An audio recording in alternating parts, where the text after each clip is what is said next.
Good evening, folks, and a hearty welcome to our drive-in theater. We have a wonderful evening's entertainment lined up for you, one that will provide several hours of pleasurable relaxation and diversion for you and your family. Did you fail to dress up for tonight's show?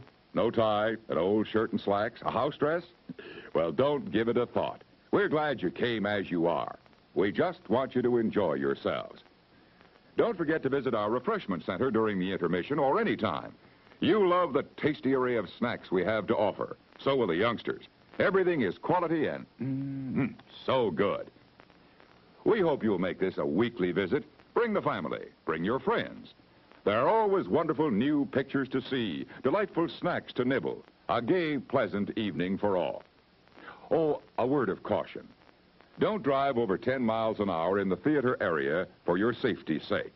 And Mom or Pop, go with the kids when they leave the car. We hope you have a wonderful time. Come back soon. It's 4 minutes till showtime. Hey, fellas, don't fight over that hot dog. There's plenty for everyone. Big, plump, and juicy, wrapped in an oven-fresh bun. Add mustard, relish, ketchup, and go to work. Yes, the hot dogs at our refreshment center are the best you'll find anywhere. Everybody agrees on that.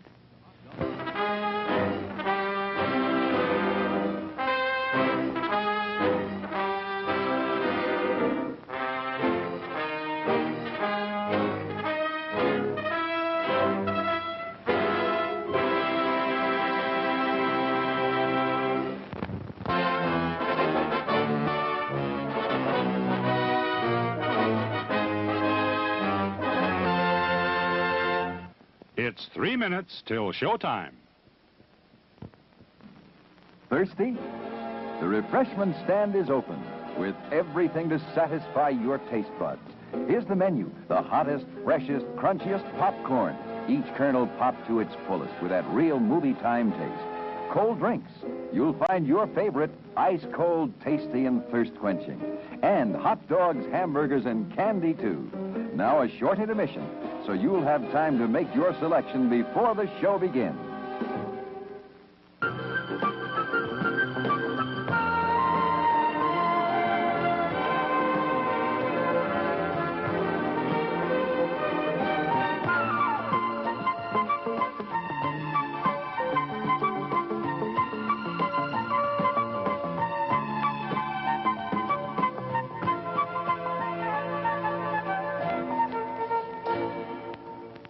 It's 2 minutes till showtime. Your attention, please. All new hotshot electric in-car heaters have been installed for your comfort and convenience. Just insert heater through car window and turn on the switch. When leaving, please turn switch off and replace on speaker post. Warning, high voltage. For your own safety, do not attempt to repair or remove wires. Do not attempt to open heater unit. If you need assistance, please notify the theater box office or concession manager. Top quality hamburgers, the most popular snack in the country. We serve them plain or garnished to your taste. There are words men live by, words of strength, of wisdom, and of peace. We urge you to find the spiritual comfort and guidance we all so greatly need by attending your place of worship regularly.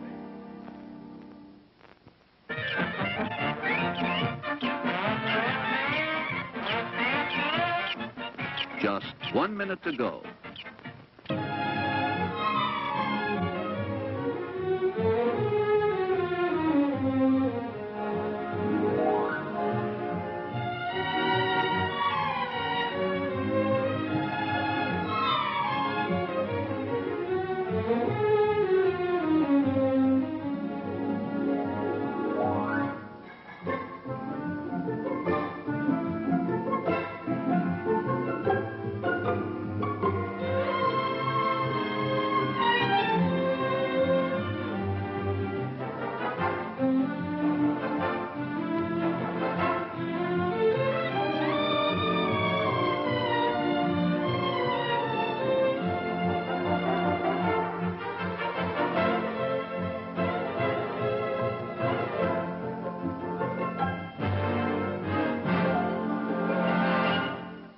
And now, on with the show.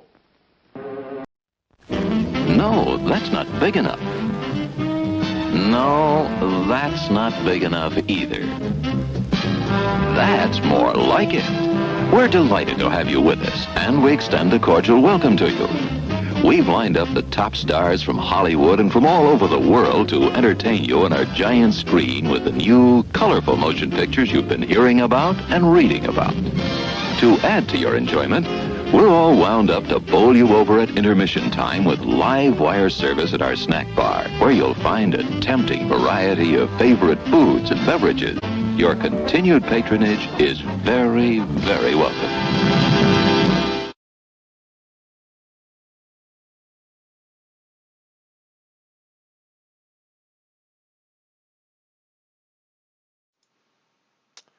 And we are live, ladies and gentlemen. Welcome, welcome, welcome, my fellow humans.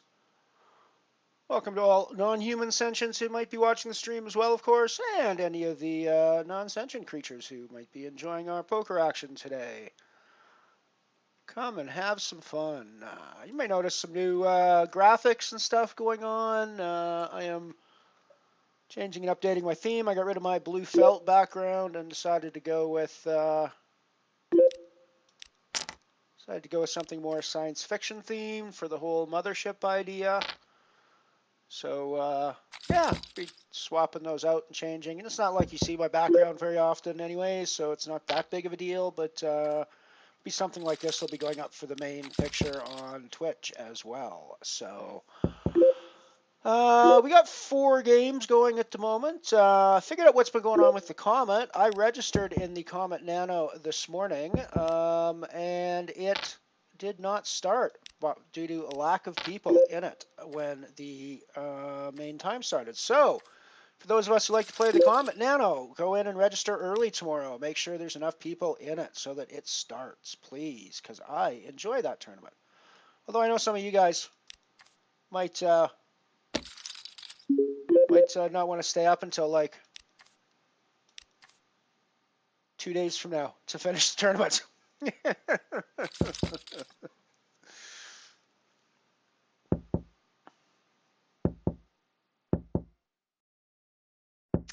Alrighty, so what do we got? What do we got going on? What do we got going on here? Let's go have a look at the 4-table layout for now. Oh, why do we have that? Oh, that's from yesterday, right? Let's get rid of the window capture from yesterday. That was our Lanny stream yesterday. And we got wrong titles going, so let's do a save all and make sure we have the right titles going. There we go. Now we got the right titles going. Yeah, so up in the top left, we've got the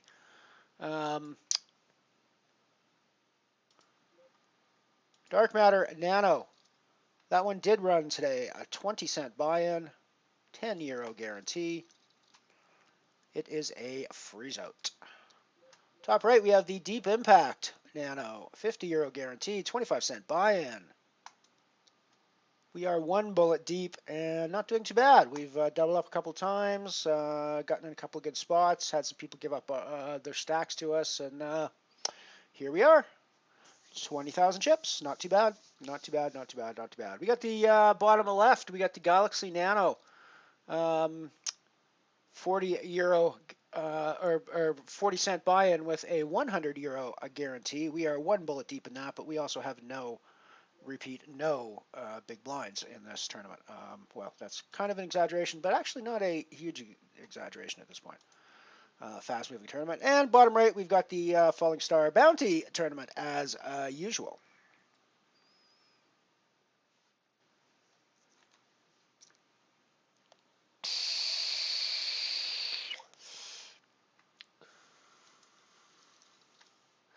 It is Friday morning here in southeast Alberta. Just past 11 a.m. So good morning from southern Alberta, and good afternoon, good evening, wherever you happen to be in the world, if it's not morning.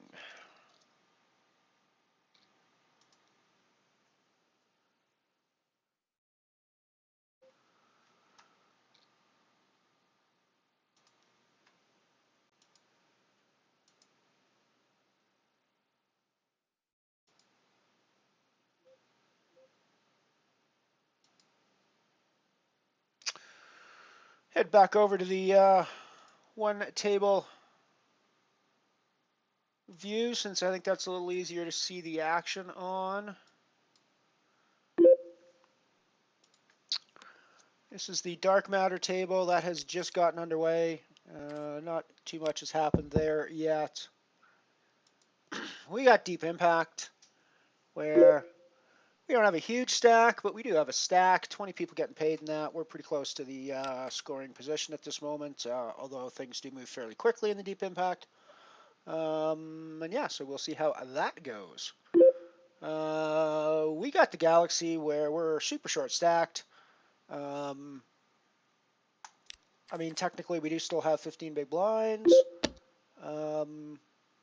But yeah, we're basically looking for a hand at this point to get some chips back. We actually were doing really well. We were like triple stacked almost, but then we got hit with a couple of coolers, and boom, we're back down to a tiny stack again. So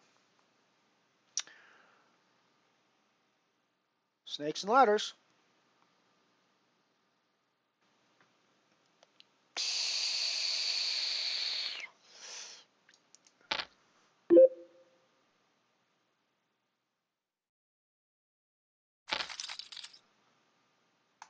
And as the final table in our current rotation, we have also got the Falling Star Bounty, a €1 buy-in.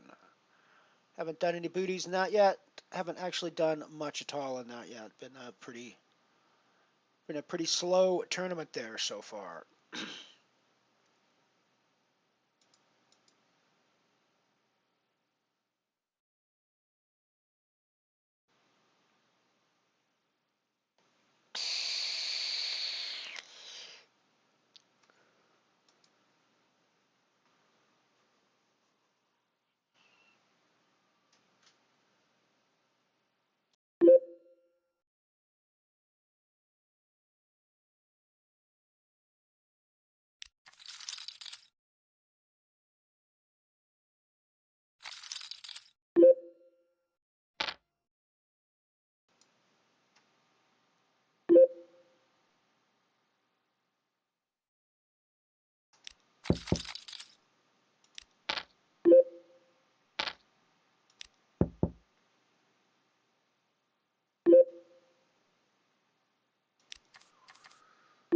Picked up an interesting spot on the Galaxy table. We flopped top pair after calling behind on the flop, or on the pre-flop in position, and then it checks to us. So I think we're definitely throwing out a bet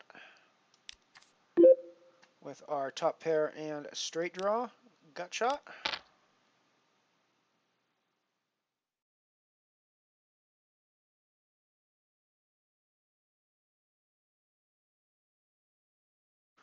This is possibly a chance to double up.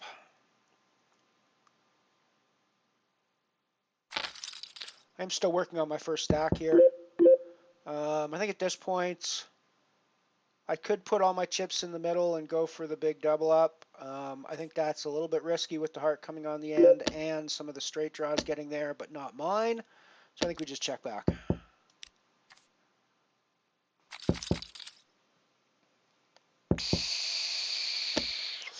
I might have lost value there, but I'm not sure I get called anyways, honestly.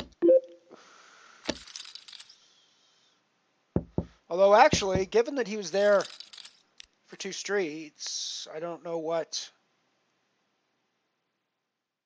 river he was looking for that he wouldn't have called me on, now that I'm thinking about it. So 8-10, which means he's basically decided on the flop his 10 is best, because he doesn't have any other draws on the flop, doesn't have any other draws on the turn. Yeah, he's calling any bet I make on the river, so I did lose some value on that hand. Oh well, that's the way it goes. I could have doubled my stack up. I could have 3,000 instead of 2,000 chips now after that, but oh well. That's okay. I'm almost positive he's calling me there. There was no. He already had the hand he wanted to go with, based on the action that we had. Because when he calls on the flop, he's not calling out a draw. He's got to be calling for value with his pair tens. Assuming I have a small pair or I've missed the board. I guess.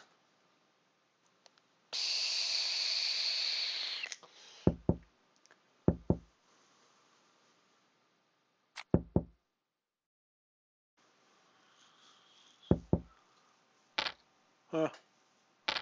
Folded Jack 3 in my big blind to action on the dark matter table, and flop comes 3 Jack 3. Of course.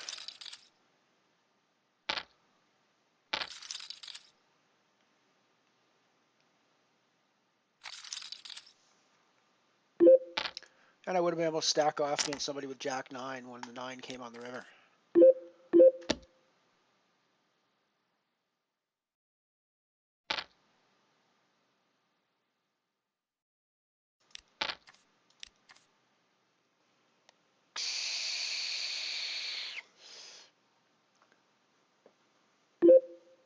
So these are the first games I've played so far today. I did play a free roll earlier and busted out of that with no bounties. But otherwise, these are the first games that I'm playing today. Hello, hello, welcome to the channel.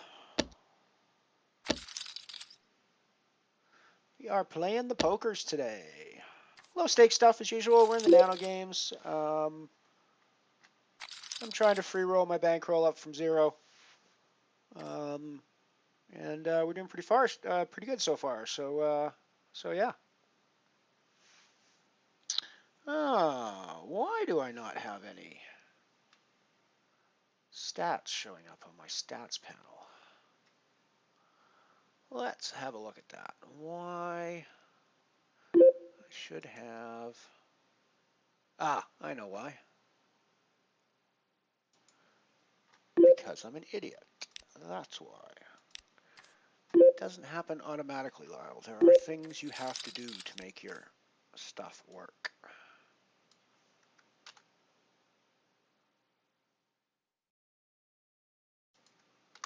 And there we go. That will give us. So we're at 185 in buy-in so far today, with our average buy-in coming in at 46 cents so far.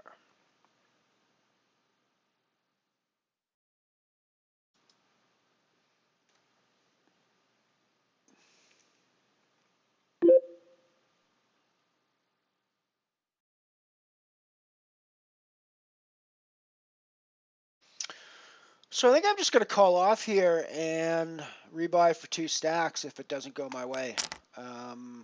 It's a good chance to pick up a double up and get back in the game. The ace-7's not going to be I mean, it's not the greatest spot, obviously, and it's going to be behind a lot of aces that are going to shove here. But I also think there's hands like king-queen, stuff like that that might shove here. There's small pairs that I could be racing against. And, you know, I can bank an ace. I can bank, you know, we can bank. Or we can rebuy, which was the other part of that, possibility. And that was the whole plan there. So that is 3 bullets deep now in the Galaxy Nano. Let's go over and add that to our buy-in tracker to make sure we're kept up to date. So that's 3 buy-ins.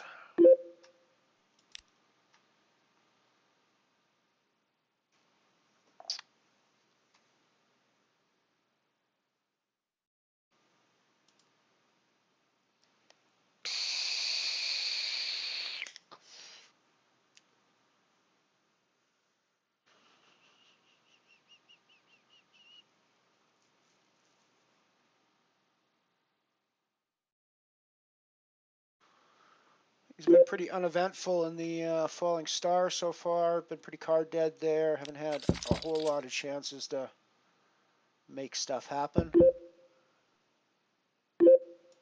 Kind of a big blind special popping up here in the Deep Impact, where we got limped to pre-flop and then just flop 2 pairs.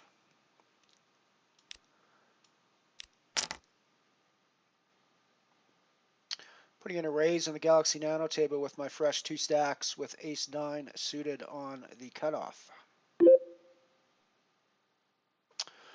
I'm still going to be pretty happy with my 2 pairs here, and I'm just going to assume they're good. I've already taken one of Ultreg's stacks in this game, so he might be a little salty against us. That counterfeits our 2 pairs, and that's not fun. That said, calling on the flop, he doesn't necessarily have a jack. There's no reason for him to have a jack here, unless it's just a random thing.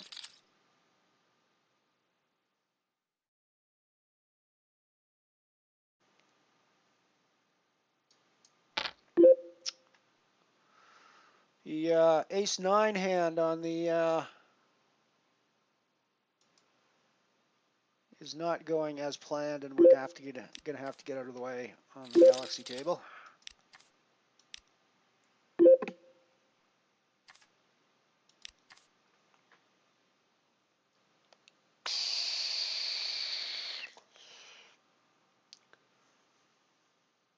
Yeah, we've only fired once in the deep impact so far today, so that's always a good thing. That's always a good thing. Welcome, welcome, welcome to viewers. We're getting set for some Friday fun here.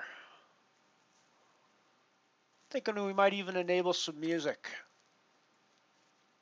If we get some people in, maybe have like a Friday night party thing. Well, Friday day for me.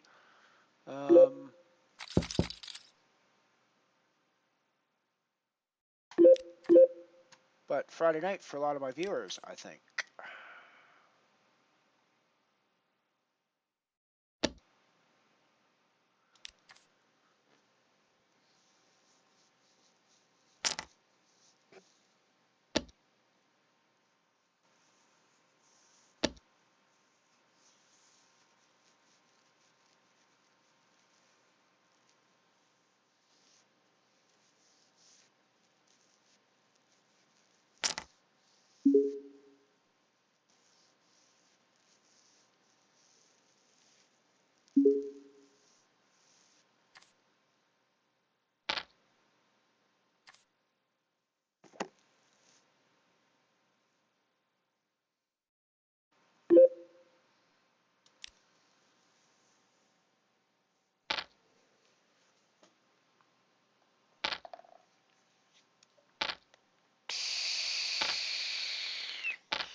Forgive me if I'm not chatting. I'm just playing with some stuff on the on my OBS.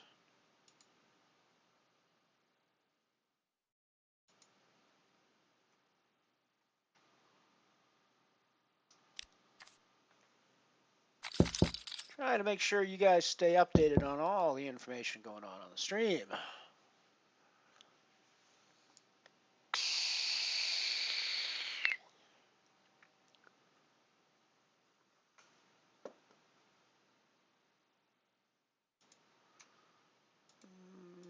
Space 3x buy-ins, x bullets.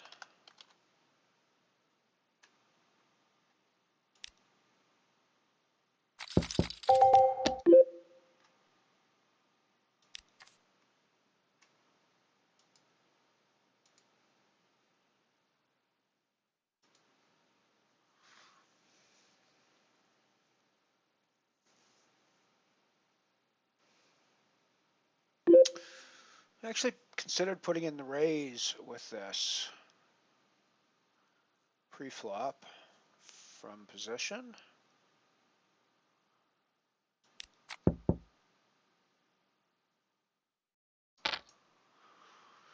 So we're up and down now, but the heart, we don't have any hearts, so having no hearts in our hand means we're drawing potentially dead.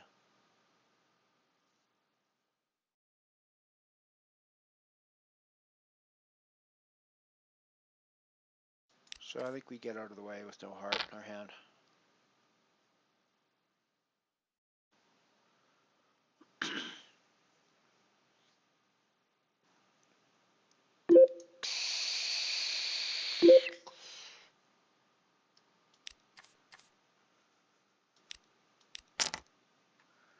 Picked up ace jack under the gun in the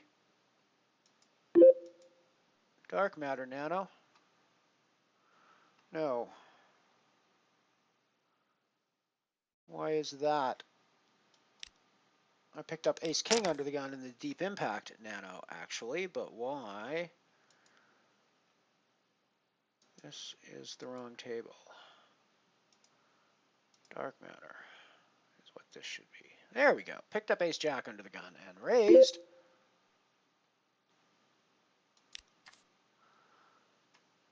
We can, however, also be interested in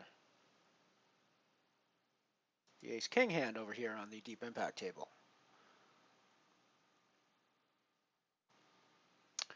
However, there's more action going on with the ace jack, so let's go over here and have a look.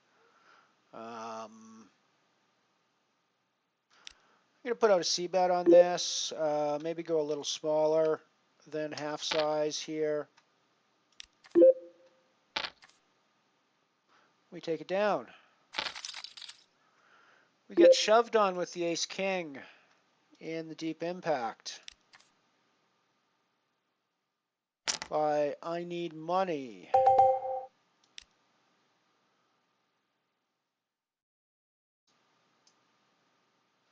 And I think we just call it off. Kings, that's gross. Come on, jack. Yeah. Blech. Blech. Should have checked if we were still in rebuy territory. I guess we're not. Oh well, so we're done in the deep impact after calling off with ace king. Not sure that was the right thing to do there, but I'm also pretty sure that you can't get away from ace king an awful lot and still be a winning poker player. So, at least not pre-flop. So, what are you going to do? What's a guy to do? Alrighty, so we are done in the deep impact.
Interesting hand here on the Galaxy Nano table.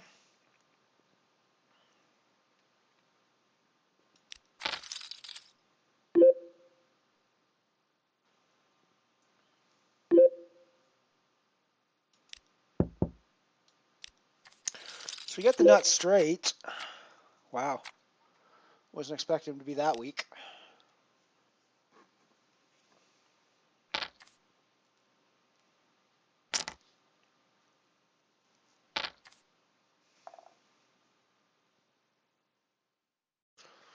Picked up a pair of kings in the dark matter, so we're going to play that for what it's worth, I think. And it's worth a fair bit. In a high poker.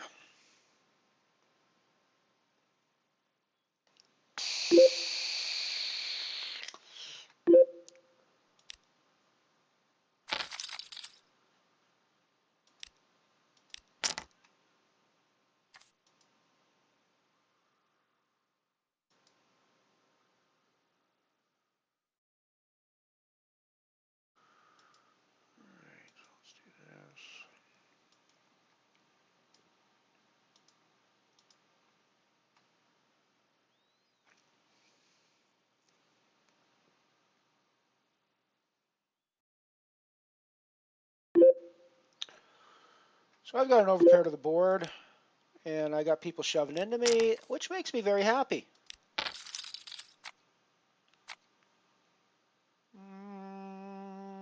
Think that shove is probably minus EV.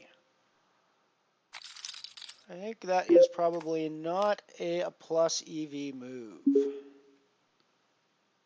We do, however, have a plus EV situation happening down in the falling star.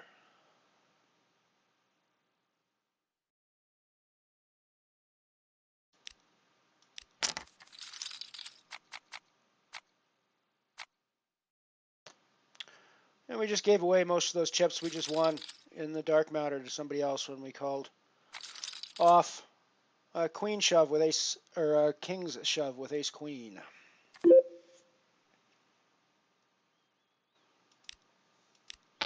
So I was hoping we'd get somebody stab at the pot on the flop, and that didn't happen. So we got to put some money in here on the turn with our set. And I mean, I'm still very confident that we have the best hand. So we're going to put in as much money as we can at this point.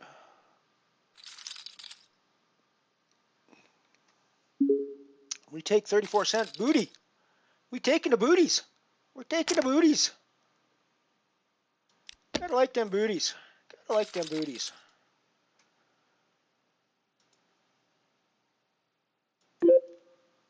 Booty money. Booty money. I like it. I like the booty money.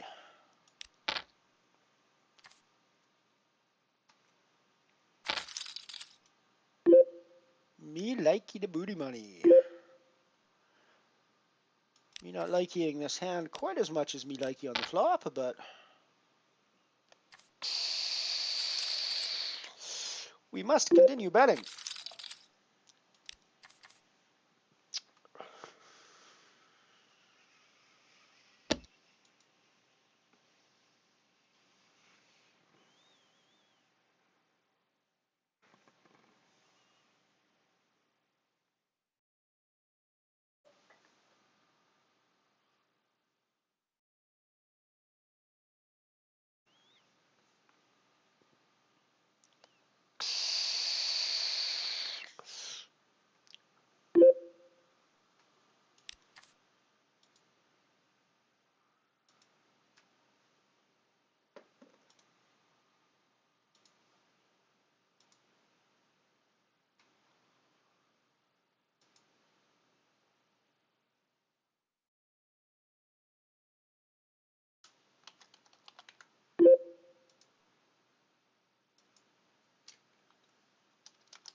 Alrighty, so we got ace queen. I think I'm just going to call behind here in position and reassess on the flop.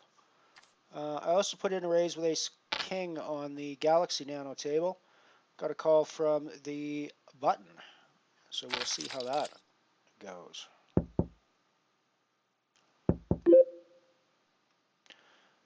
This flop definitely hits my range. And with the backdoor queen of spades, we're liking our hand.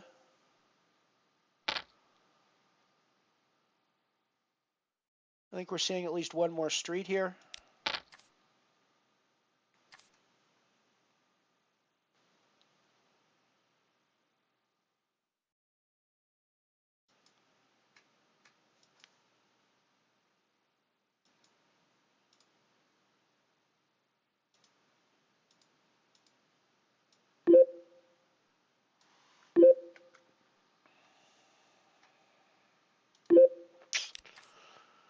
So he leads out again on the turn. He is the pre-flop aggressor, so it is his betting lead. So this is not a donk or anything. I think it probably indicates pretty strong value. I think we got out of the way here.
Just doing some Twitter PR.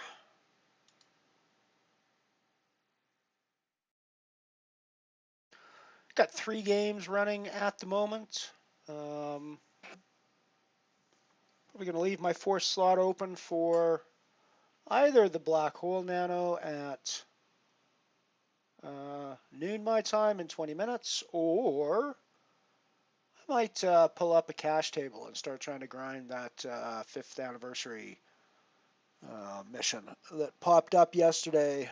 See if I can't hit those PLO and No Limit Holdem blackjack things. Seems like a pretty easy challenge to meet. It's just about getting dealt certain cards, so it's not like it's a. That's the problem. It's not like it's a skill thing. You just got to wait around. It's either going to happen right away, or you're going to wait around for ages to get all the cards you need.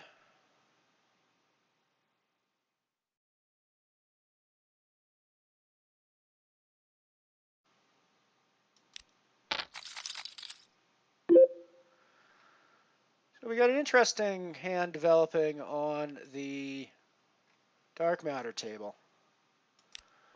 Eldraku put in a really big raise pre-flop, and I mean I was on the big blind with my jacks. Now I really wish I'd have donked that flop, to be honest. Now that he checked back on the turn, because that ace is gross for our hand. But I think we have to call most of his bets here. It's worth remembering dark matter is a freeze out as well, though, so we don't necessarily want to go too crazy with the rest of our stack.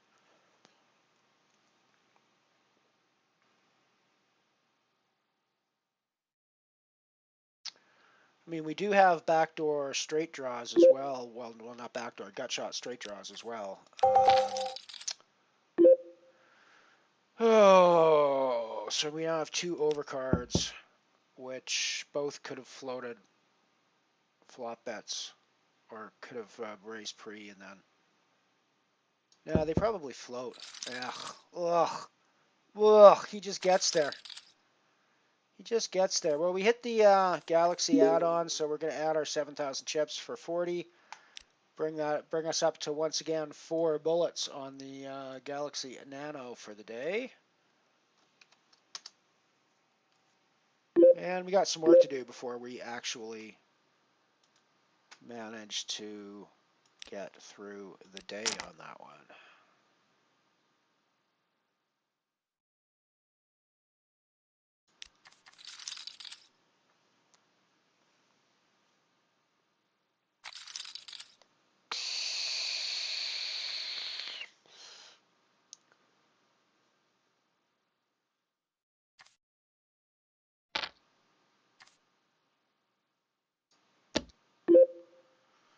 In position, I'm definitely playing these jacks pretty aggressively.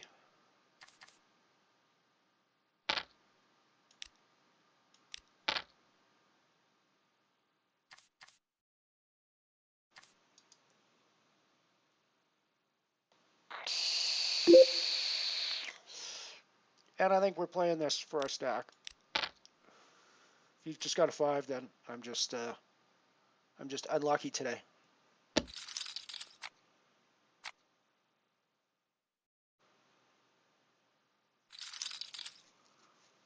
we grab the double up there in dark matter. It's always a nice situation.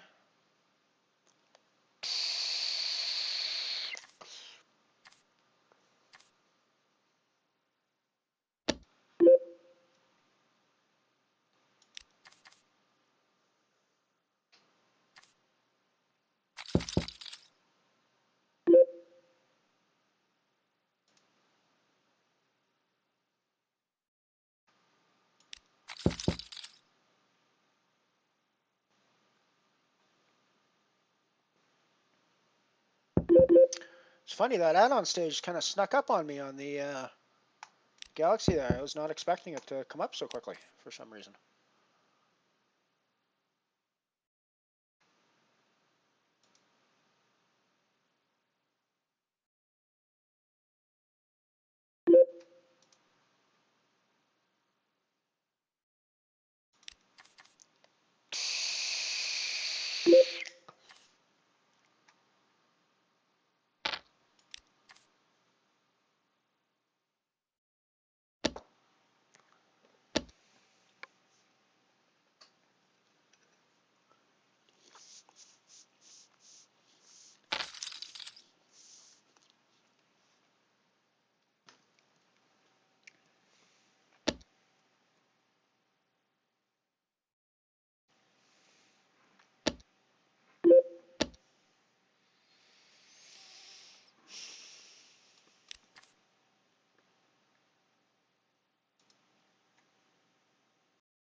Oh.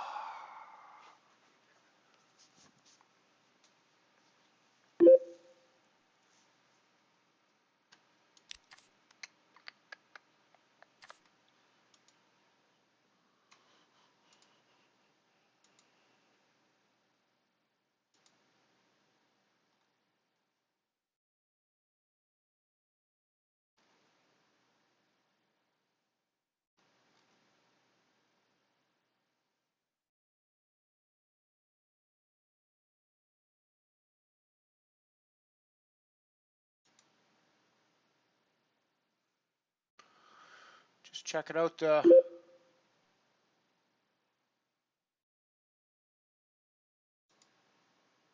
Grosvenor feed.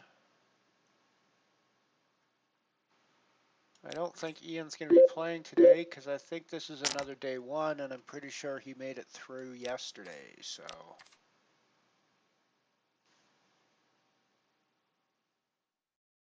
yeah, it doesn't look like he's anywhere to be seen, at least not on the feature.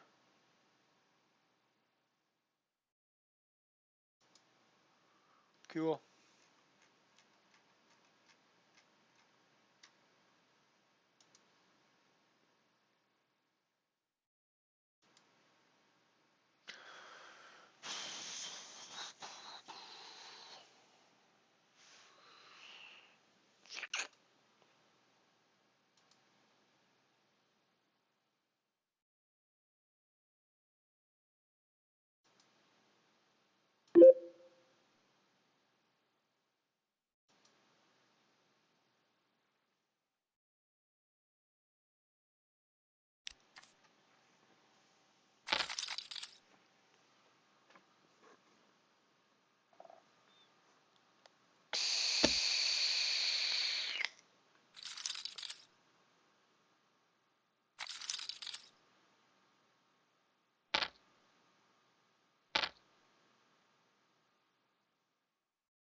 Nine, 10 of diamonds is a nice looking hand. I'm out of position with it though, which is a bit of a problem.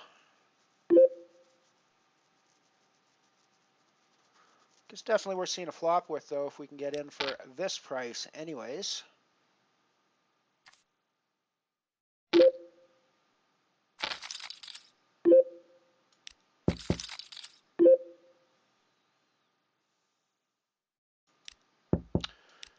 Backdoor possibilities in a couple of ways, but the greatest flop for our hand.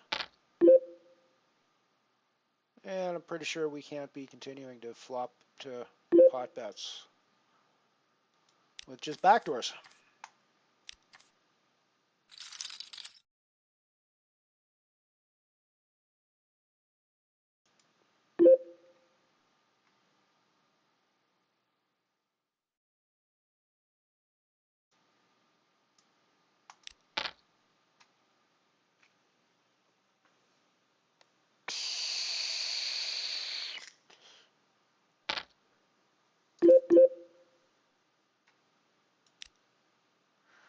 Nine, 10 suited hand in the small blind. That's something I should be 3-betting more, I think.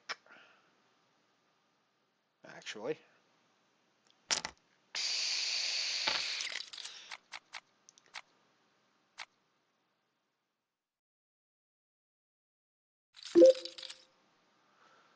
Wow, the ace deuce just gets there over the ace queen. Gross for the ace queen.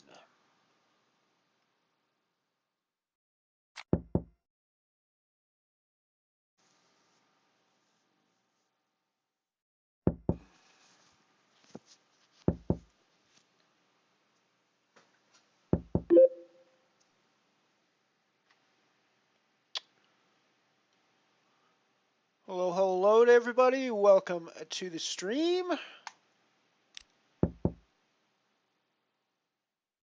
Always like to bid welcome to all my fellow humans watching the stream, as well as all non-human identifying sentient creatures, and in fact any non-sentients who may be enjoying the poker action today. So we don't discriminate here. You are welcome. You are welcome, and you are welcome.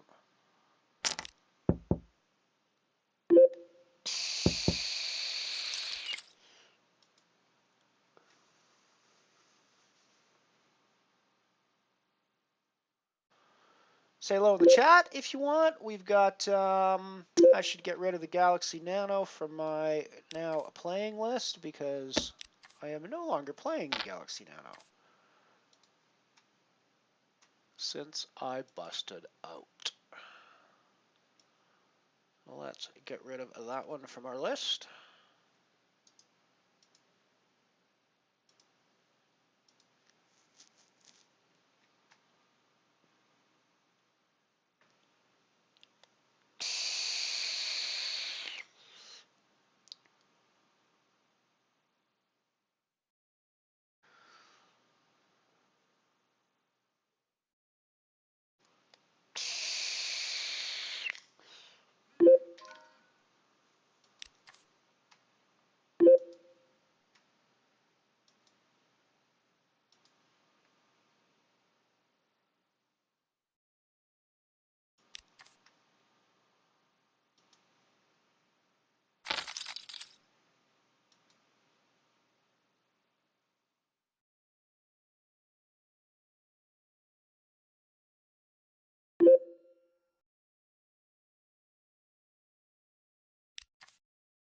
So what do we got running right now? We have got, you're watching the Dark Matter Nano here at the moment.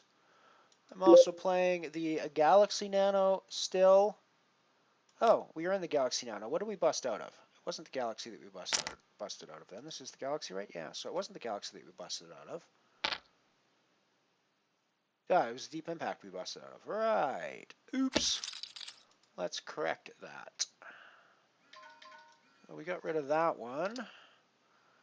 But we are still in this one. Except we are up to 4 bullets. Save.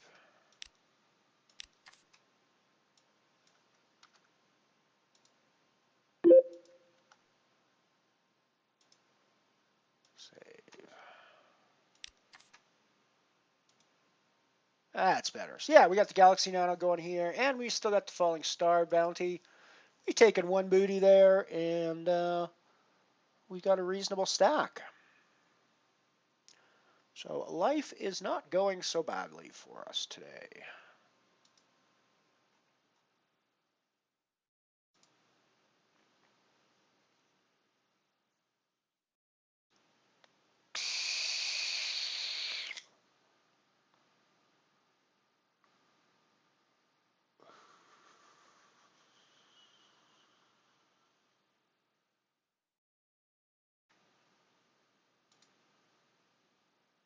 Hello, Piano Cat. Welcome, welcome, welcome.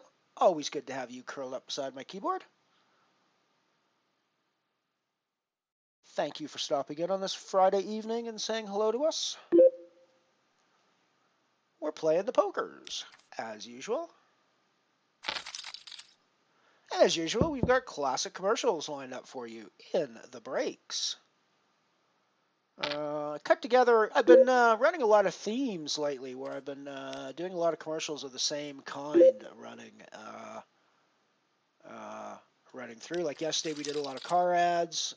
We've been doing toy ads for a long time. Prior to that we did Brady Bunch for a long time. I actually went ahead and cut a bunch of just random ads together like you might see between the commercial break or between programs on the actual television. So not really themed at all. They all tend to be from the same era, black and white type old ads. But yeah, there's so you're going to get a whole variety of stuff today. I think I might run some of the car ads as well. We'll see how that goes. But yeah, we got the random ads strung together today as well.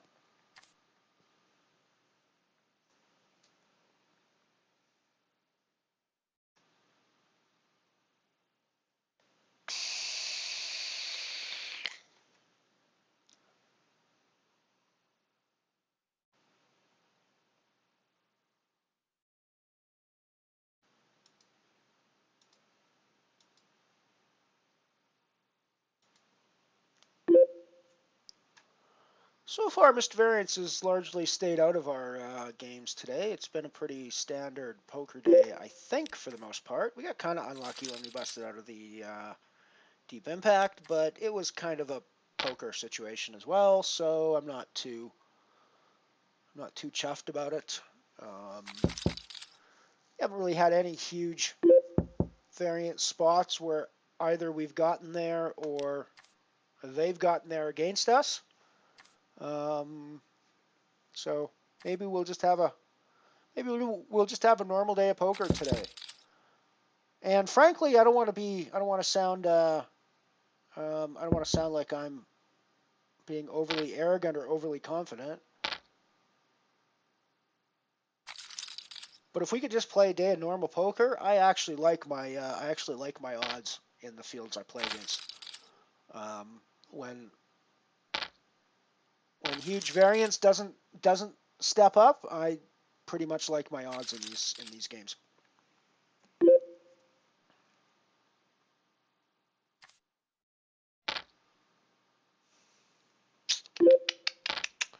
The question is, do I put in a raise with these sixes, or do I just call behind and see the flop? I think we're just going to call behind and see the flop in this case.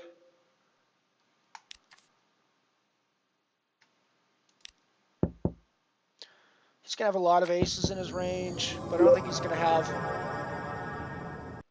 Oh, Irish Patty, welcome. Welcome to the mothership, my friend.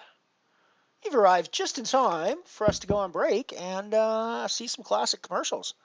I'm going to kick things off with some more Chevy ads, I think, today, but we'll get into some random stuff later, I think.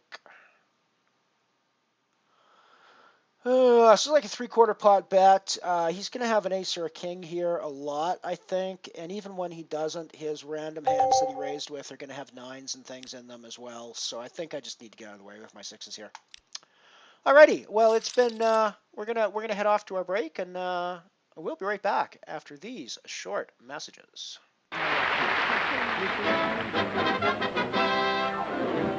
The most talked about new car in America. Corvair by Chevrolet. 9 years of planning and testing has built the most practical compact car in America. Watch how it goes.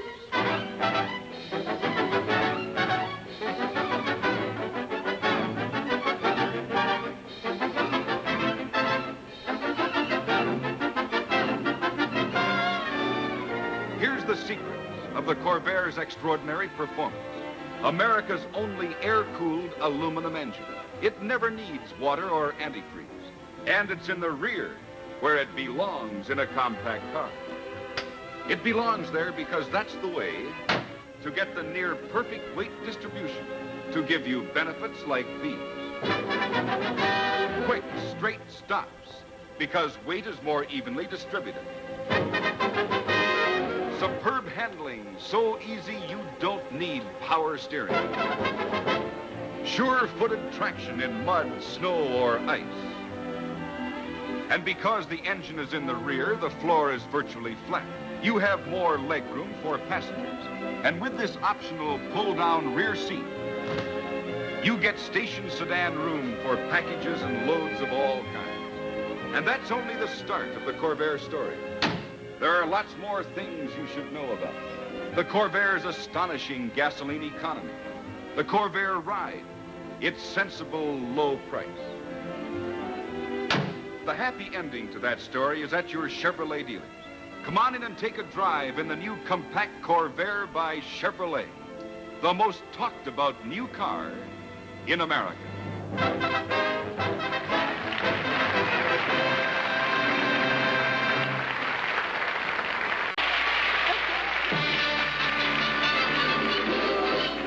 Texas way in California, runs America from sea to sea. Chevy's riding high, and here's the reason why. It's the only car that's new as new can be. Today, Chevy is riding high, wide, and handsome everywhere. And no wonder, because Chevrolet offers the only all-new line of cars in the low-price field. Nowhere else will you find the fresh sculpturamic styling of this beautiful Bel Air Impala. And nowhere else will you get the size you get in this Bel Air sedan, the longest in the low-priced field. At the same time, it's easier to park because it turns in a tighter circle, tighter by 3 feet than any other full-sized car in its field. This handsome Nomad is just one of Chevy's 5 all-new station wagons. Beautiful, easy riding wagons with standard full coil suspension or level air, the greatest road smoother outer you've ever seen. Chevrolet's Biscayne series combines high style with low cost. And like all Chevrolets, it's built to last with a new type safety girder frame and the craftsmanship of body by Fisher. This handsome Del Rey offers most of the exclusive features that you'll find in every other Chevrolet. Special features like safety plate glass in every single window. Crank-operated ventipanes for easier ventilation control. And a polished lacquer finish that shines like a mirror. And yet, with all these exclusive features and many others, this Del Rey is the lowest price Chevrolet of all. Yes, it's no wonder that Chevy is riding high. It's got everything, with 17 different models to choose from. So you see your Chevrolet dealer tomorrow. He'll give you a quick appraisal on your present car and prompt delivery on your all-new 1958 Chevrolet.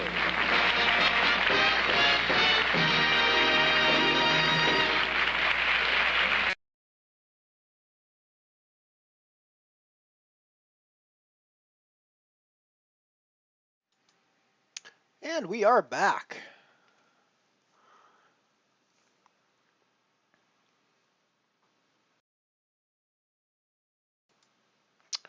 We got 3 tables of action going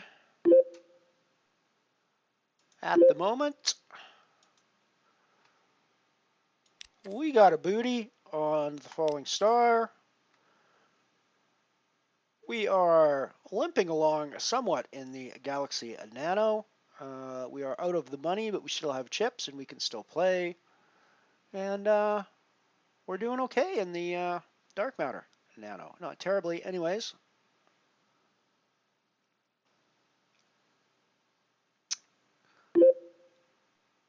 And I think I might go have a look at... Yeah, let's pull up a PLO cash table in our 4th slot today and try to grind our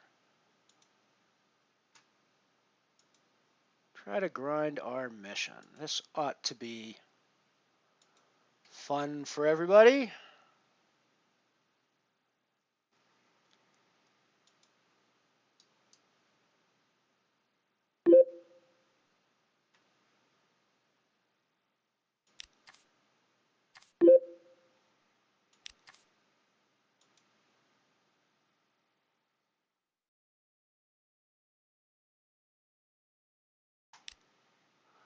We just bought in for 2, which is probably a stupid idea, but I'm not really in this to play the game as much as I am to grind my missions.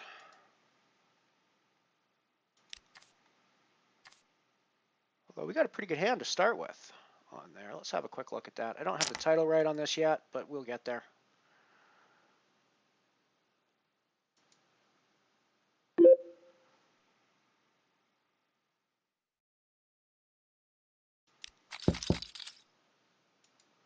Hang on.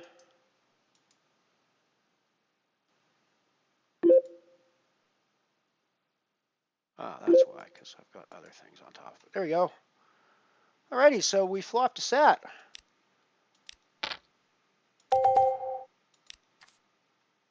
And we're going to bet out our set.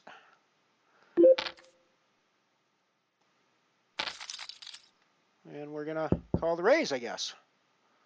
Or are we going to play? I think we're going to play this aggressively, actually. No, I think we're going to call behind.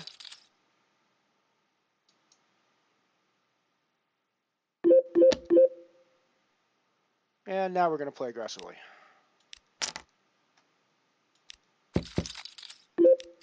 Oh, wow. Just sat over sat. I mean, just my first hand sat over sat, right? I mean, you guys saw that, right? Just my first hand fucking sat over sat. Like, seriously?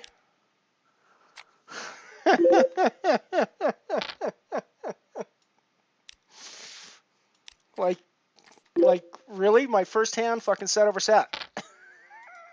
What the fuck, people? Oh, PL4 cash. And that's 2 buy-ins now.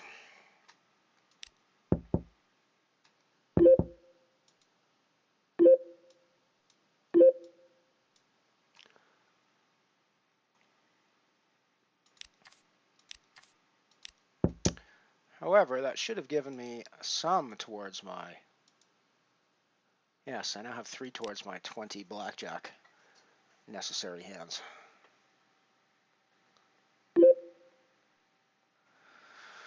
Well, we got the nuts straight, so let's see how they can take our chips this time.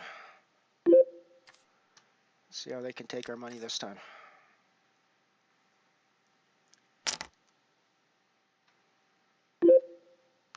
This will be a fun experience for everyone to watch. I don't really play Pot Limit Omaha all that much. I don't really play cash all that much, so Pot Limit Omaha cash is a bit of a funny thing. So we flop trips, which even in Pot Limit Omaha context, I think is a pretty strong situation. So I think we're going to put our bet in with that.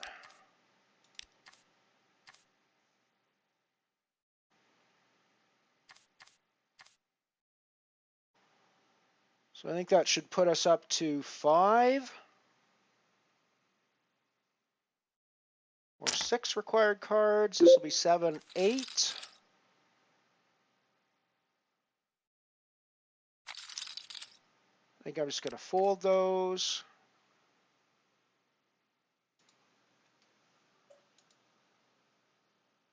It only says 6. 8. Do aces not count? Aces must count.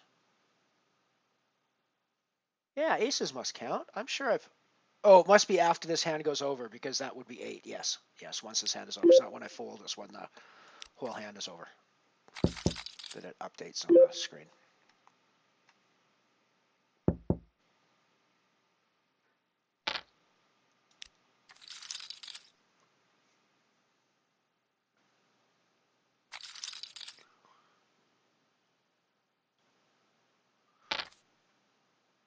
Just watch that watch my first bullet go out the window in the fucking PL cash. Like, set over set, first hand, really? I mean, welcome to the game, right? Shit. We haven't won that buy-in back. We are up a few pennies on the second buy-in that we threw in at that, since we needed to still continue trying to rock our mission. Up to 214 over there.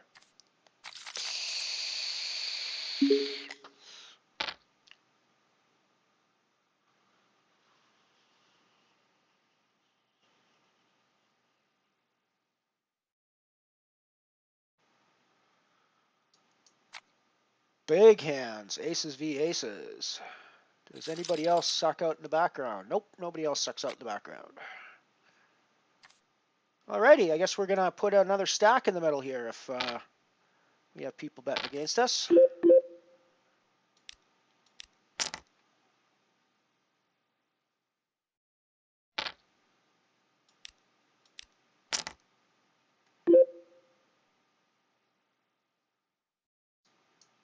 Not really the flop we want to see with aces and tens, but I don't think we can lay back on our aggression.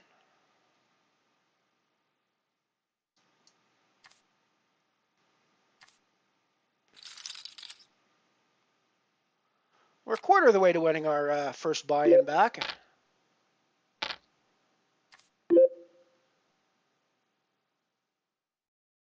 Oh yeah, for sure. I mean, so it's a little bit more likely to find set over set, but it's still, I mean, that's still a pretty unlikely situation for the first hand when you sit down at a table to end up set over set.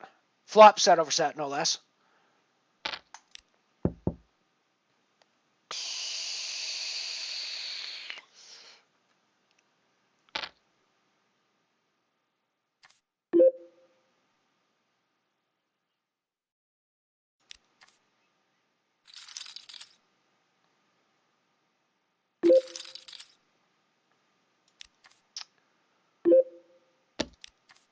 Alrighty, so we've stalled on our blackjack mission at 12.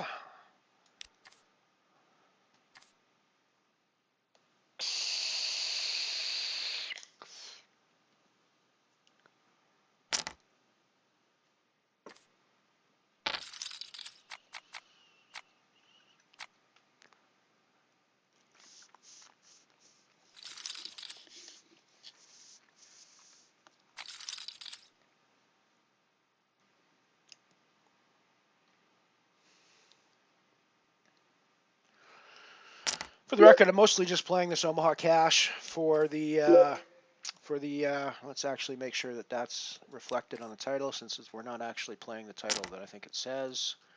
No, that's not the Deep Impact Nano. This is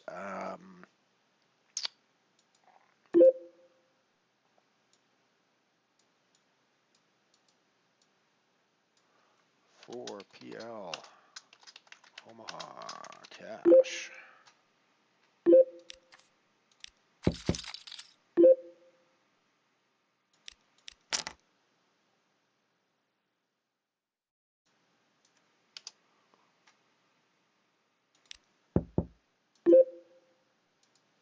There we go. That title's reflected correctly now.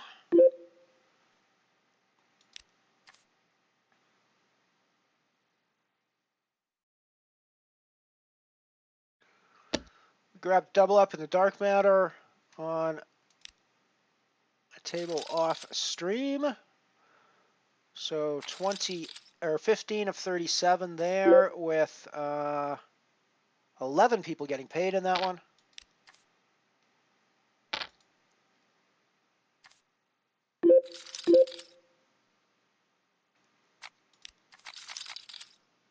Hello, Ant.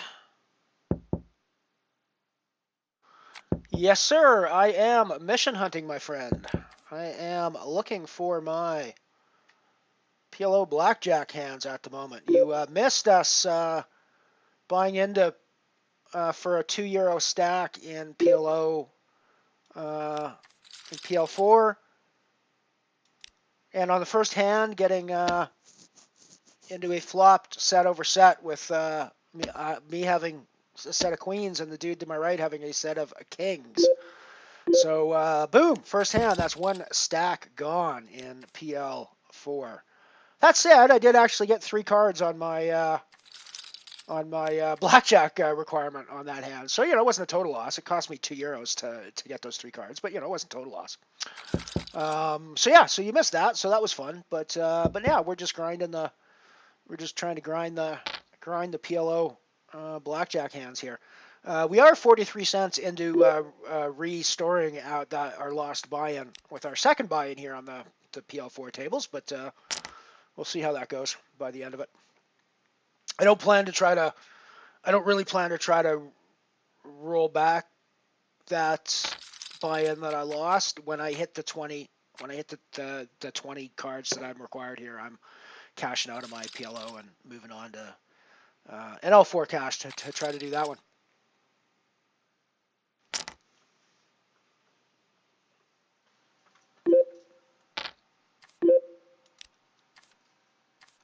And besides, I was fairly certain this would be entertaining for the stream because I don't play Pot Limit Omaha. I don't play cash games. So we're playing Pot Limit Omaha cash. Why not? Why not? Let's take 2 things that I never do and let's show the world. Let's do them while we show the world. How's that? That sounds like a plan.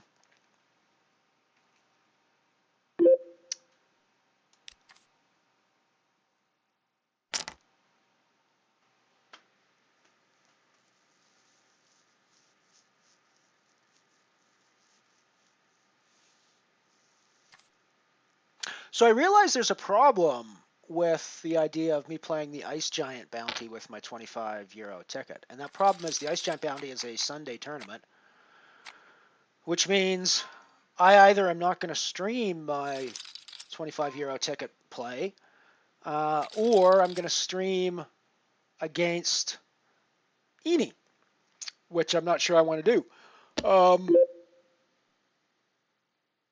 Unless he makes the final table of the GUKPT, in which case there's a free Sunday slot open this week, and I will stream it this week, and there won't be a problem. So we'll see.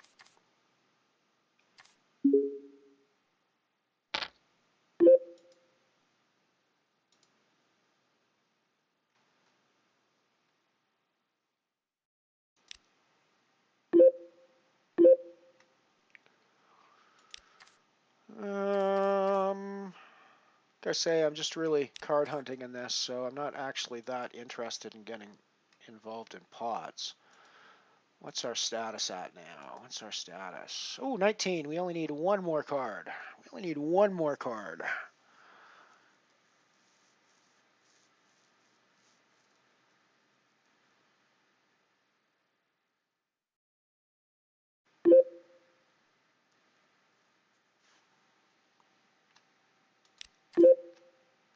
This will do it for us. This is what we need. Let's actually play this one since we've got Pair of kings. King, hearts to the king. Not a terrible situation to be in.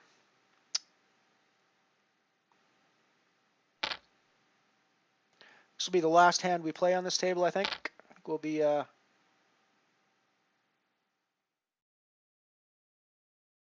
cashing out after that.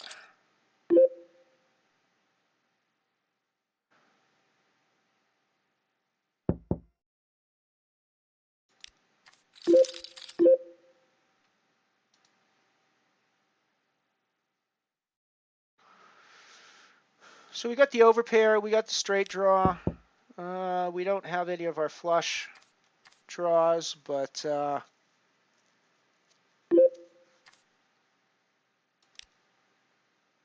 course the diamonds come in, which is gross as hell.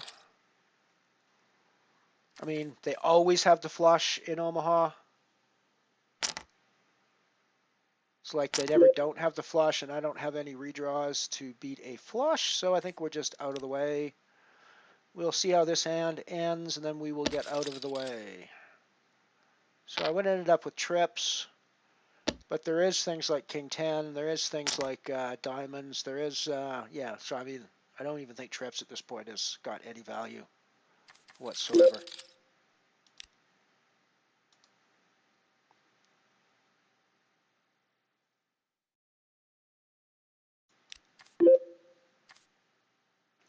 All right, so we quit that one.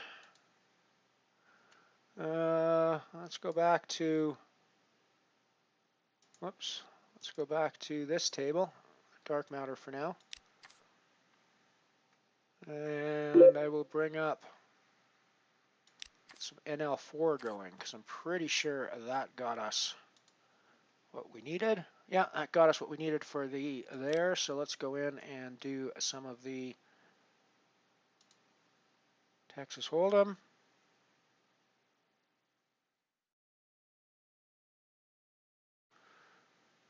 Nice hand here on the dark matter.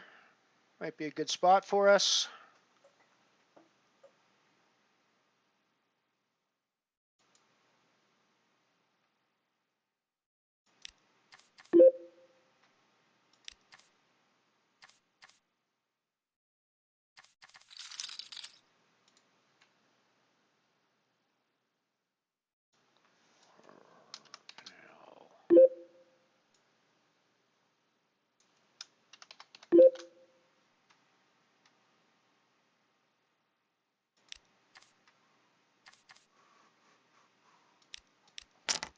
You just shove those given the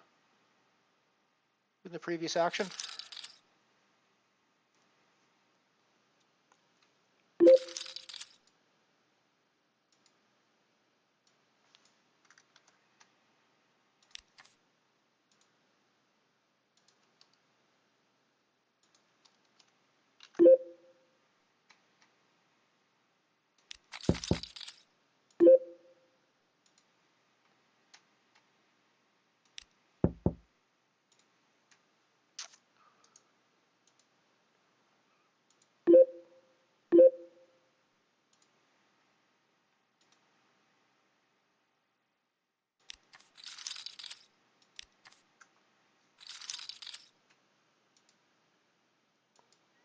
Alrighty, we got NL4 cash grinding our tickets. We've already got one. We got one of our required cards, a queen on the last hand. Now this is the second required card, a 10.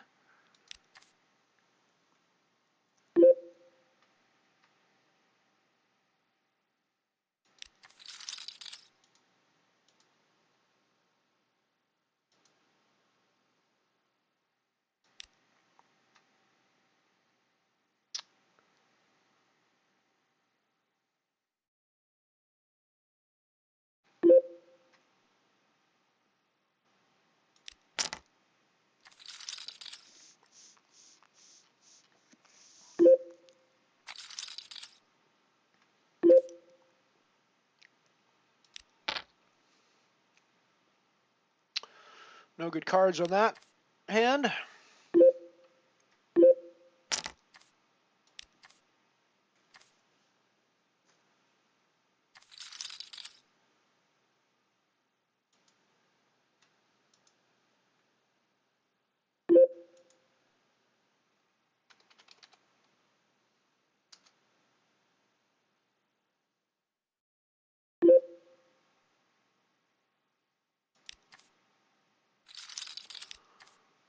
Makes 3 for us on that one.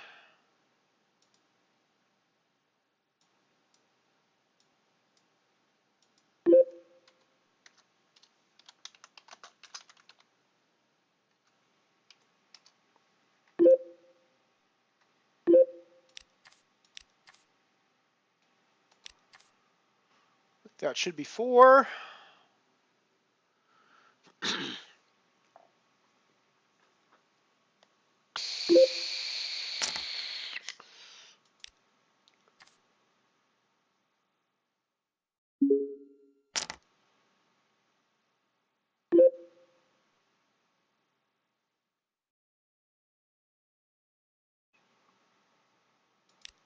That should be 5. It's not costing us nearly as much to cost us like $1.70 to get our PLO mission. It's not costing us nearly as much so far in the Texas Hold'em. In theory, it should take longer to get it in the Texas Hold'em because you get less cards each time. So, in theory, it should take less time.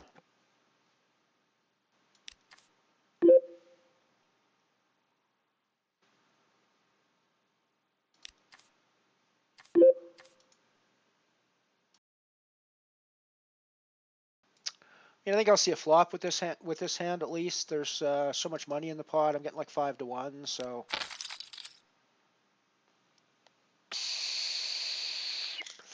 Got some backdoors with this. Not a ton of flopped equity here. I think this makes 7 total. So we now have top pair on a somewhat straighty board.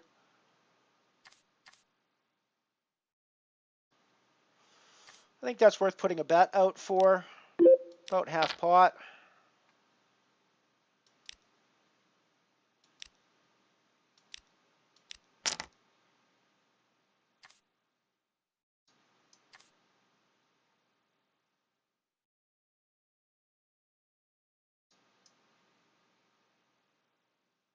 We get 1 call. We now have 2 pair on a somewhat straighty board. We get 2 calls, and we now have 2 pairs on a somewhat straighty board. There are a few combinations that got there with the straights, but I think we just have to bet for value with our 2 pairs.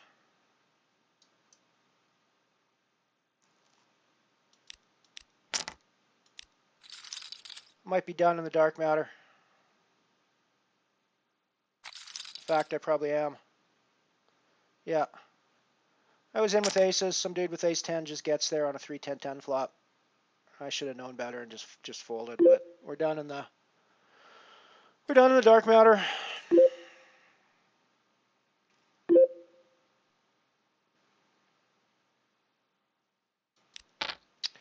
And obviously, I just lost that big pot on the on this table as well when I was paying attention to what was going on in the dark matter. What the hell happened here?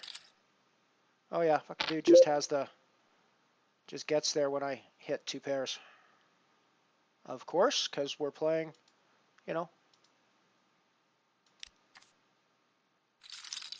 because poker's a bitch.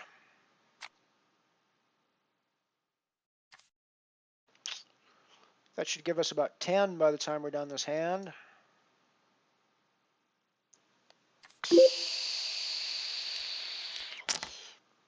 A very tournament-y play.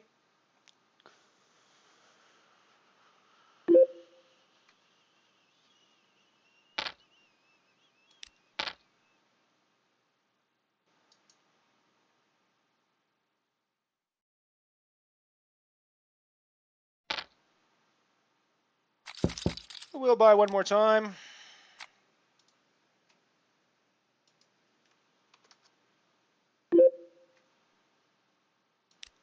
Didn't actually really want to reload, so that was why I went that way. I didn't want to add on to what I had. I wanted to buy a fresh stack.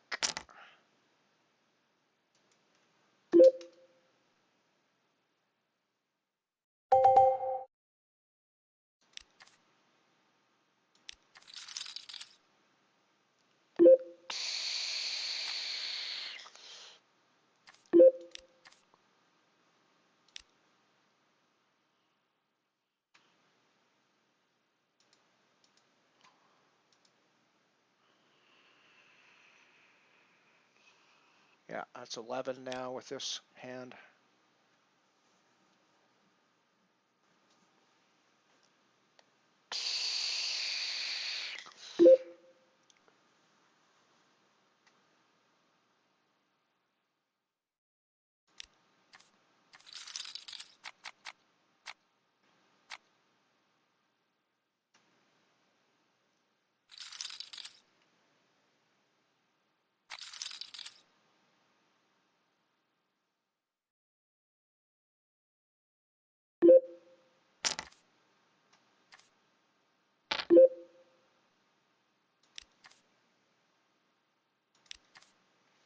That should be 12 now.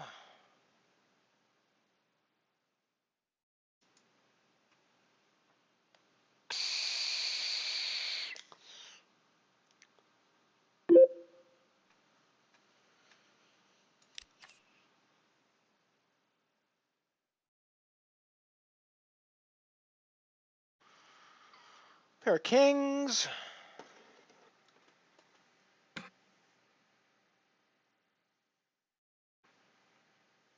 And they just fooled me. I just get a walk with kings. Of course I just get a walk with kings.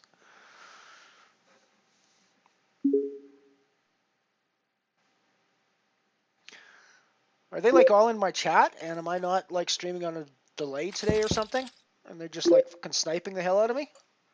No, I can see there's a delay. I'm not watching the same hand I'm playing, so I don't know what the hell.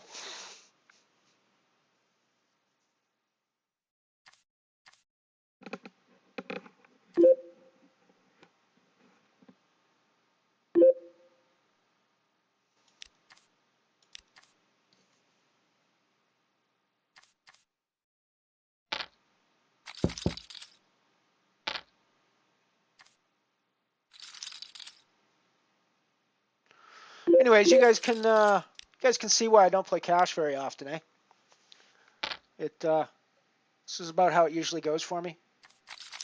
I river 2 pairs on a board where the guy who's been calling me down is rivers a straight. I flop trips in Omaha. Dude to my right flops the higher trips in the same Omaha hand. You know, that's the way my cash goes.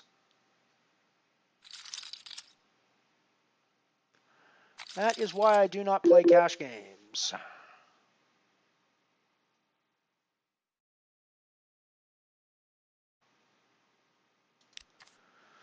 Oh, gross spot in the falling star. I got 10s and there's a shove in front of me for all of my stack.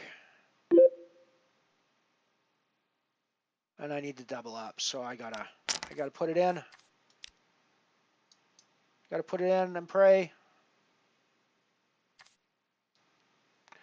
Let's go have a look at that while we're here. GLS. GLS.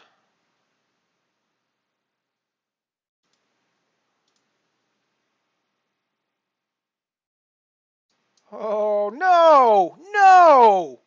No! I mean, how do they just always get there? It's a fucking Jack 7.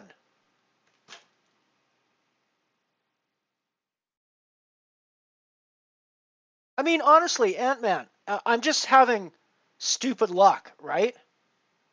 In these spots, that's, you know, I'm not, or am I playing these, or am I just playing these horribly, right? I mean, I honestly don't know at this point. I'm, you know,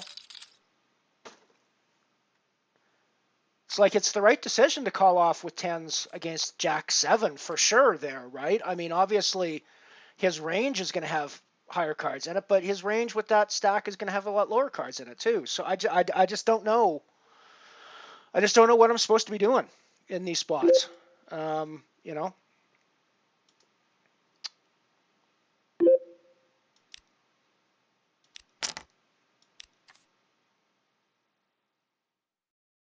This will just be cooler. Kings against aces.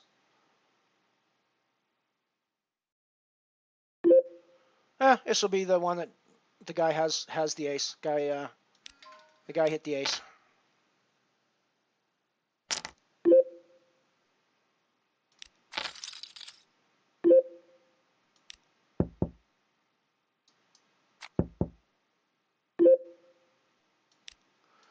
And we're just going to blow off our stack here. Yep. Of course we're just going to blow off our stack here. I mean, why would we ever expect to win with a pair of kings? Why would we ever expect to win with a pair of kings? Right? I mean, you know. Why would we ever expect to fucking win with a pair of kings?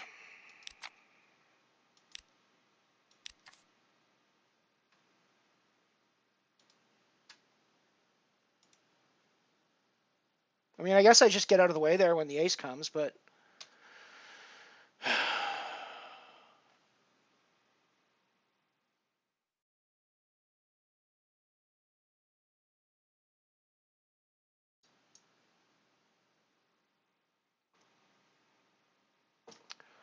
I don't get it. I don't get it how we can always have huge hands and then hands that are worse than us get there on us. I don't get how that always happens.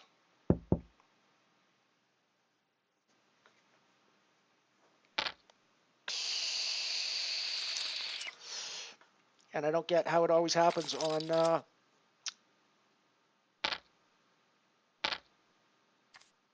you know, on spots where we're going to be where we're going to be all in, where we've got you know. Yeah, I don't get what I'm doing wrong. I'm obviously doing something wrong.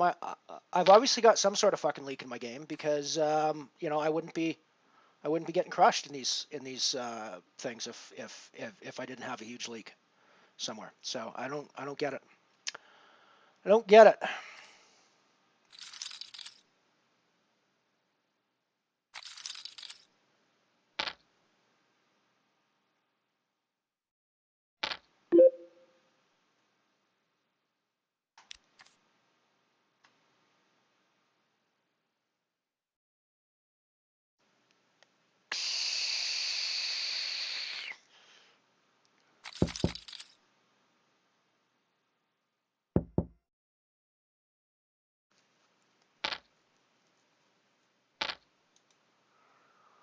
Ace Jack. I mean, in theory, this is a good hand, of course, but you know, we've seen how I run with good hands. So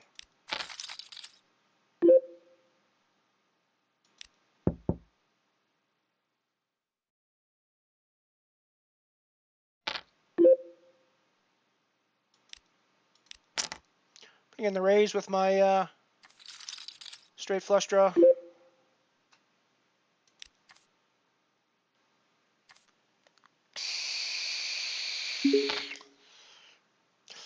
I've completed the anniversary mission, so I'm going to get the hell out of this nightmare show. I think I'm just going to get the hell out of this nightmare show. 226 is what I ended with. Got my ticket. It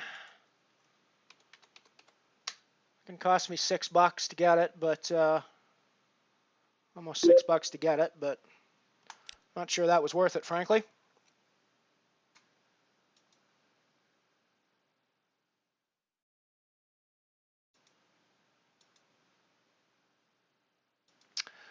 Yeah, I try to believe that, Ant-Man. I really do.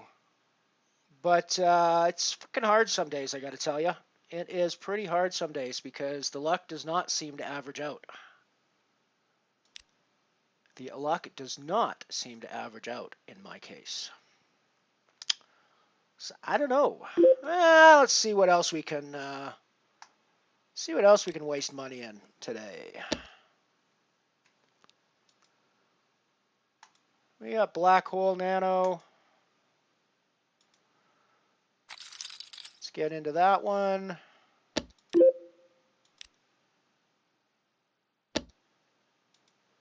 We got Abyss Nano. Let's get into that one. Although it's pretty late in that one, so that one's going to be either short and sweet or we're going to double up, I think.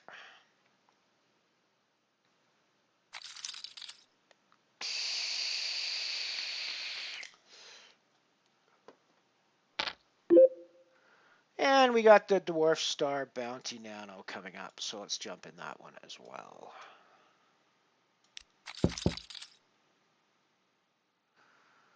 Get that sorted out on the screen.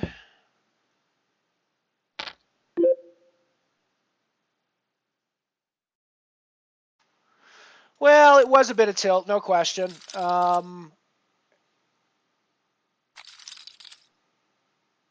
It's tilt from the perspective that, sure, I know he has the ace, but given what's happened on that table, he can be making that play without the ace because he knows I'm going to think he has the ace if I have a big pair there and things like that. So it really felt like it was one of those plays where, yeah, sure, he has the ace a lot, but he doesn't have the ace a lot too. So, am I just supposed to get rid of kings there? It seems like it's, and again, it is tilt because it's one of those spots where I'm like, well, how can I be dealt such a massive hand that just gets fucking crushed by something that should lose to it all the time? So again, yeah, you're right, it is.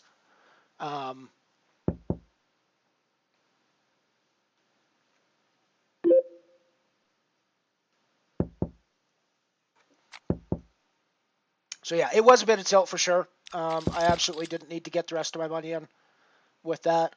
But it was also a situation where, if I'm in his position and I see somebody who's looks like they're playing a big pair like that, and the ace comes on the board, I'm gonna fucking go for it as well when that dynamic has happened at the table. So I don't know. That was from last night. There's still stuff in there from yesterday because I haven't reset my OBS screen, so it still has the chat in from yesterday.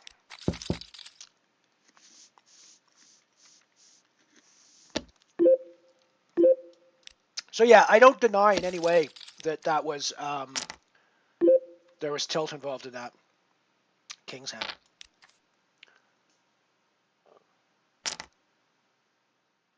Was the tilt of I'm just fucking sick of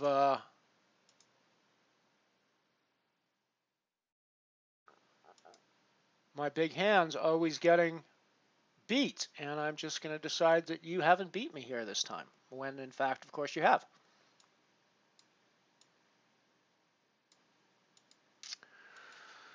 Yes, we got a 0.5 nano black hole for one bullet so far.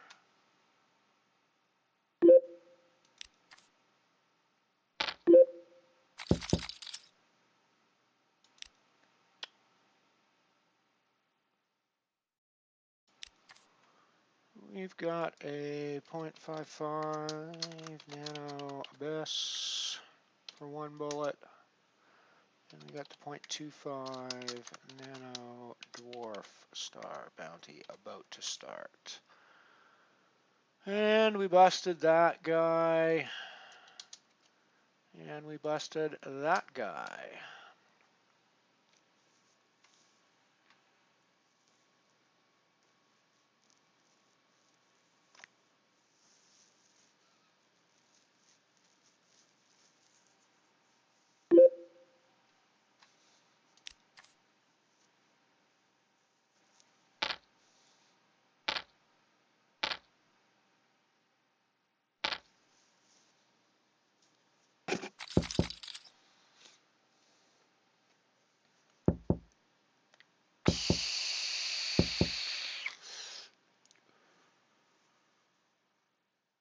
Yeah, for sure. The question is how often. And yeah, like I say, I mean, I fully admit there was tilt in that hand without question. I'm all in with sixes in the Galaxy,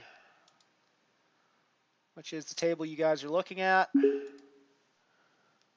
Let's get our titles correct. So on table 1, we've got the black hole.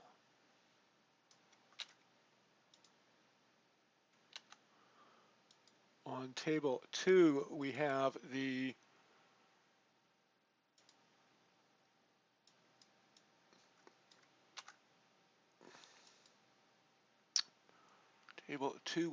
abyss nano.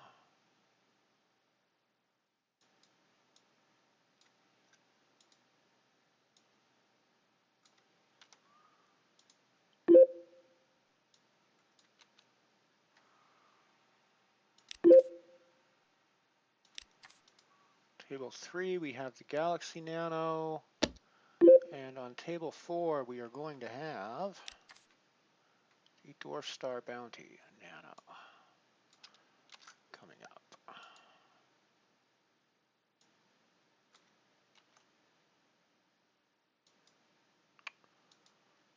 Goes there, and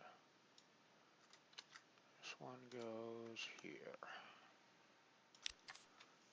And let's do a save all. Alrighty, there we go. Let's get rid of the bad title on that window. And get the right games up on these. So this is the black hole.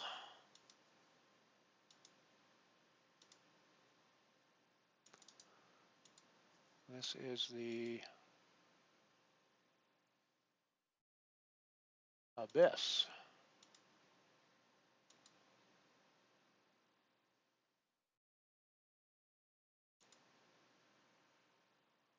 That's the black hole. That's the abyss. That's the galaxy. Are we doubled up with our 6s?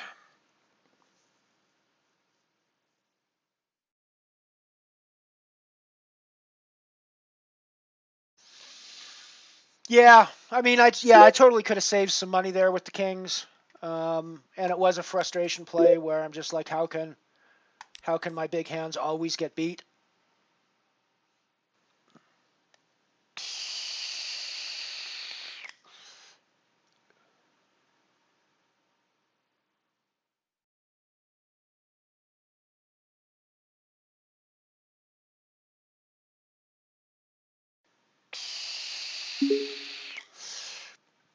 But I mean, one of the reasons I'm so nitty and one of the reasons I don't call off a lot is because of spots like that where, yeah, I mean, I know I'm going to be good when I call off. I know I'm going to be ahead, but should I be putting my stack at risk in the falling star in that spot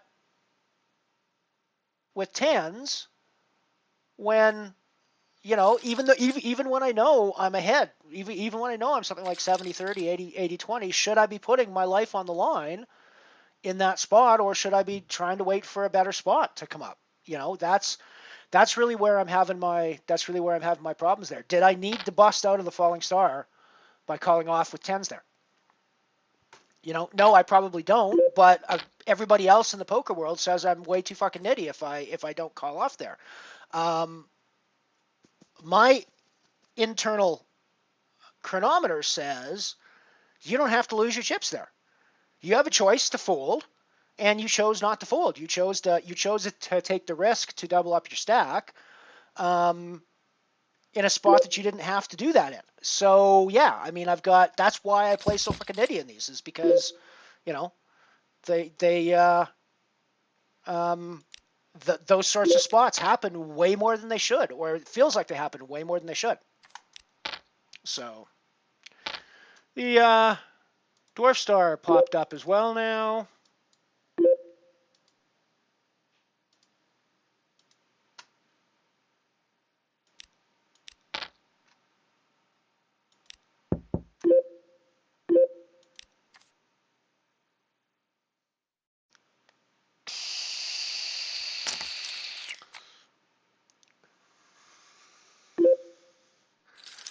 And once again, we just you know, we get in with the best hand and they just get there in the galaxy. You know, I mean, granted, that one wasn't so you know, that one was pretty even when we got it in, but it's still, I mean, I'm there with the best hand and he has to draw to get there, and of course he draws to get there against me, because, you know, they always draw against me to get there. Oh, so there's the Dwarf Star. We're down in the galaxy.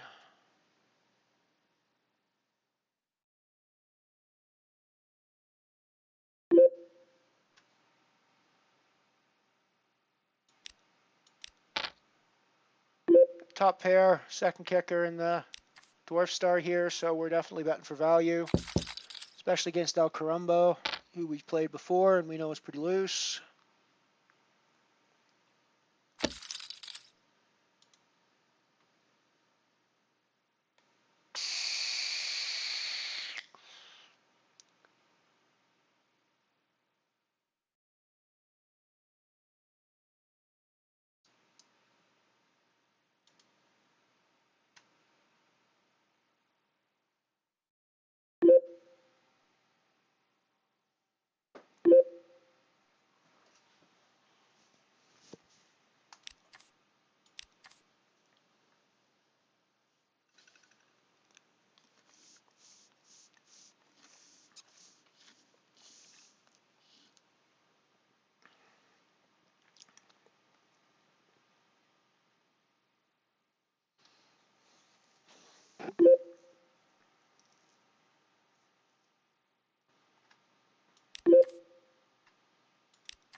And I sort of get the math logic behind that, Ant-Man, that I should be putting my life on the line in those spots.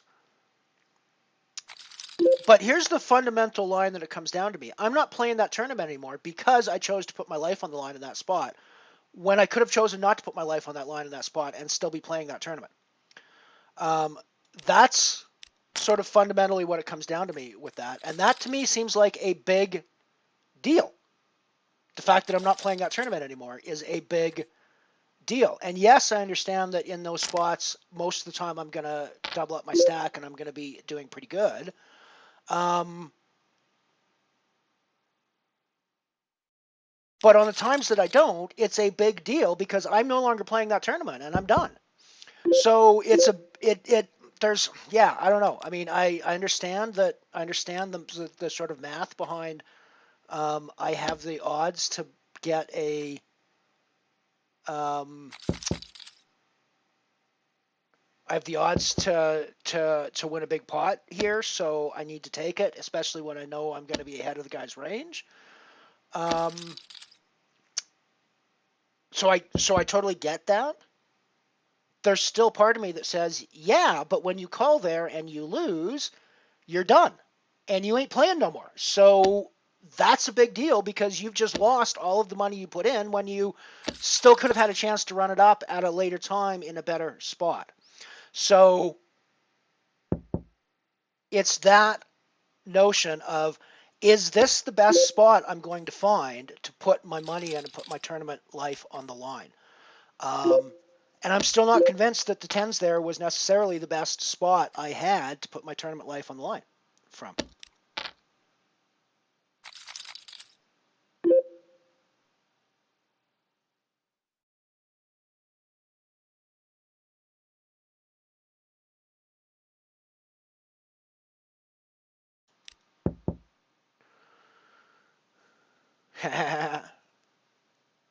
Go for it, buddy. Take it down. Take it down.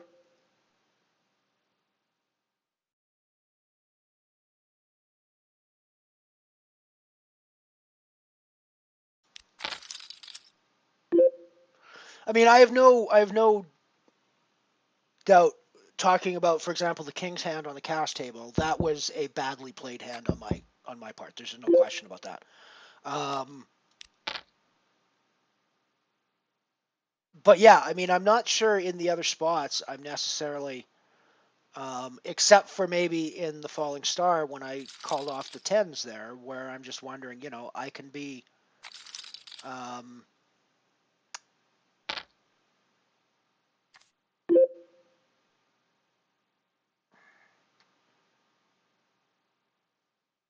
where I know I'm probably good, but I also know that there may be better spots down the line for my chips to go in. And so so again, what I have to figure out is how I'm supposed to figure out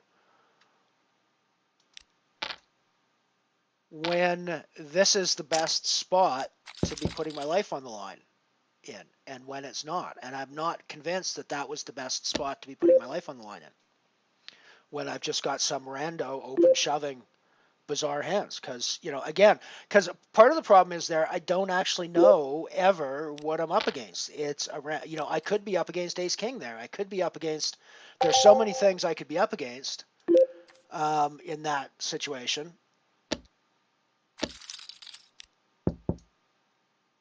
that, I could be crushed, right? I could be totally crushed there. So yeah, I don't know.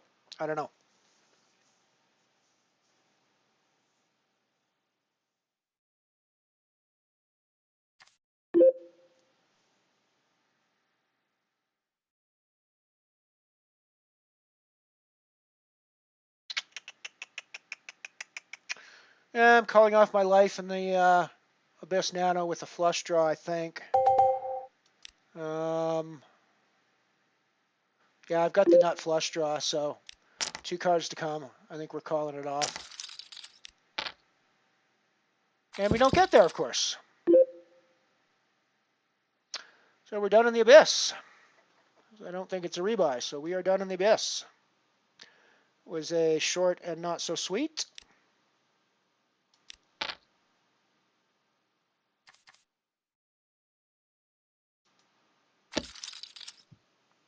I guess that's the other frustration for me is watching everybody else get there when they call with draws and crappy hands and seeing me never get there when I call with the draws and crappy hands.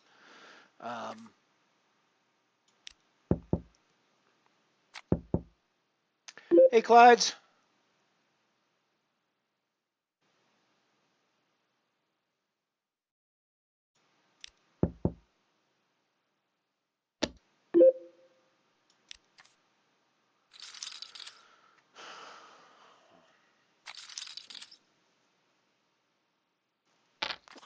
So we got 2 games running at the moment. We got the Dwarf Star Bounty here.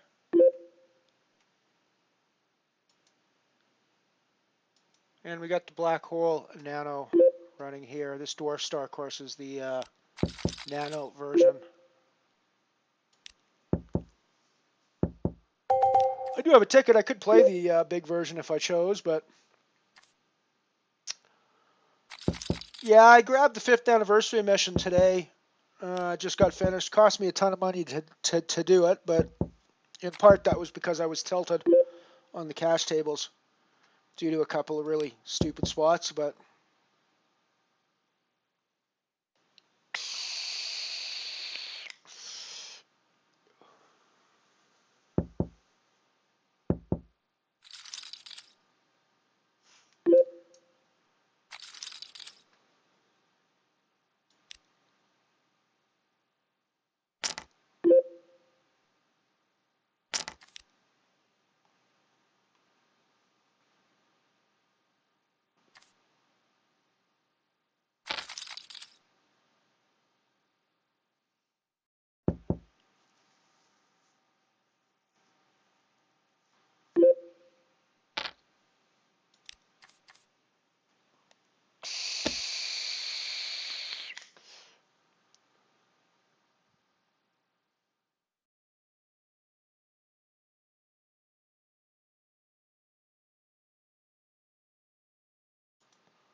alrighty, I'm gonna.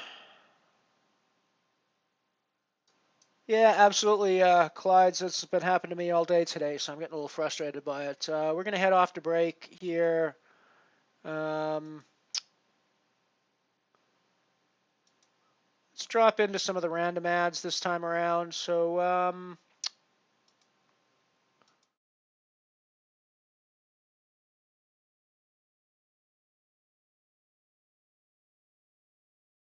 Well, your man's big day is almost here. Now, how about it? Have you got that graduation gift all picked out for him?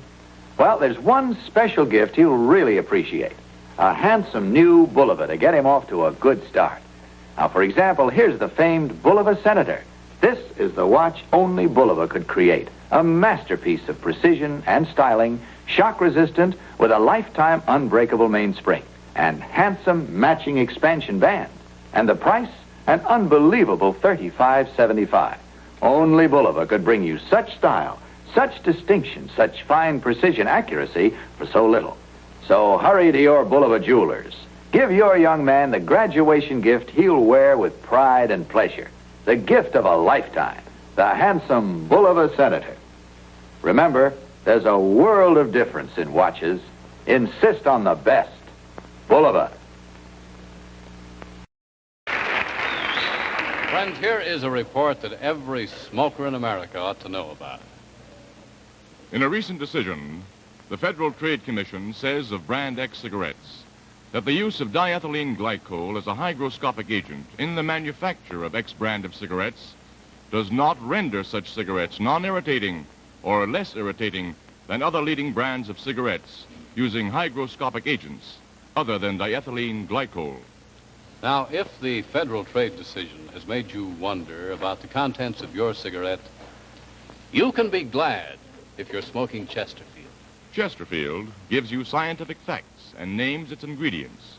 Chesterfield uses tobaccos pre-tested by laboratory instruments for the most desirable smoking qualities and kept tasty and fresh by the only tried and tested hygroscopic or moistening agents proven by over 40 years of continuous use in USA tobacco products as entirely safe for use in the mouth. Pure natural sugars and chemically pure, harmless, far more costly glycerol, nothing else. Chesterfield has the newest and most modern research laboratories and factories staffed by experts. Outside independent consultants include many eminent scientists from leading universities. Believe me, friends, Chesterfield has for your smoking pleasure and protection every advantage known to modern science. For you, that means Chesterfields are much milder, with an extraordinarily good taste and no unpleasant aftertaste.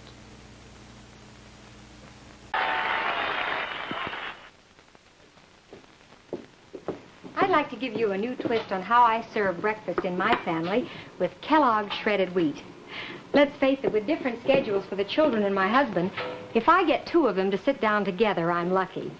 So, I've invented what I call the Kellogg casserole. It's always ready, and they love it. Instead of the same old cereal bowls, I use small ovenware dishes like these.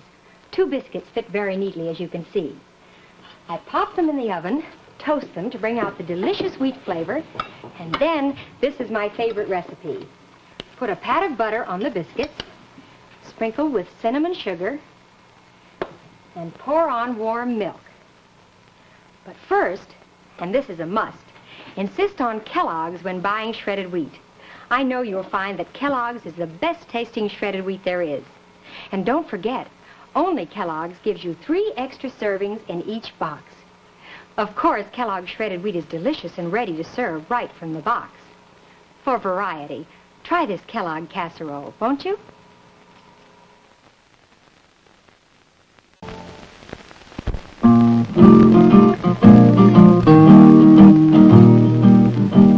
Aunt Jemima pancakes without her syrup is like the spring without the fall. There's only one thing worse in this universe. That's no Aunt Jemima's at all. Aunt Jemima's without Aunt Jemima syrup? That's ridiculous.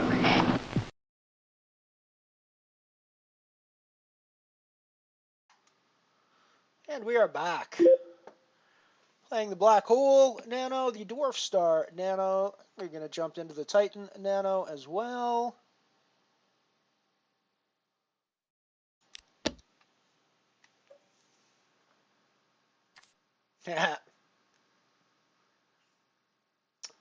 Yeah, some of that old stuff is pretty ugly.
Titan.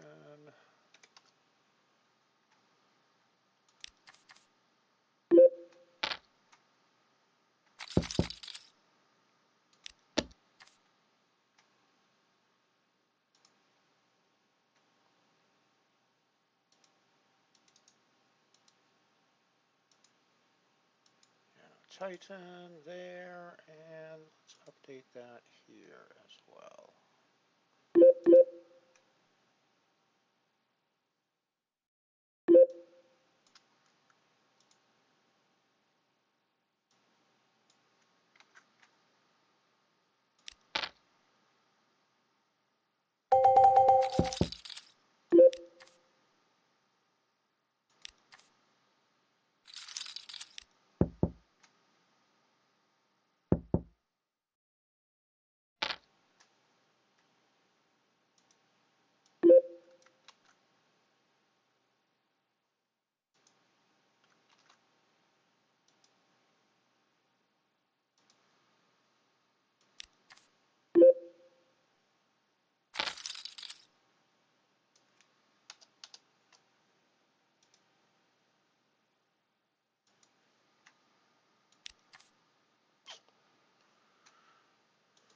Alrighty, so we just added the Titan Nano into the mix as well.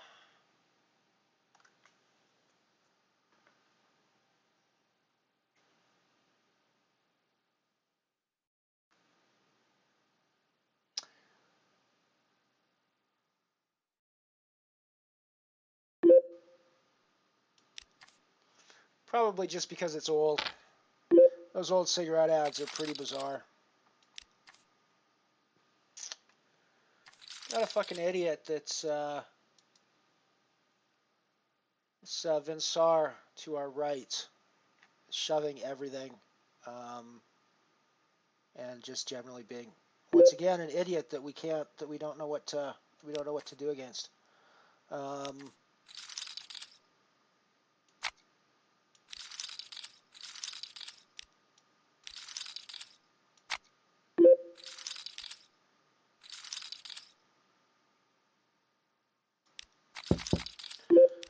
So, I mean, I guess I'm just making all the wrong decisions. Let's go back and look at a few hands from the Dwarf Star. Although it looks like we just lost the stupid dude, so that might make my life a little bit easier over there. But let's have a quick look at a few of these. Replay there.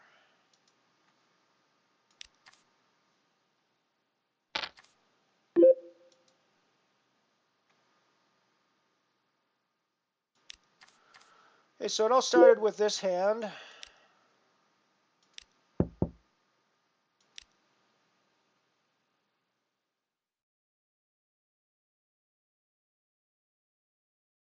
Yeah, nice. And I've got Ace Jack in early position. I wasn't really aware of this dude's aggressiveness at this point, so I just call behind here. I would have 3-bet otherwise here with this. We get a shove from Christina for, you know, a billion big blinds. Again, just a ridiculous situation. And we get a reshove by Vinsar. So, I mean, I think my Ace-Jack is in pretty fucking rough shape here, right? Right? Right? You know, I don't think we ever call off with our Ace-Jack in this spot with a shove and a call off. So we fold. And, of course, we're the fucking best hand, and we're going to be the best hand all the way through to the end of the deal. Had we called that. But I don't think I'm supposed to call there, am I? That's not supposed to be the hands that did that.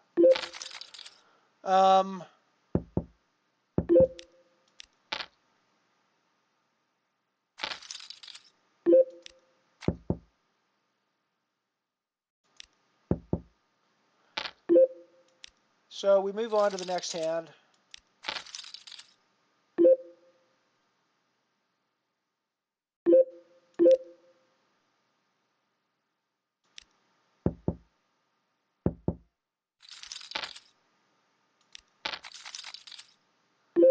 Hang on a sec here. I'm just playing a few hands on the other tables.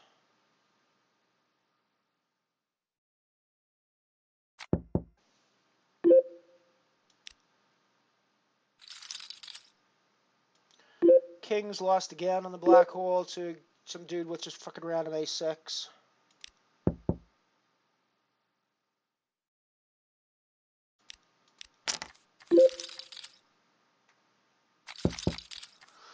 Alrighty, so we go back to this hand here. And we get dealt King Queen under the gun. This is the very next hand after that last one we just watched. So I put in a raise after seeing what dude has been capable of doing. And he raises, so we call behind in position. And we flop the we flop the open-ended draw. He bets. I guess maybe I should just reshove here with the top end draw, or should I just fold here? Because I guess calling is the worst option I can make. I sort of assume that calling behind here is supposed to indicate a ton of strength, but apparently that's not the case. So that's makes a ton of my draws get there. It also means that any nines basically just killed me essentially, right? And he fucking open shoves for twice the pot. Again, I can't fucking call there, right? I've only got draws, so I can't. I've only got overcards and draws. I can't call there. But I also know that given the other hand, he could be fucking on 7-3 at this point, right? We have no idea. We have no idea. So frustrating. I have to fold that again.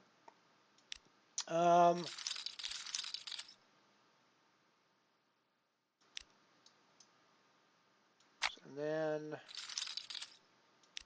what was the next hand? Okay, that was the one where he busted. Yeah, so it's just been very frustrating with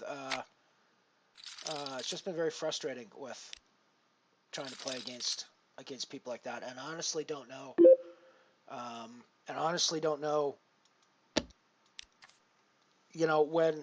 How are we supposed to be strategizing our play against people that are playing like that? I guess that's really what I'm trying to work out here, is how the hell am I supposed to be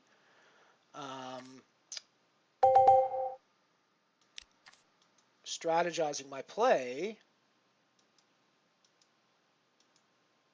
against people who are playing that way. Because clearly I'm not strategizing it correctly, I wouldn't think. I don't know. I guess the ace-jack is standard, but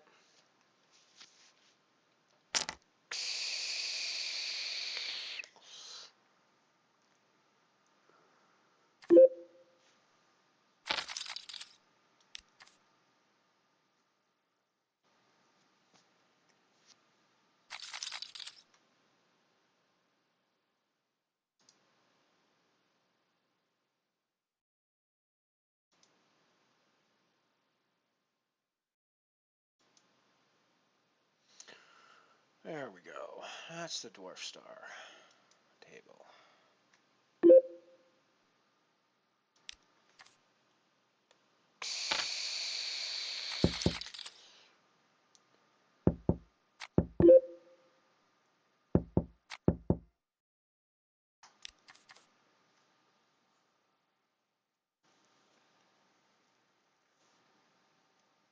But I mean, and I guess one of the sort of things I'm trying to work out here is how do I put a range on those billion big blind shoves, and then the reshove over top of that, or the recall. Obviously, I'm not ranging it correctly in all spots. Am I supposed to range those super tight? Or in these nanos, am I supposed to look at that, go, well, you're obviously just fucking, you obviously just don't have a fucking clue here. So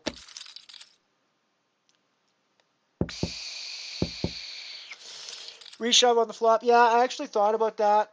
But then I thought, well, no, you're just putting yourself on the line in a spot again where you don't really have to, right? where you don't really have to, and where you don't necessarily know that you're going to be in the best spot if the money goes in. You know, and I get that you can't always know whether or not you're going to be in the best spot when the money goes in. But shouldn't you have some idea as to where you're going to be? And against players like that, I honestly have no way to range them. I have no way to tell where I am. Right? I have no way to tell whether that shove is me shoving over somebody trying to bluff me, me shoving over somebody who's just hit two pairs. You know, I just have no idea.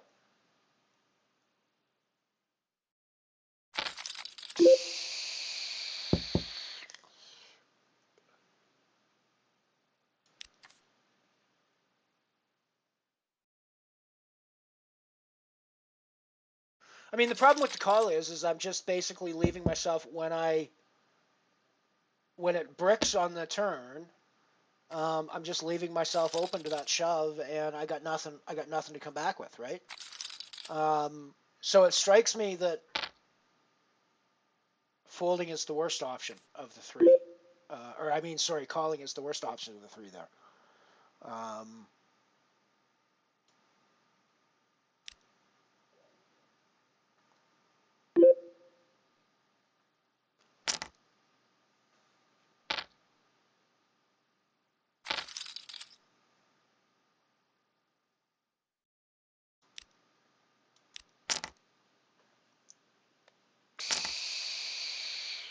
Exactly, Ant-Man. That's why I think calling there is the worst option. So I clearly, you know,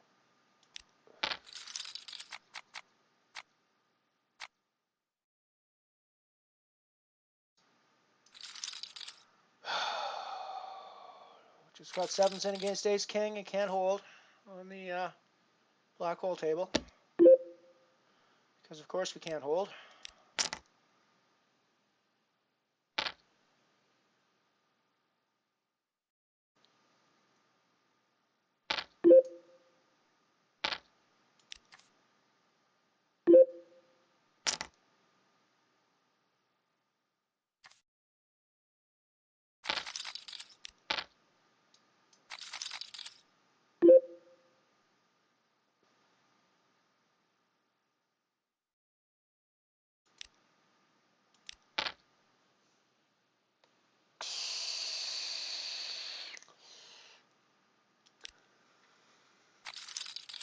Just rebought for another stack in the black hole.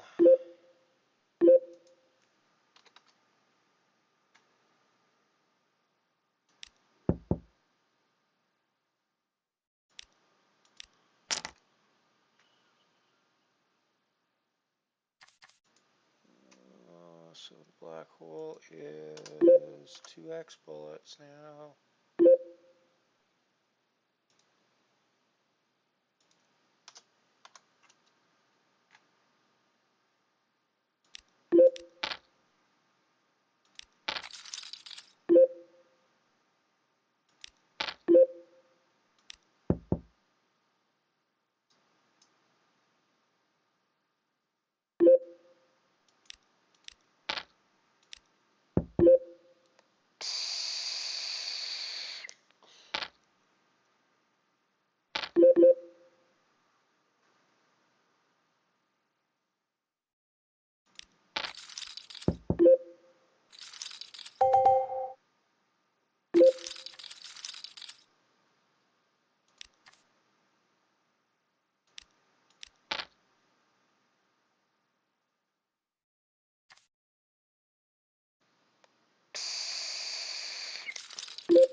Yeah, I mean, that's a good point, and that was part of what I was thinking when I was considering the shove on the flop.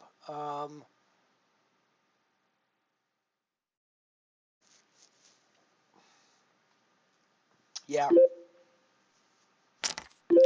Yeah, I mean, I'm pretty sure calling was the worst option there, just because you're just stuck in a worse position on the turn then when you call there.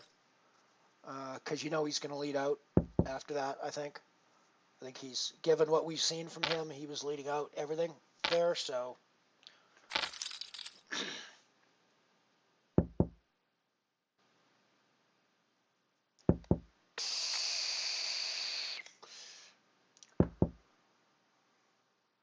That's okay, we're shaking it off. We're doing our thing. We're trying to do our thing anyways. We're still getting crushed in spots where it just seems like it's happening more than it should, but we're shaking it off.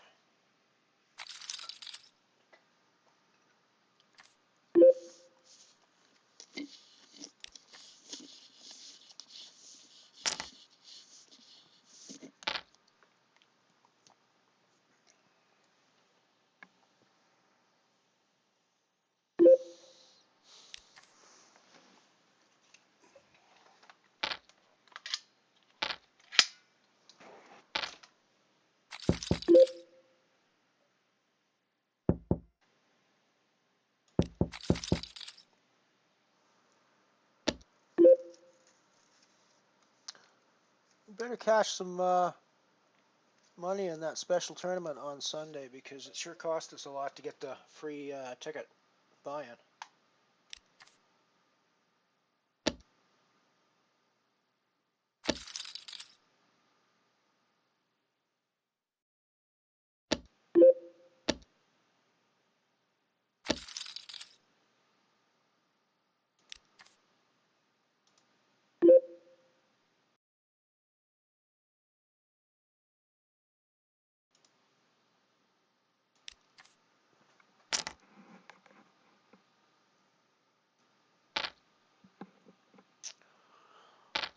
I mean, with 2 overs in the straight draw, there are a few hands that I'm in pretty rough shape too. But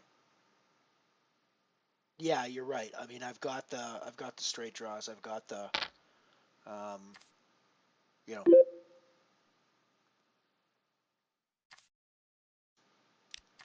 I'm in pretty rough shape at that point to 8-9.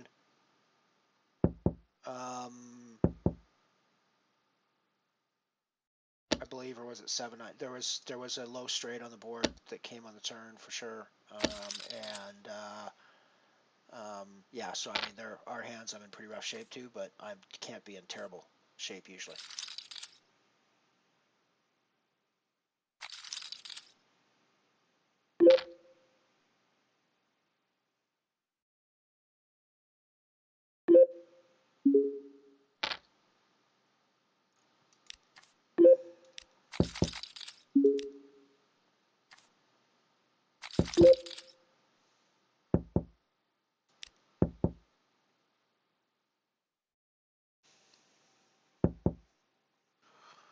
Nice Piano Cat, well done.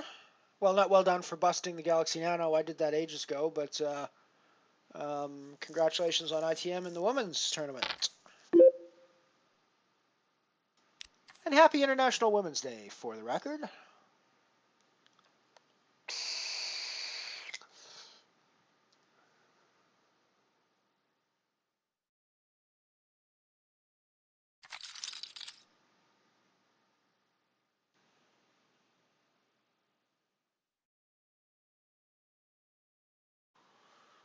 Take down them monies, Piano Cat. Take down them monies.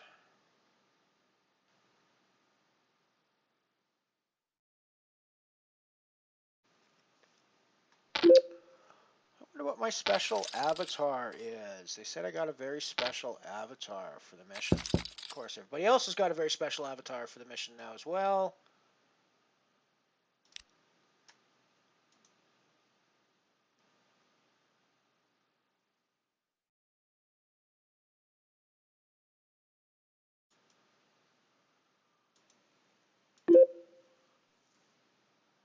So we got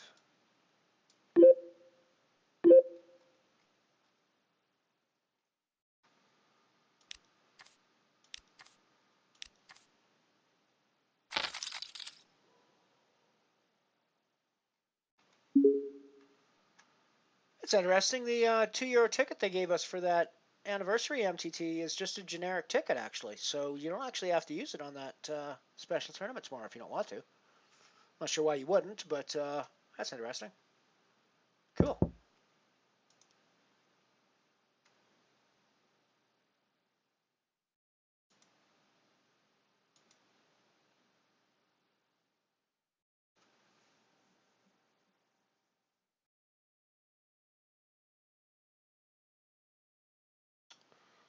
Alrighty, so that's what the new avatar is.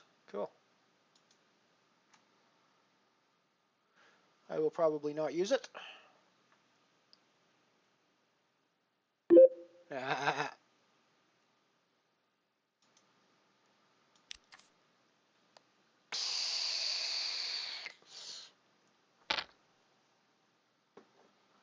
It's always the problem when I'm doing live reporting at tournaments, and you're on the break and you go outside and you see one of the tournament players outside. It's like, do I go up to him and ask him how his tournament's going, or is he just gonna glare at me and think I'm needling him because he just busted out? What's what's the look on his face? How's he looking? How's he holding himself? Does he look like he's a man who's still got chips on the table inside, or does he look like a man who's just gotten booted out of the tournament?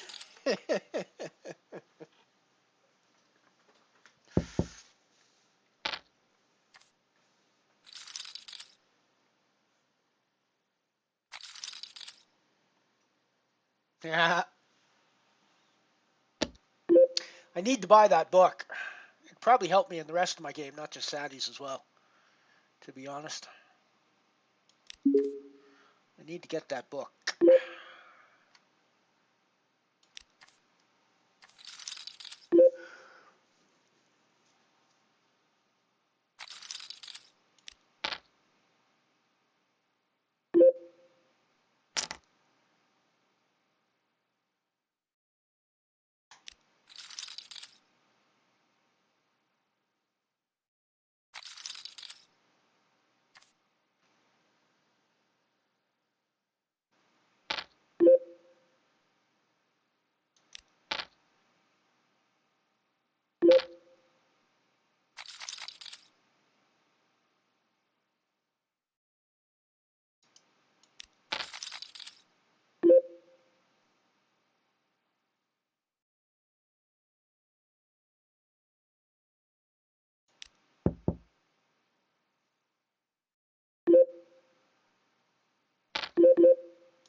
Tough spot on the Titan table that I guess I'm folding, but yeah, wow. 7-8 just flopped the nuts.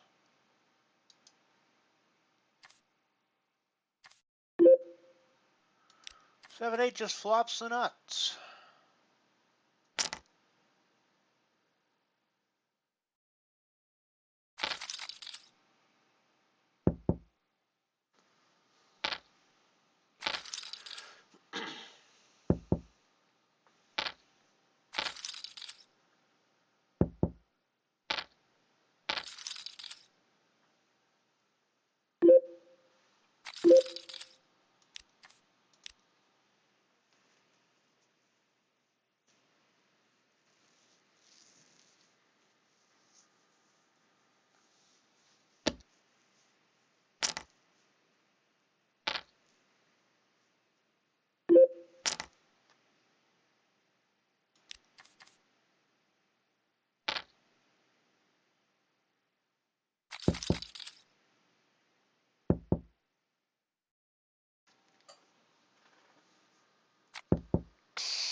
Things have been pretty slow so far in the Titan. Haven't really had many hands to play. Haven't really had any huge stuff. This might end up developing into something of a hand. The back door. And now the gut shot to the big straight that would be pretty well disguised, I think, if I hit it.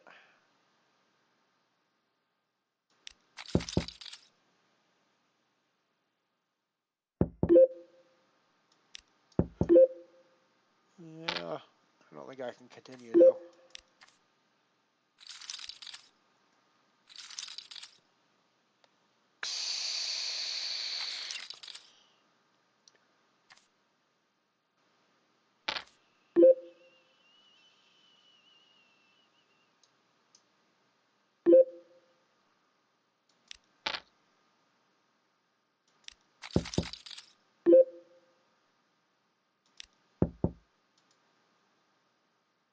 Ooh, I've got new TV to watch when I'm done the stream today. There was a new Discovery that was on TV last night, and a new Orville as well. So we got science fiction shit to watch. Yeah. How much is this straight? How much is this straight worth, everybody? How much is this wheel worth? This wheel is worth about 0. Yeah, the deuce flush wins. That's hilarious. We would have split if the spades don't come, but his deuce of spades in it, the ace deuce hand. That's hilarious.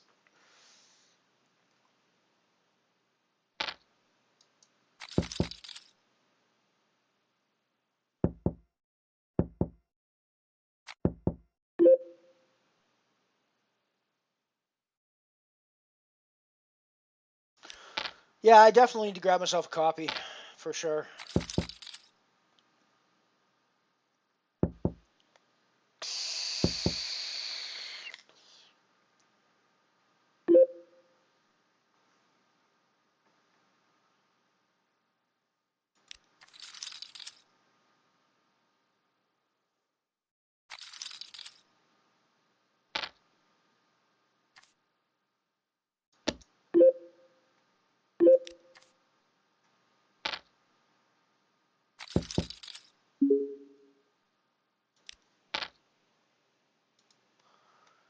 Got an interesting hand developing here.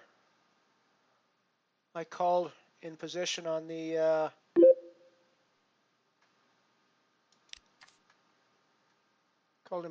button here, and then it checked me on the flop, and I put in a bet with my top pair,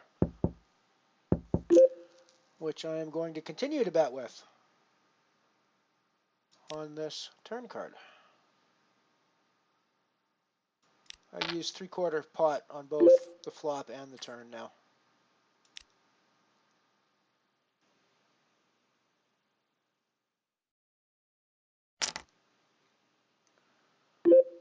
Yeah, no, the International Women's Day, I tried to enter one and it told me that I was not eligible to enter.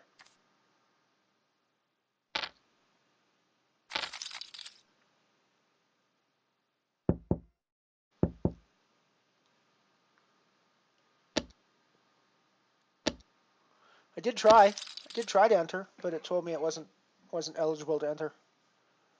I mean, I figured if it's just a tournament to celebrate International Women's Day, it doesn't necessarily have to be restricted to women.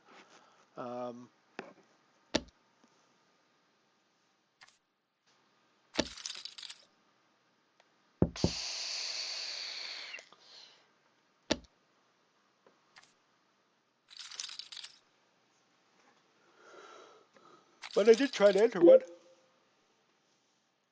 Excuse me.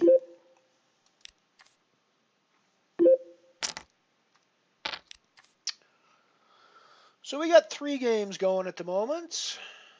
Let's flip over to our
Flip over to our 4-table view and let's check them all out for a little while. That's the Dwarf Star Bounty down in the bottom right. Titan Nano in the top right. And the Black Hole Nano in the top left.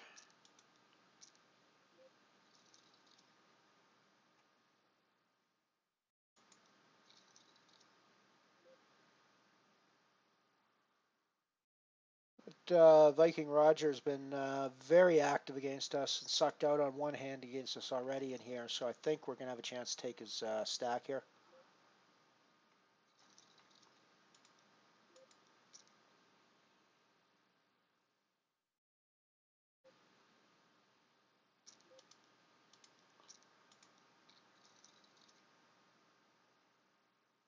And we hold.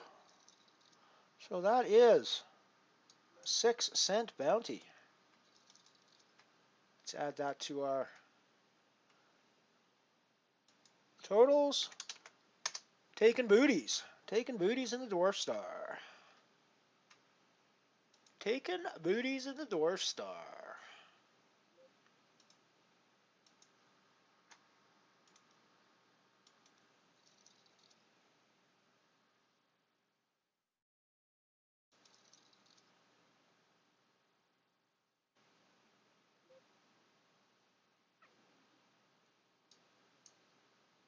I might have won with the straight if I'd bet. You're right. It's entirely possible.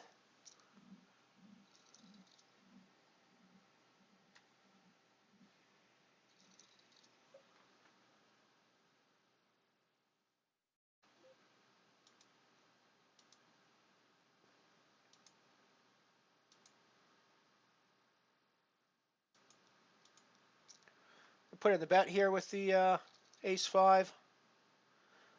Obviously flopping the flush draw is a nice spot for us.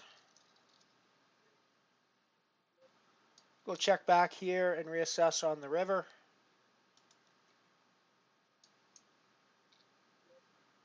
I think we call here with our ace high. We don't win a huge amount of the time, but I think we do actually beat a lot of his bluffs. So,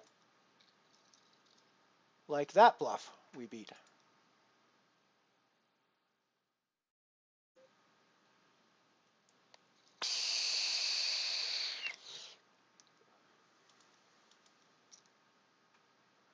Put in raised by 5s.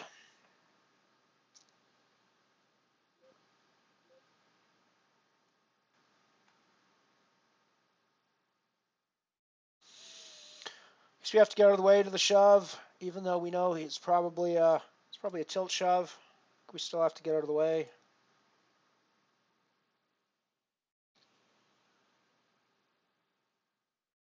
Huh.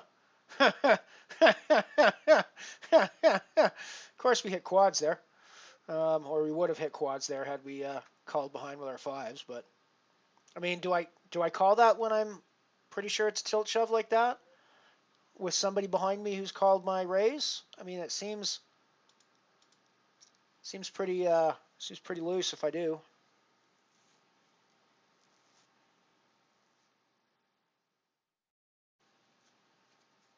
I mean, obviously in that spot, you know, I gave away quads, but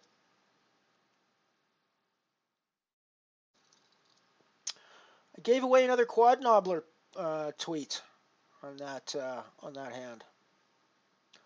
I guess I can't technically quad knobbler it when I folded preflop, can I? Yeah, exactly. You know, you don't have to be Irish to play the St. Paddy's Day tournament.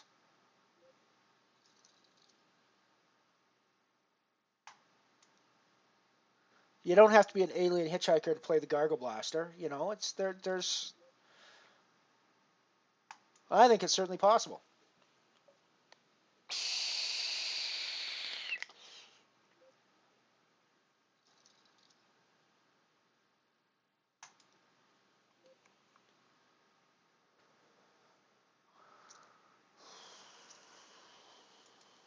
Put in a raise with my 6-7 on the Dwarf Star table.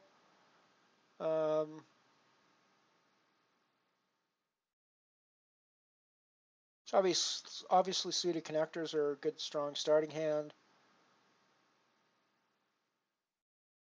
Something like this is going to miss the flop a fair bit, though, so putting in the raise gives me more options when the flop comes in for c-bet strength, I think.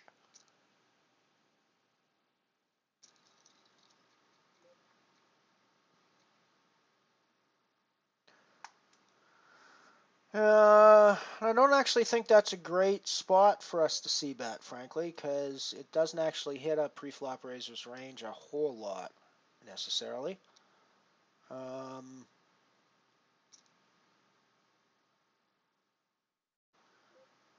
So we've got up and down now.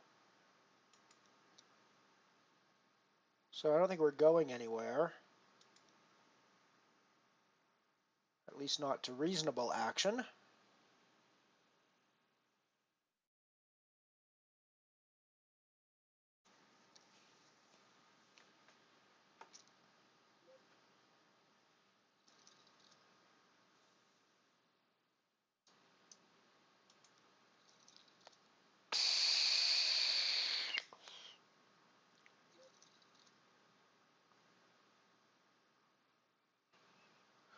So we brick out all of our draws, which probably means we can never win this hand, except maybe by trying to bluff raise at this point, but I think that's pretty dicey.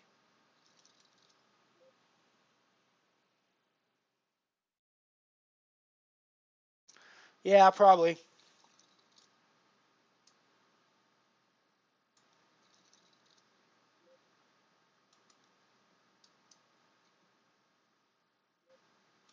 I mean, to a bet, he might have folded there, but I mean, obviously don't know he's got the deuce of spades, right? It's you know, he could have a bigger spade quite easily in that spot. So I think the bet in that exact instance, the bet might have worked, but we don't play results-oriented poker, and I think in most situations, the bet on that board is, I mean, I'm clearly turning my hand into a bluff, and it's not a bluff that's going to get through against most spade hands, I don't think. Most hands with a spade in them. I think the deuce, the three might get away, but much bigger than that, they're going to cry call on that action, I think.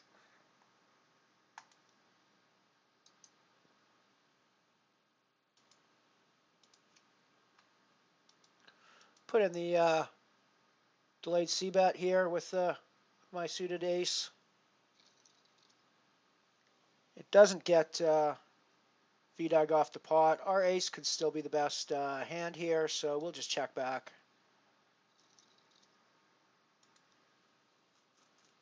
Yeah, second bet there might have got him off. I still think it looks like he's probably calling. If he called the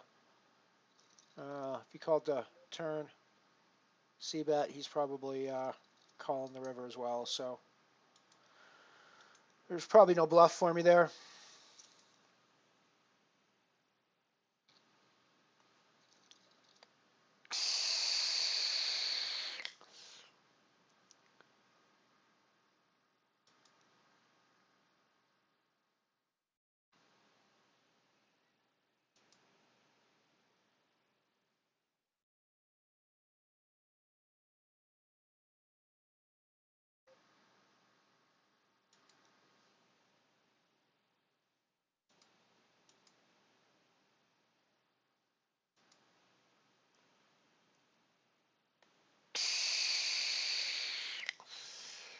So what do you guys think of this four table layout? Should I use it more? Should I use it less? Up until the last little while, I've used it only sort of to kind of show what our layout currently is. But yeah, I'm wondering if you guys like to see all the tables at the same time, or if you'd rather just see one at a time and have me flip over to the active table most of the time, and then occasionally describe hands that you guys can't see because we're on a different table. Hey, Mike. Good to see you, buddy. Good to see you, buddy.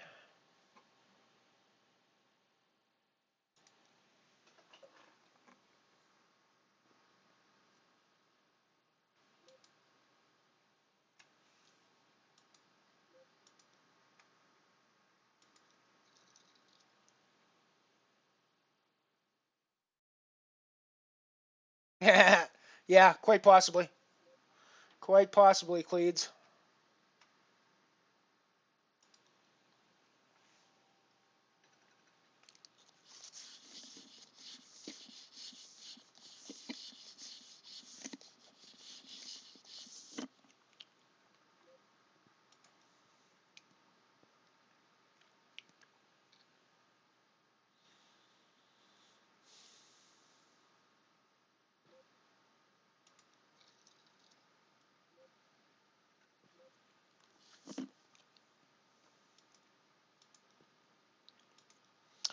Almost felt like a donk lead on that when the jack comes on the turn there. I think I can get him off the hand like I thought he had, which was something with a deuce in it. But I chickened out.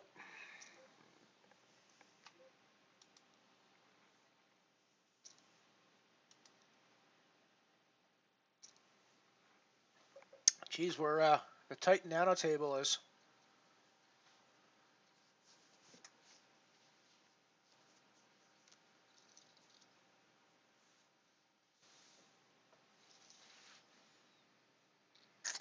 It's always fun to sit down and build a PC.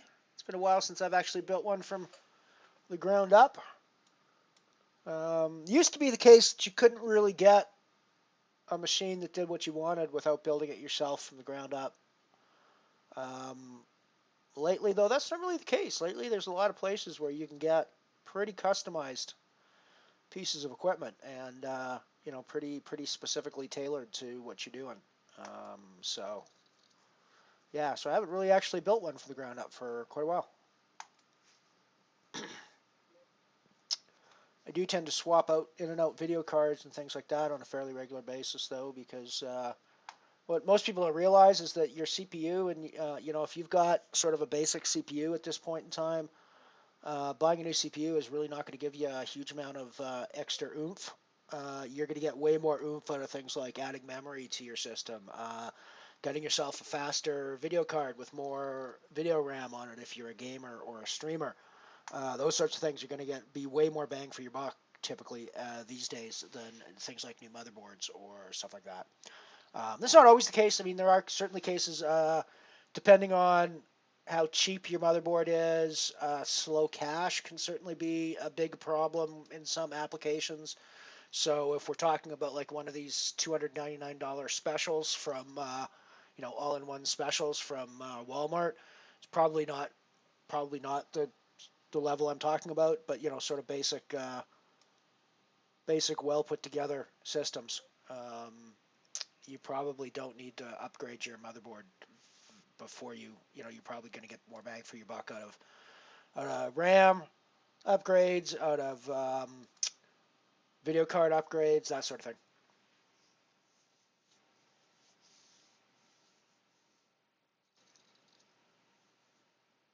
And that's the other side to buying pre-made. I remember I got a Gateway at one point that actually turned into one of the better machines that I've ever owned. This was years ago. This is like 20 years ago, back when Gateway was actually a thing. I assume they're still a sort of a thing, but they were actually a big thing at one point. And when I got it, the network card kept flaking out just on a random basis. It would just drop packets and just stop working for a few minutes and then kick back in again and all that stuff. And they actually, it was on warranty, and they literally sent. I was working shift work at my job on the military base back before, so I literally had no time to take this into a shop or anything like that. They actually sent the guy out to the military base, which is like 30 kilometers out of town.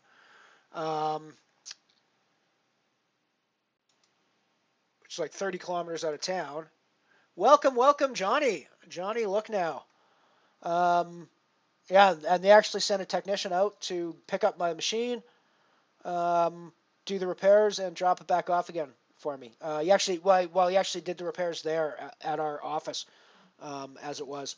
It was pretty cool. So there is advantages to buying that way, but it does suck when you get them and they don't work. That said, it sucks even more when you're building one yourself and you can't get it to work right and you can't fucking figure out why. That's even worse because there's no one to call at that point. It's all on you, right? so, and that's happened to me before too, where you've got,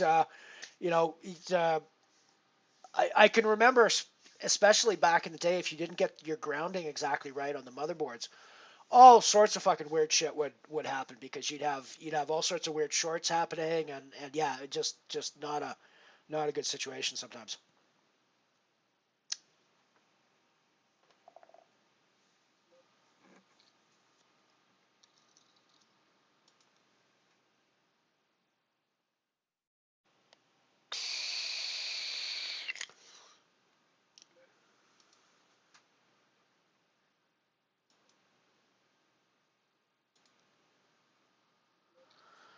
Computers were my life and my profession for 30 years of my career.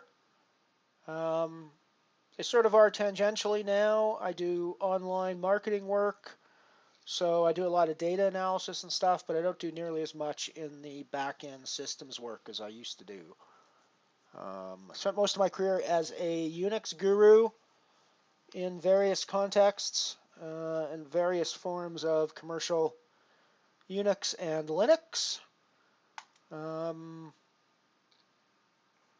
Yeah, just not so much call for that anymore these days, so I decided to branch out into other things. And I'm not really that fond of being an administrator of Windows. I find it's all a little bit more complicated than it needs to be. It probably sounds weird coming from a guy who's a Unix guru, but I don't find Unix complicated at all. I find Unix very logical and makes a ton of sense to me.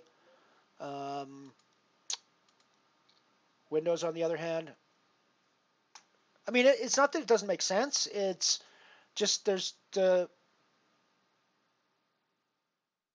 GUIs are cumbersome, and the command line is cumbersome on Windows as well. So it's like none of the sort of system administrator stuff I find is nearly as elegant as it is on the Linux end. So yeah, I decided not to sort of, and I mean at 52 years old, I'm probably going out to do my MCSE and get my Microsoft training is probably not really necessarily the career move that's going to pay me the most money at this point. So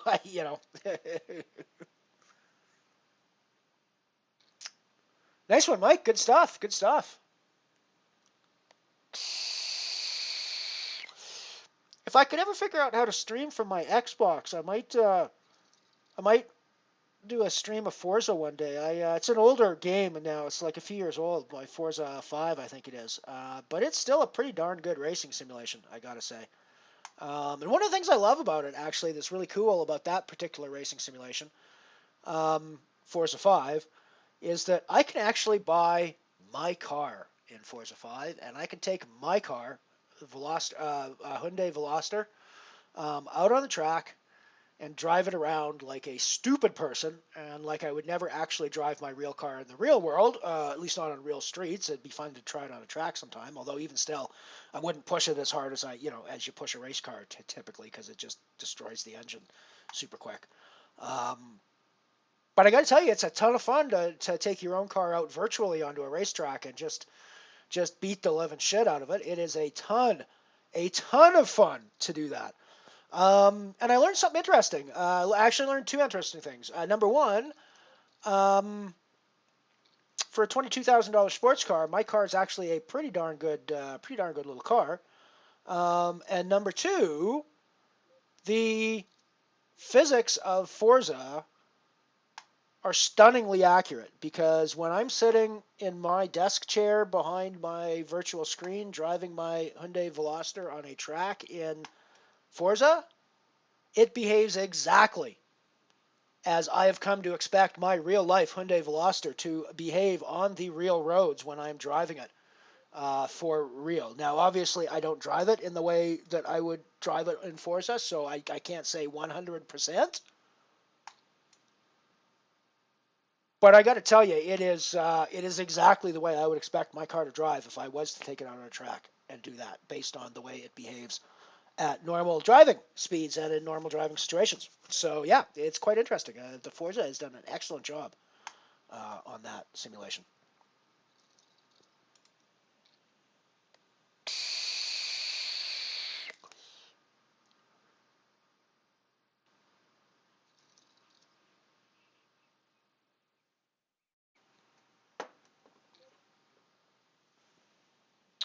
It was just when you mentioned GTA there, I was thinking about driving games. I played GTA in ages. I played one version, I'm sure not the most current version. I think it was probably version 4 or version 3 that I played back in the days. It's kind of fun. I like the sort of open concept of it. Again, as I've said before, I like open world games. So I don't like being told what to do. I like being given options and something to explore and being able to figure out for myself what I want to do.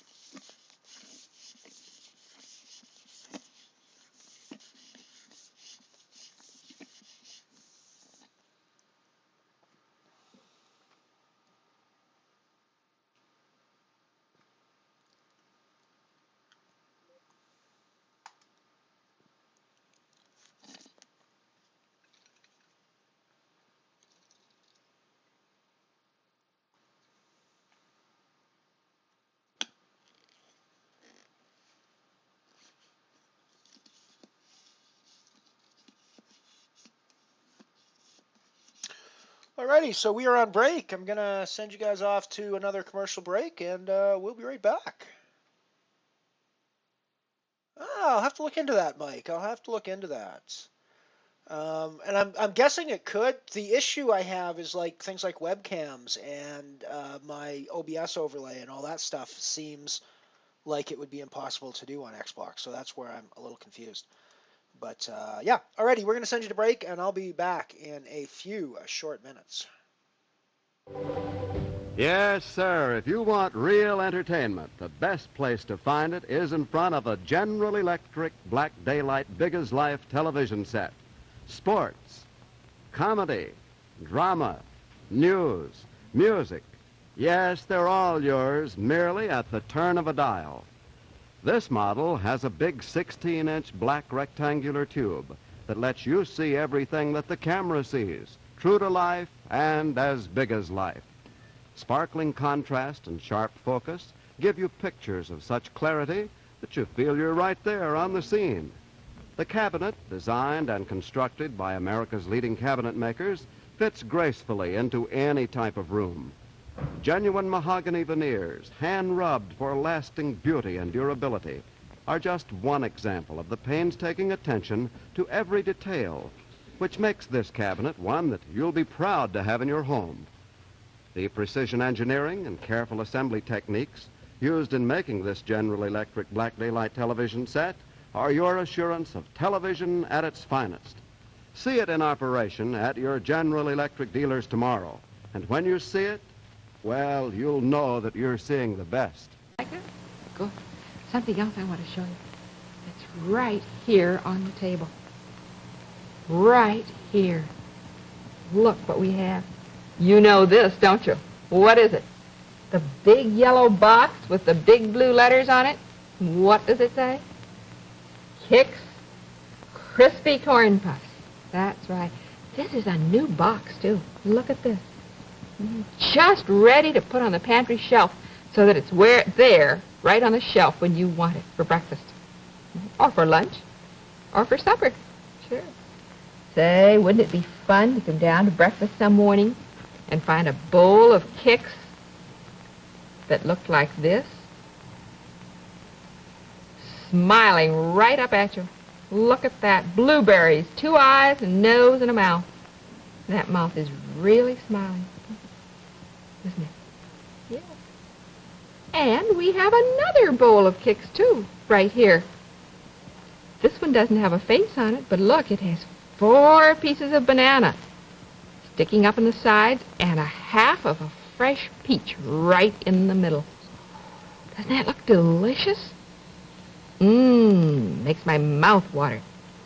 And we have a third bowl of Kix right here. Look at this. With sliced peaches all around the side of the dish, and a blueberry between each slice, and the center is all filled with Kix. Say, those would be very, very good for breakfast, wouldn't they? Yes, and you know why they taste so good? Why? Because they're crisp, they're crunchy, they're delicious. They stay crisp to the last spoonful, and they have that wonderful corn flavor. That's right. So when you're ready for breakfast, you think about having a bowl of Kix, will you? They're good.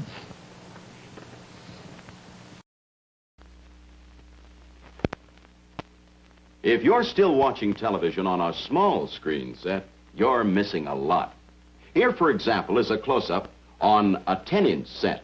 See how much smaller it is than my head? Now I'd like to show you the same close-up on a 21-inch set.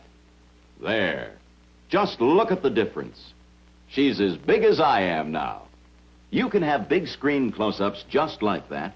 Close-ups as large as life with RCA Victor's great new 21-inch model, the Master 21, at the lowest 21-inch price in RCA Victor history, as little as $199.95. Visit your RCA Victor dealer soon. See television's greatest value, the Master 21, big screen 21-inch quality TV for $199.95. And remember, every year, more people buy RCA Victor than any other television.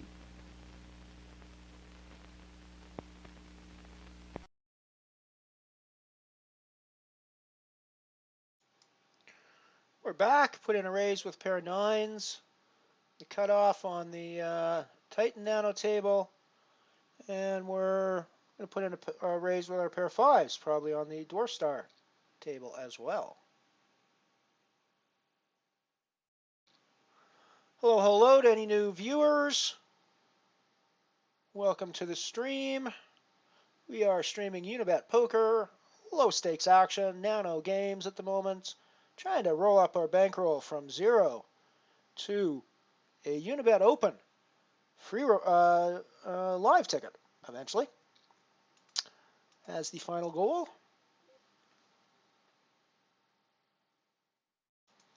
Put a C-bet here with our overpair to the board. And I think we just have to call this off. We're still in rebuy territory, so we can fire another couple bullets if we need to. And we don't need to. We double it up. We double it up in the Titan.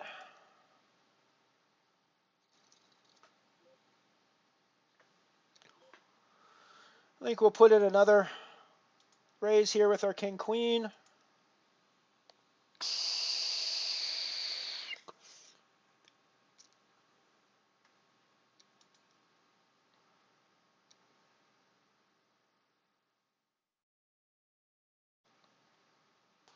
We got 3 that time.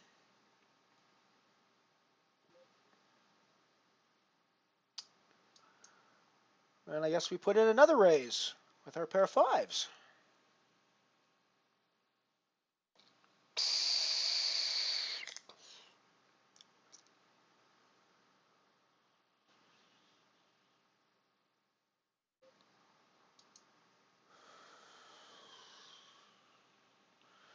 Yeah, we probably don't call off Det Donk here this time. Not with 5s. There's too many random bluff hands even that we're gonna be racing with in this spot. So I think we just have to get out of the way there. Put in a raise with my King Jack down on the Dwarf Star table. Under the gun, so it's not the best, but it is suited, so.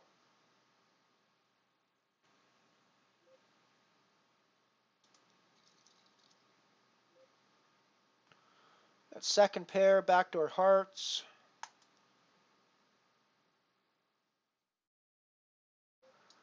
Second pair, front door hearts. We're going to put out a bet with that. Down at the bottom, we've got a nice flush draw. Now we got 7s and 5s. I think we're check calling here all the time.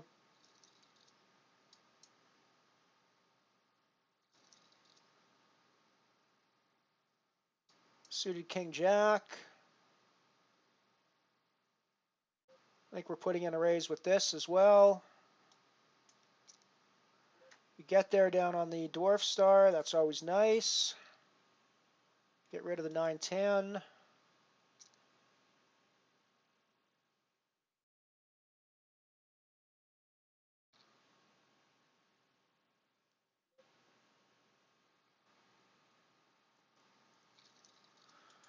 Get rid of the 10-7, I think.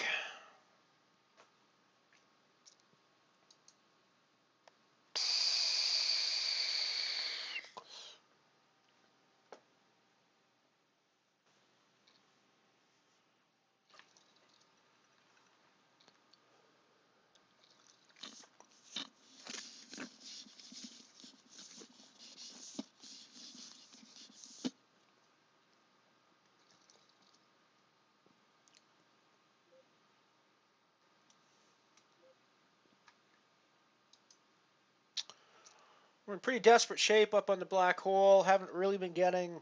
This is not really the kind of hand I want to shove from under the gun. We haven't really been getting anything that's shove-worthy or playable over there.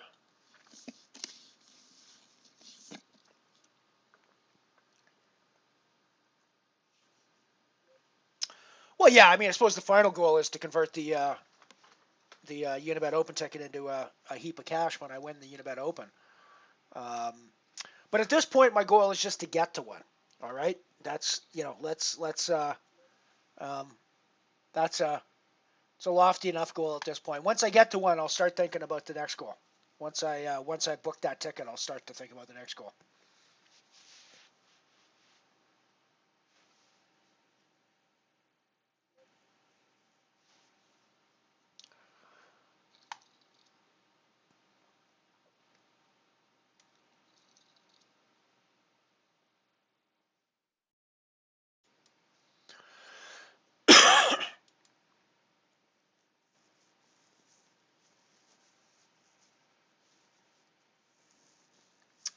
Well, let's go back to one table for now.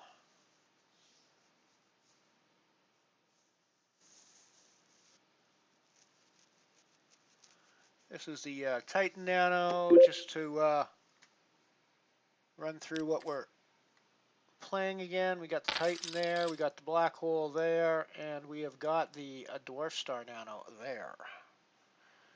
Taking one booty in the Dwarf Star Nano, so we're not at zero there, but we do need to do some work. There's 20 people getting paid in that one.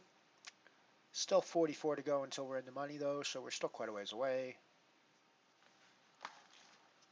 We have a stack that could cash, though, so we've still got 50 odd big blinds, well, 40, just under 50 big blinds.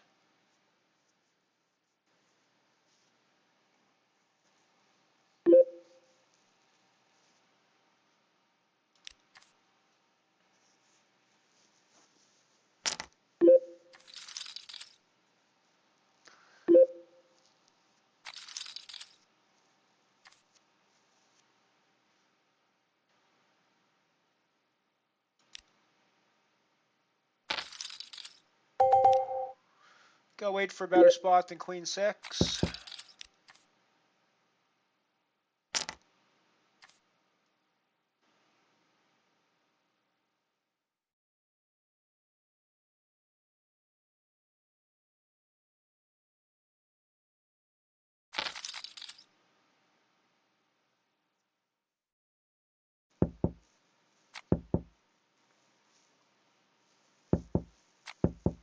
Maybe the reason it feels so lopsided to me is because I don't actually put my money in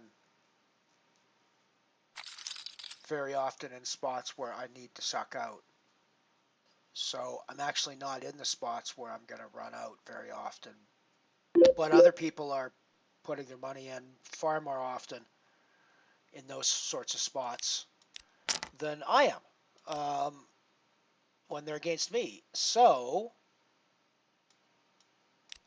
yeah, so maybe that's why it feels so unbalanced. Is I just don't get into the other spots in the other direction. but way more people are getting into them against me.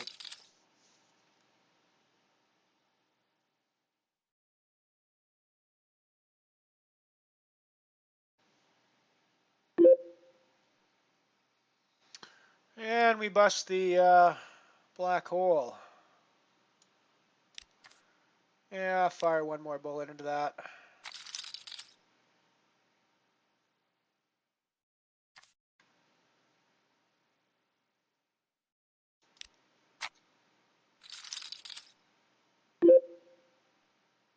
Huh.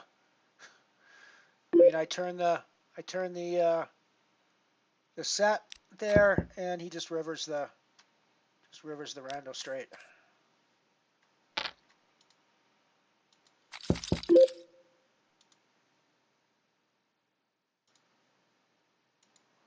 That's 3 bullets in the black hole.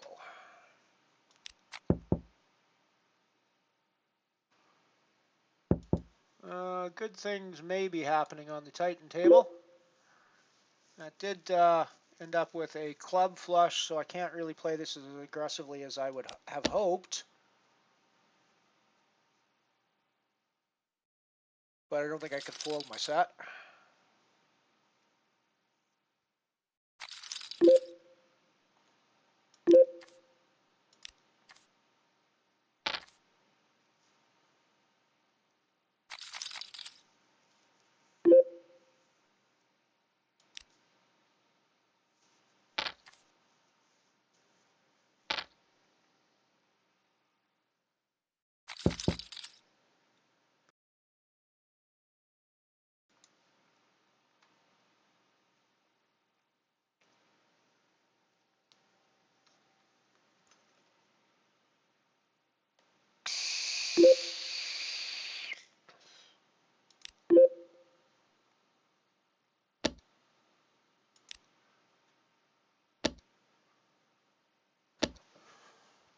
So we rebought the black hole, but we basically rebought for 15 big blinds, so we're still in pretty rough shape over there.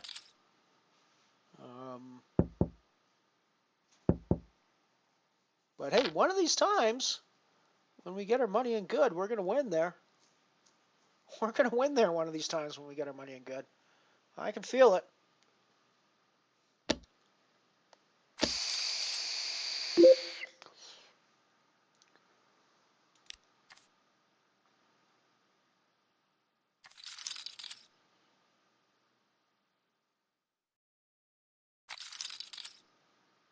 Titan Nano had good turnouts today, 107, 108 players total so far.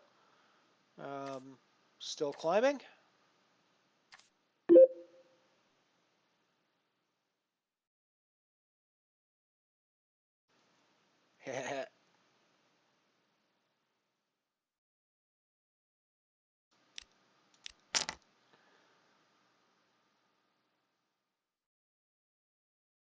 Going to put in the raise here with the Jack Queen on the button.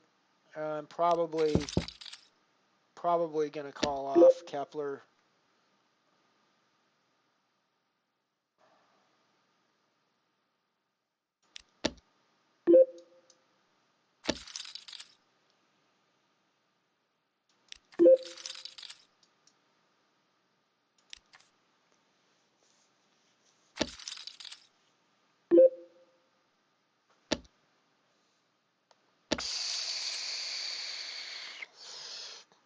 I'm not going to do the same thing against I Need Money because I have to fold to a reshove, and I've seen him do the reshove several times at this table. So we're not going to put ourselves in that spot.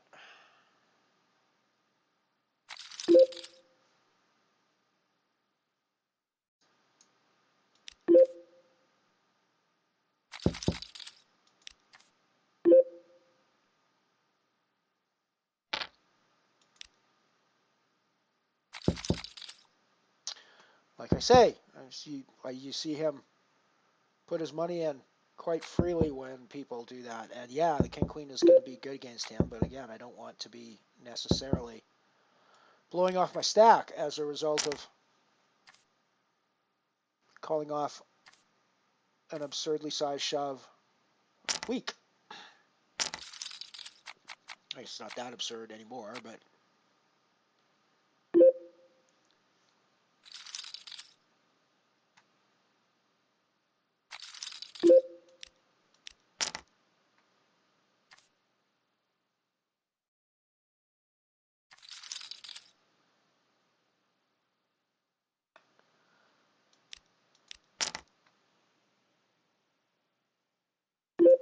It's our last bullet in the dark matter.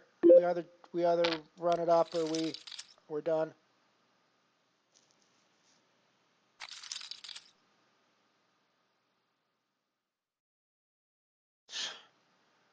I mean, oh no, we did end up getting there. Good. Sorry, I didn't actually see the ace. Board reading skills. Board reading skills.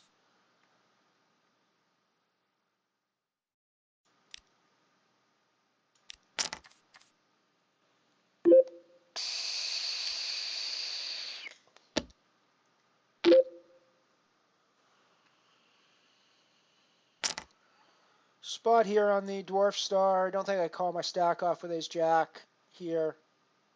I mean, I think he's doing this light a lot, but I don't think ace jack is the spot I should be calling off in. Let me know if you did disagree, Ant-Man.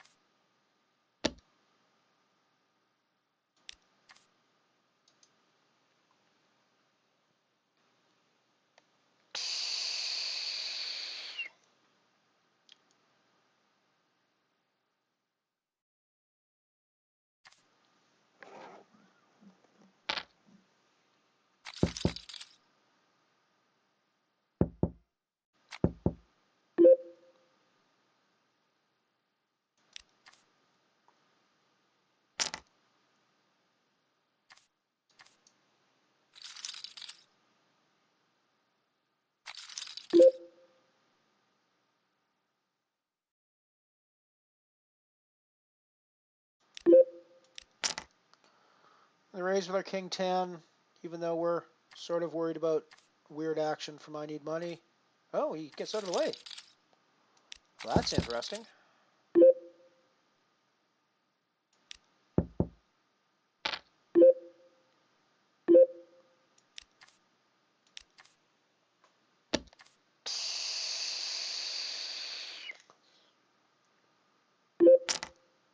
Oh, you guys weren't even watching the hand I was describing. That's cool.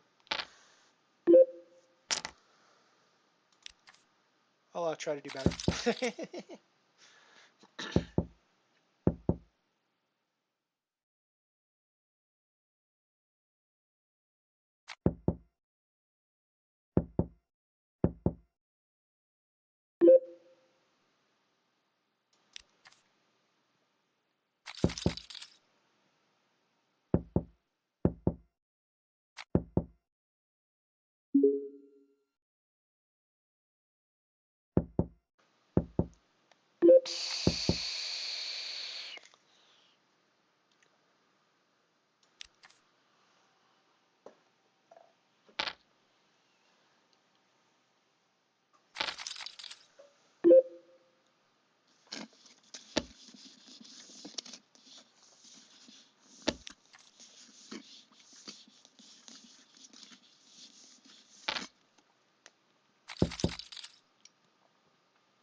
Just going off to have a look at that, Piano Cat.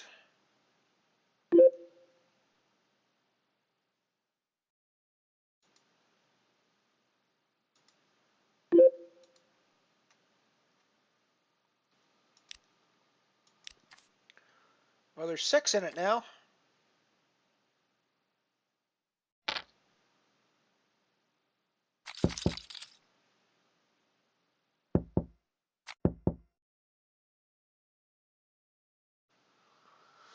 Seven, although I'm not sure that the UK Unibet or the Unibet UK tours are the ones that I really want, but that's cool. I'll play it anyways.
Hello, Piano Cat. I see you here. I see you on this table.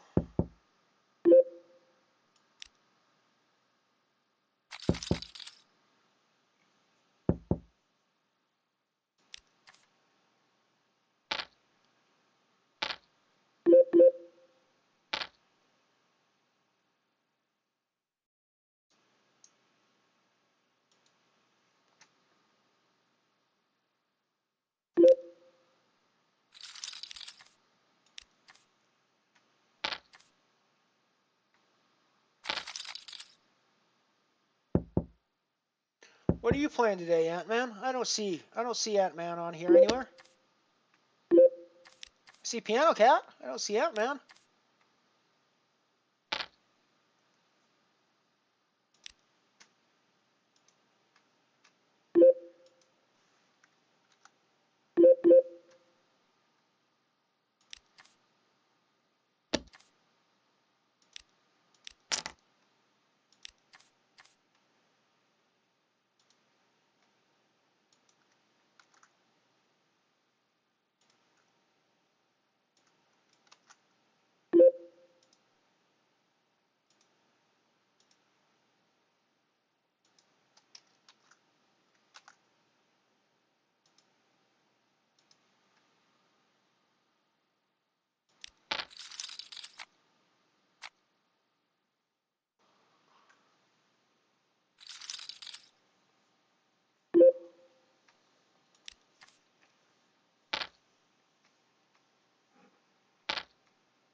Righty, so we now also have the qualifier.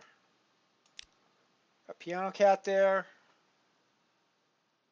Still not sure which one Ant-Man is here, but he's apparently in this guy too. Got an interesting hand developing on the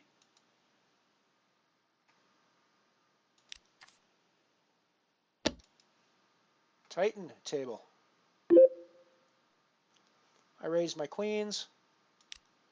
I need money called behind. And I'm c-betting my queens.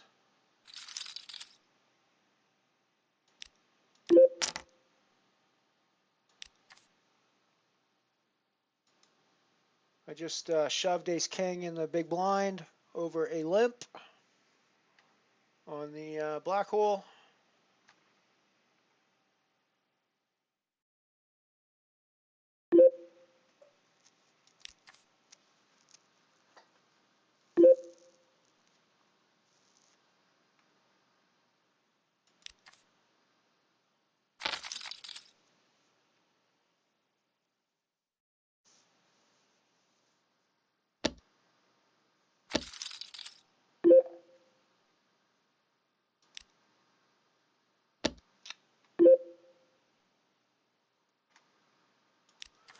So what do you guys think of my new background?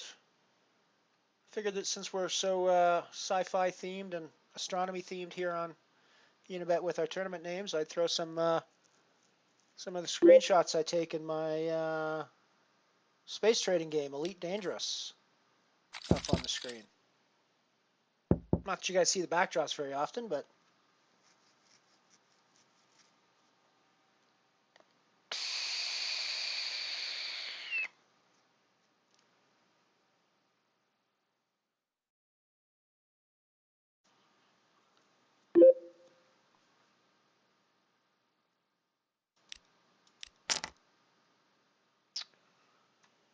you're going to raise from the button with suited king. One gapper.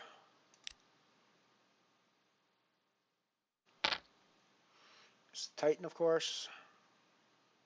Titan Nano, of course. Mulligan's somebody that we're fairly familiar with. Played relatively frequently over the past few weeks in these nano-sized events. And I think given the stack sizes and the sleepers, oh, I guess Mullican just came back. I thought he was going to be asleep, so we might have got this through. We still might get it through.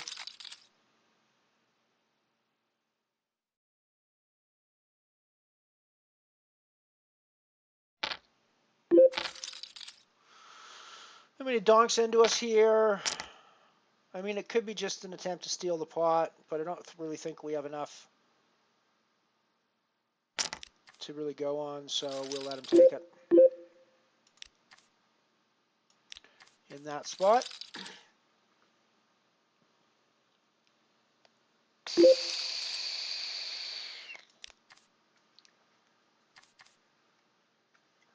I really only raised there because Mullican fell asleep after he tanked so long in our previous hand. And I thought I'd get through, because I knew I'd get through the small stack with my raise. So I thought I might get through and steal those lines and antes, but I guess not.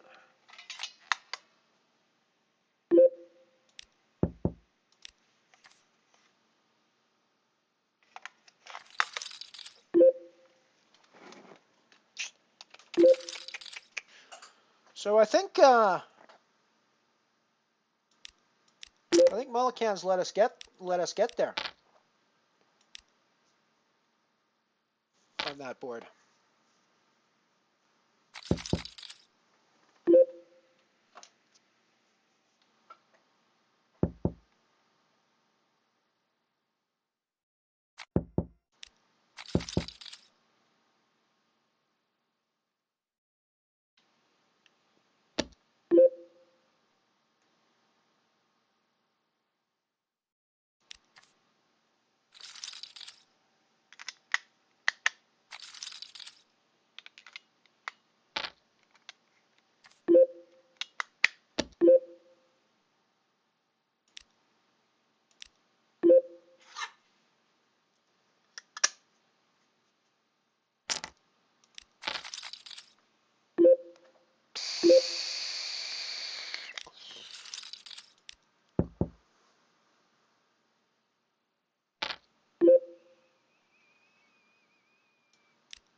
It's going to be a reshove spot in the black hole.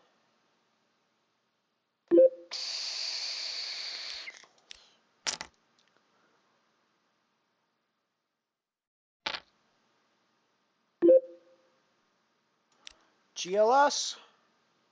Ooh, nice flop for us. Not a great turn, or not a great river for us though. Not a great river. Just gets there with two outer, because you know, that's the way our day's going. People are just getting there with two outers. Because apparently that's how poker works these days. It's not about. I won't go on about this hand because I did get there on the flop, so I shouldn't whine too much about it.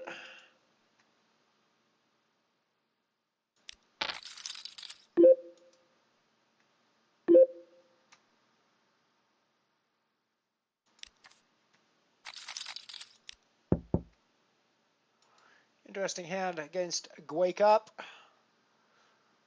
who I think might actually be our Ant-Man friend. To be honest, that was if I had to look at one on this table and guess, it was going to be Wake Up for some reason. I don't really have an answer for why that was true, but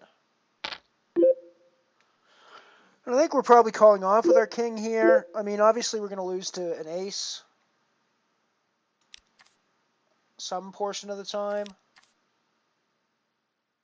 Bigger kings some portion of the time, but I think we're also going to lose to hands that suck out on us on the river. But hey, it's the way poker goes, right? Especially apparently for us today.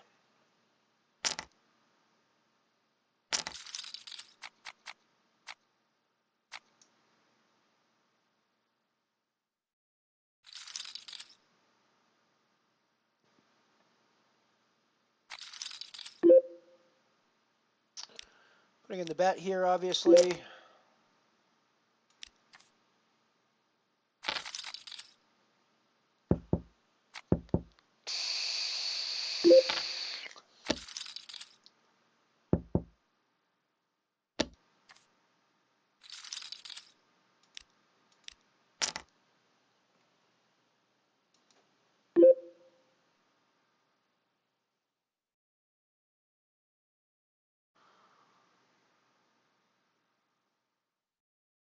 I'm going to put in the overshove here on the dwarf star table with the ace queen.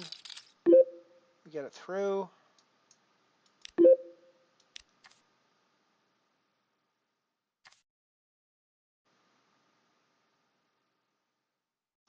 going to get out of the way with the king queen. I should probably play that foot under the gun and unsuited. I don't know. Would have worked out well for us on that flop probably, but then again, you never know. That 10 of clubs is a pretty gross card for our hand. The 4 of clubs is even grosser. So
let me know if I guessed you right with Gwake up there, Ant-Man.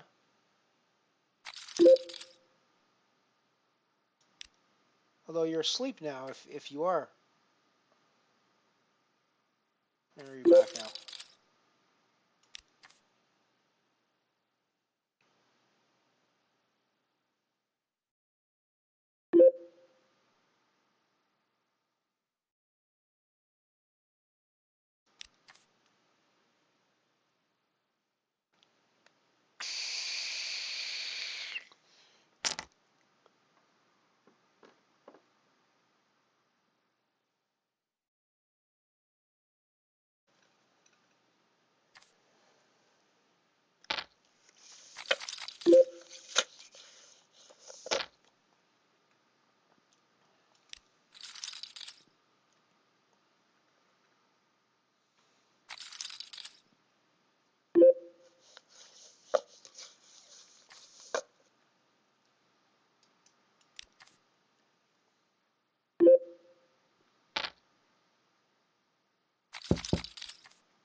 Up to 132 entries in the Titan Nano today. Total of 26 people getting paid. That's a pretty chunky payout structure for the Titan. Still got late reg for... No, late reg is over. We should be adding on here fairly soon. Yeah, late reg will be closed. We should be adding on, I think. After this level? Yeah, after this level we add on. So 132 will be the final number. I think the payouts will get adjusted after the add-ons are taken into account.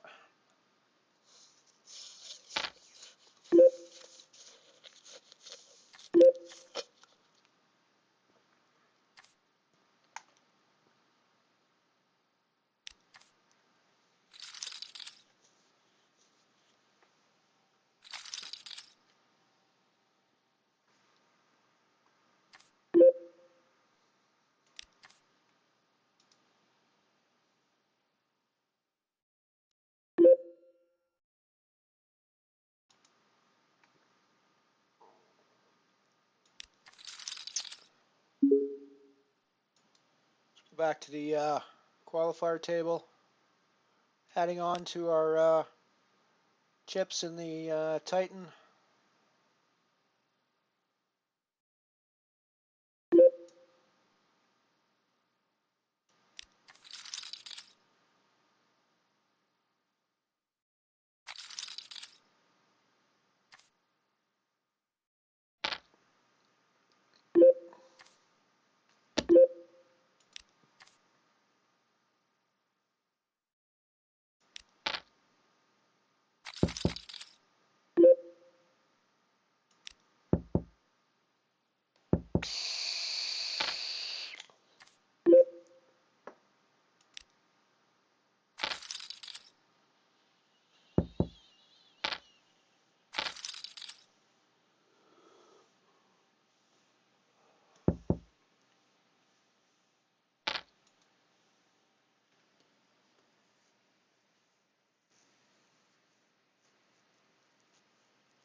Looks like all the money's getting added on up top, not on the main cash.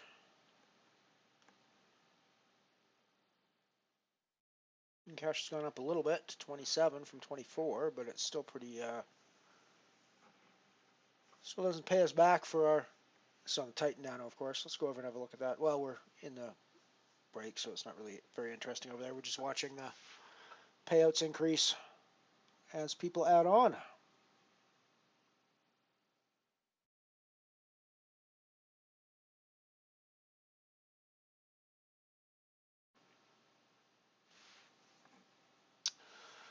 I was a bit of a Ubuntu guy. I've actually more of a Red Hat guy, Linux-wise.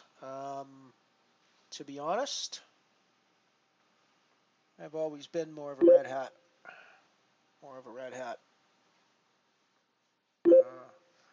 Aficionado.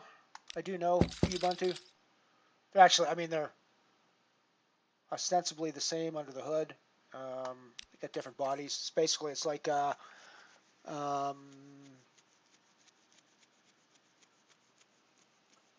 it's like something like the Pontiac Sunfire versus the Pontiac Cavalier, or the Chevy Cavalier. It's exactly the same body, or exactly the same chassis, I mean, exactly the same drivetrain and everything else. They just slap a different body on it, and slightly different options, and you get, you know, so.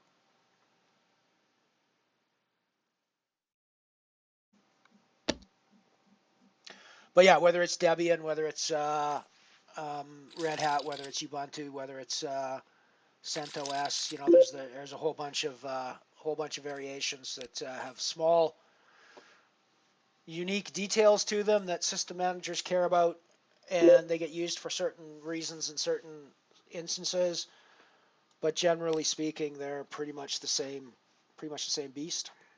It's all based on the same kernel. It's all based on the same command sets, just arranged somewhat differently, and you know, with sometimes different ways of addressing the hardware. That's often where it is, but yeah.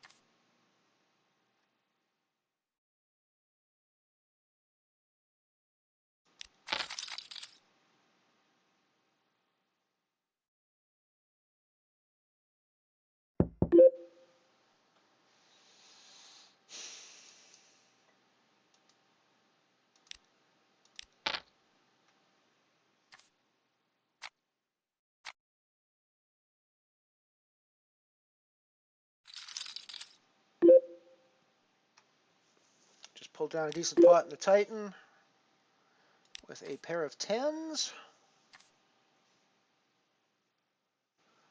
However, life is not going well for us in the Dwarf Star. We now have less than 10 big blinds, and we need to do something soon. Very soon. Very soon. Very soon.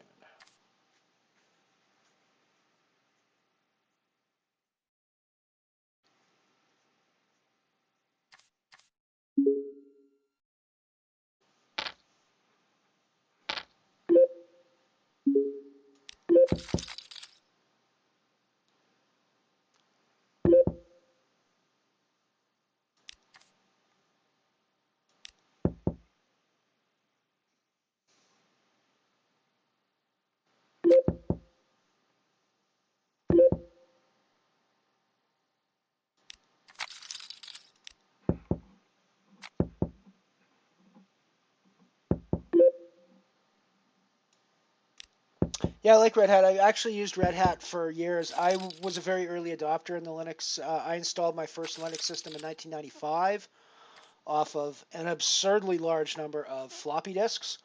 And my,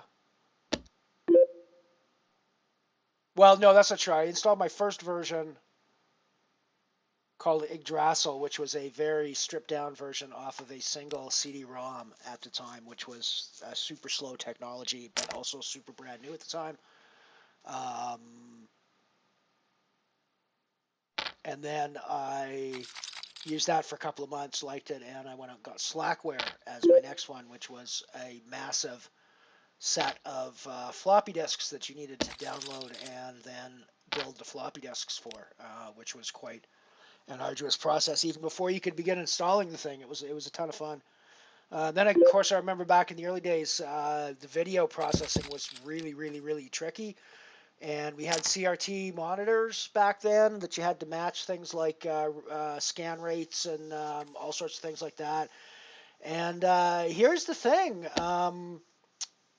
Linux is one of those systems where it kind of assumes you know what you're doing. So it does exactly what you tell it to do. So when you back in the early days, and I mean it's not true now. Now they've set it up so it's much safer for people to use now. But back in the early days when you were doing video drivers and stuff, if you happen to get your scan rates wrong or something on the monitor definition that you created, you could literally destroy your monitors. You could fry your cathode ray tubes. You could fry the electronics inside. It was entirely possible to do that when you were configuring your system back in the early days of Linux. It's not really the case anymore, but it was the case back then in those days. So that's where I was, but probably early 2000s I bought a copy of Red Hat, and it's pretty much an adopter of that ever since. Red Hat with the KDE desktop over top. I've never been a fan of the GNOME desktop. I've always been a fan of the KDE ecosystem. I like the configurability of GNOME. I mean, GNOME's obviously more configurable. But that's one of the things that makes it problematic, because every installation can be vastly different. Whereas with KDE, it's always going to be a fairly uniform experience. Even when you apply themes and things to it, all of the elements remain very much in the same place, very much in the same way. So yeah, I've always been a fan of the KDE windowing system for Linux.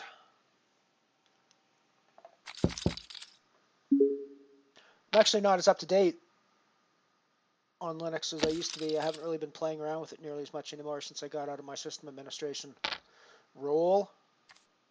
I should throw a server together here and start playing around with it again, because it was a lot of fun.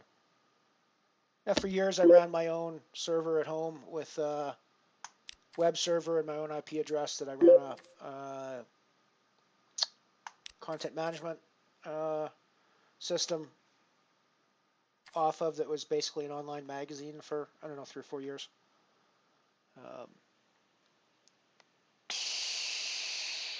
Yeah, back in like 1996, the way that you would get Slackware is you'd either buy a crap load of floppies at a store, or you could download off of the news groups little bite-sized chunks of the data that would go on to numbered floppies, and you'd have like a set of floppies for the kernel, then you'd have a set of floppies for the windowing system, you'd have a set of floppies for your utilities. And as you went through the install process, it would tell you as you selected what particular applications and stuff you wanted to install on that, it would tell you what floppies to put in. It was quite an interesting system, but yeah, it was an absurd number. It was like to get the total system, so you had all the options when you went to install. It was like a 50 or a 54 floppy set.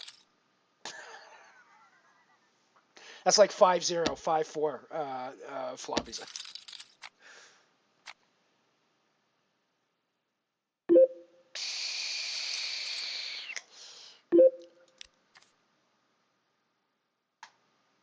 Yeah, I actually began my love affair with Unix when I was a kid. I was lucky enough my mother was taking university courses at the University of Calgary when I was sort of a preteen in the sort of 10, 11, 12 age range. And she was not computer proficient at all, but I was kind of the kid that it came really closely to, so I actually helped her get through her first year university computer course when I was like 10, just because it made sense to me, and I loved reading the books about it and everything. And as a result of that, I ended up hanging out with her at the computer labs at the university during that semester on a fairly regular basis. And some of the guys in the Unix lab kind of took me under their wing, and I ended up hanging out there for a few years and learning about Bell, the original Bell Unix, and playing around with that. And it was a ton of fun. Playing Text Advent back on green CRT terminals. Oh, just brings back all sorts of fun memories.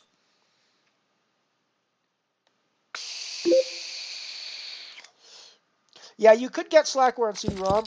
I'm pretty sure the reason I went floppies the first time is because I didn't have a CD-ROM yet that I could work from on the system that I was working with, because it was still CD-ROM was still relatively new technology when I was doing it.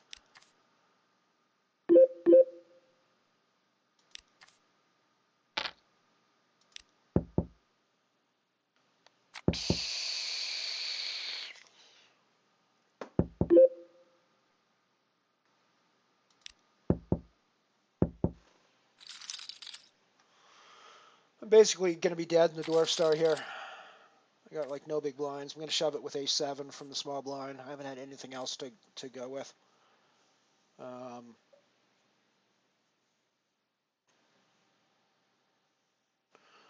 I'm going to get called and I'm going to have to hold.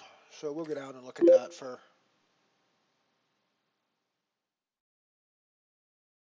That'll be that one. So yeah, we're just going to shove this in now. Such as it is. And he gets there with the king, of course. Because, there's no reason why we should win when we have the best hand pre-flop. Like, that's just absurd to think that we should win when we have the best hand pre-flop. That is just absurd.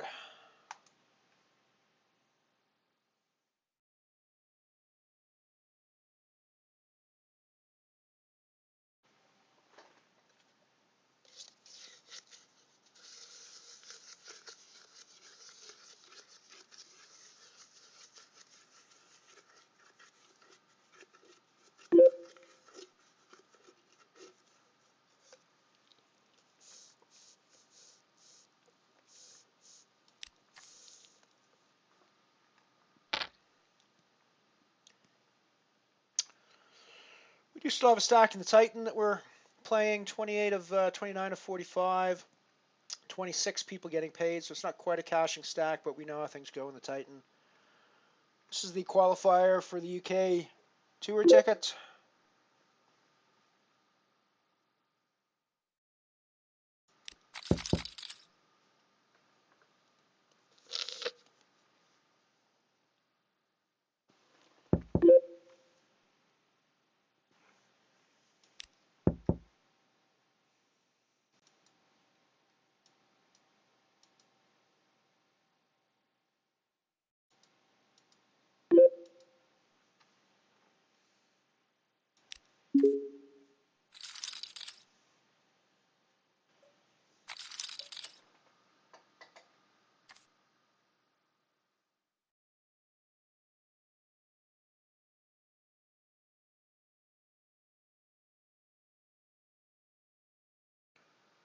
Yeah, the Slackware floppy pain. For the record, it wasn't just Slackware at the time. I mean, I actually remember getting a copy of Windows 95 on an absurdly large number of floppies as well. So it wasn't just Linux that was doing it. Everybody. There was a period of time when programs were way too big for floppy disks, but CD-ROMs were not in the mainstream yet. They were still super expensive and super slow. So there was a period of time where you would get folders full of floppy disks for your installs in the 90s.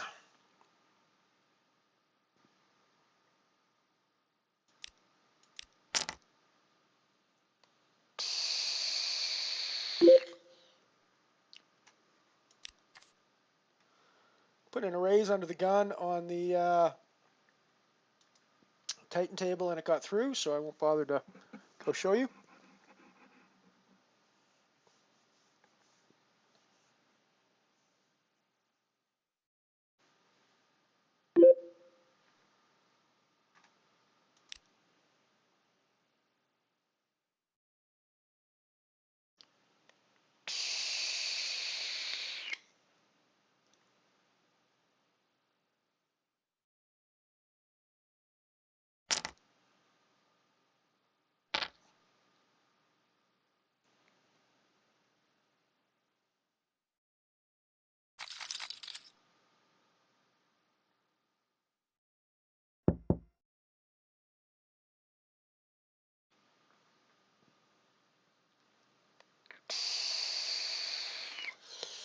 I'll jump into the €1 singularity again when it kicks off in 10 minutes.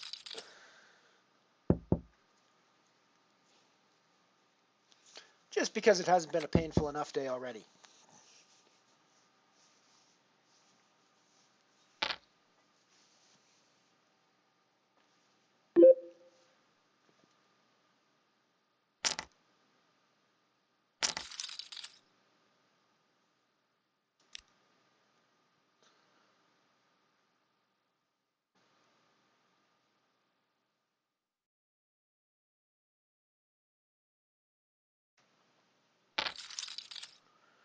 Going to be putting in arrays with the 7s here on the Nano Titan table.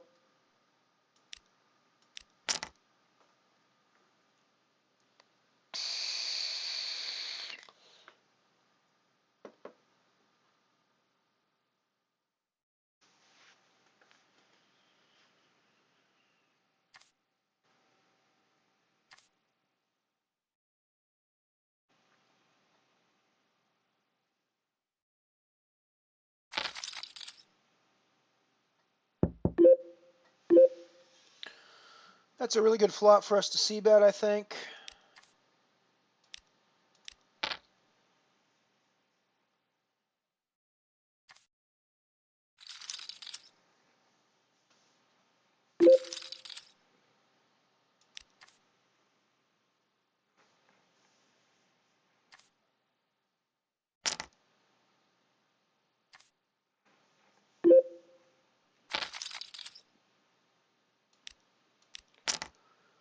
We are shoving ace-9 from the button in the qualifier.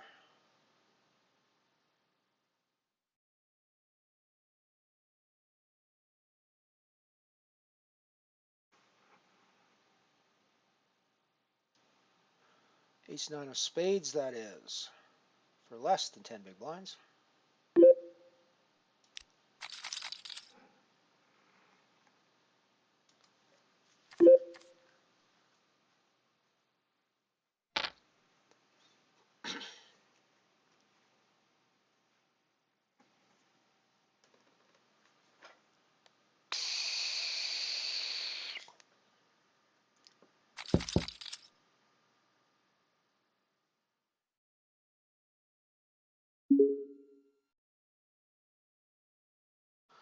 Alrighty, it's time for the break, so we'll be right back after these short messages.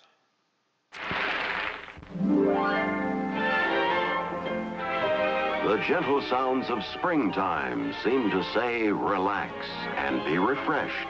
And just as gently, Salem brings you springtime refreshment. For Salem special paper, air softens every puff, breathes in fresh, cool air to bring you a softer smoke. Take a puff. It's springtime.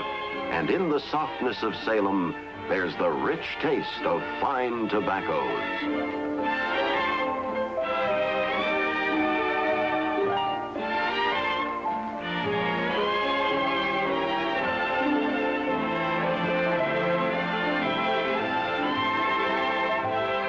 Menthol fresh, rich tobacco taste.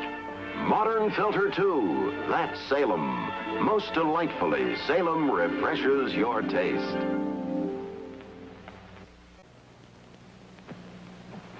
Getting a new hat for the luncheon, Helen? What luncheon? Why, Thelma, don't tell me you've forgotten. Forgotten? Mm-hmm. I wasn't even invited. Why, I haven't been invited anywhere for weeks. What's wrong with me anyway? What's wrong, Helen? Maybe it's your breath.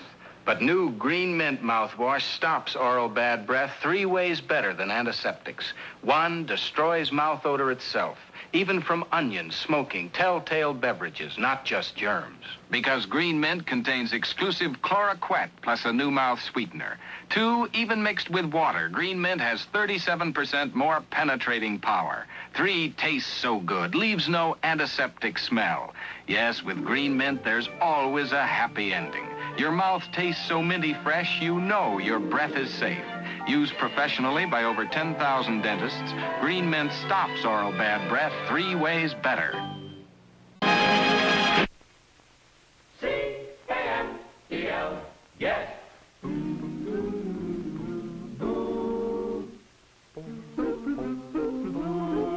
How mild, how mild, how mild can a cigarette be?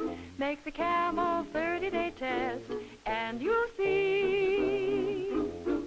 So mild, so mild, so mild that you're bound to agree that Camel suits you to a T, to a T. Smoke Camels and see. You know, each week the makers of Camels send free cigarettes to hospitalized servicemen and veterans. This week's gift Camels go to Veterans Hospitals Boise, Idaho, and Topeka, Kansas. United States Army Air Force Station Hospital, West Overfield, Massachusetts, and the United States Naval Hospital, Quantico, Virginia. The Camel people have now sent more than 190 million gift Camels to servicemen, servicewomen, and veterans.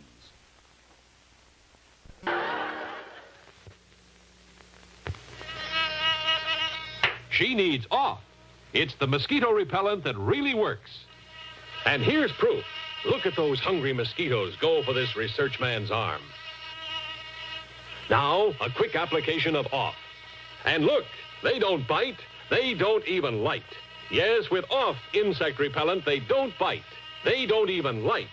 So get OFF, off, the insect repellent that really works. Friends, it's true, you know. Lucky's are made better to taste better. Cleaner, fresher, smoother. And you remember that the next time you buy cigarettes. It's awfully important because, golly, in a cigarette, it's the taste that makes the difference. And Lucky's do taste cleaner, fresher, smoother. So come on, be happy. Go, Lucky. Make your next carton Lucky Strike. Be happy, go lucky, get better taste today.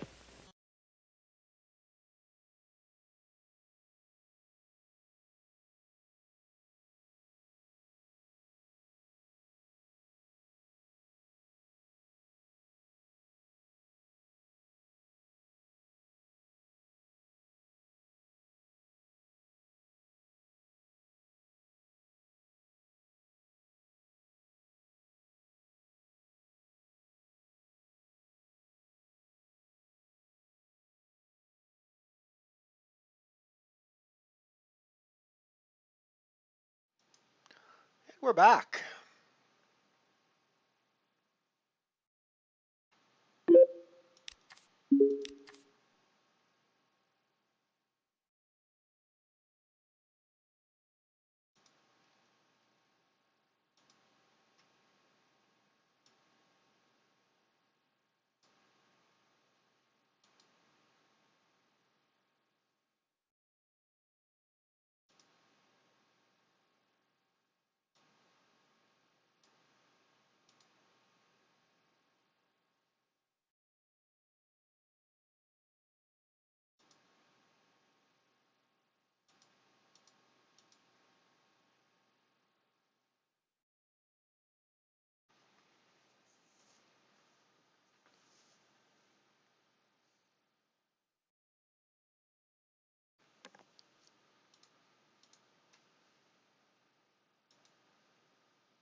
Just jumped into the 1 euro singularity.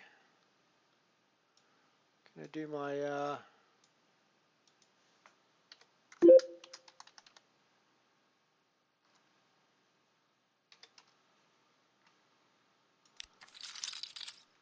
my admin for that.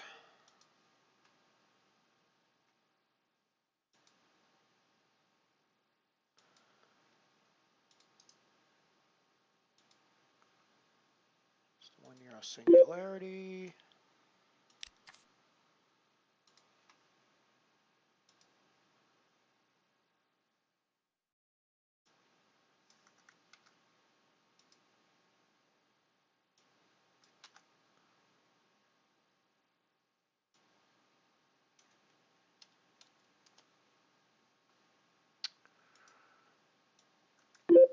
And the 1 euro singularity.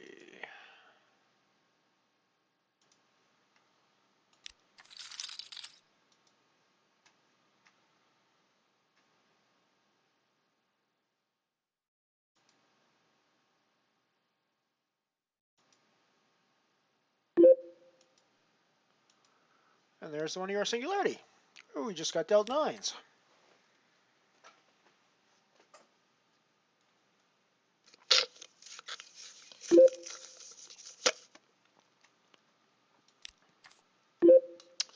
Off was pretty potent stuff.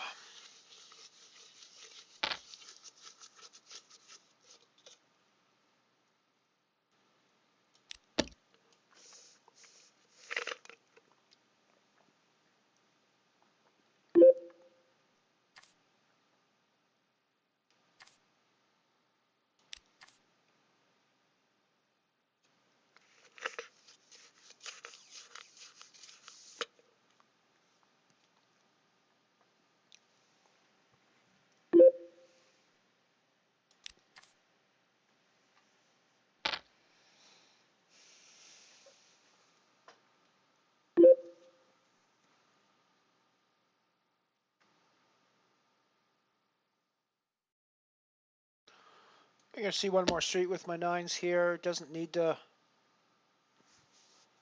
have a 10. Although if he was c-betting that flop with like an ace king, ace queen type hand, he just got there. So I'm probably just getting out of the way at this point. Cellini, somebody that we remember from yesterday as well. I'm pretty sure from this tournament, so. True enough, Mersey. True enough.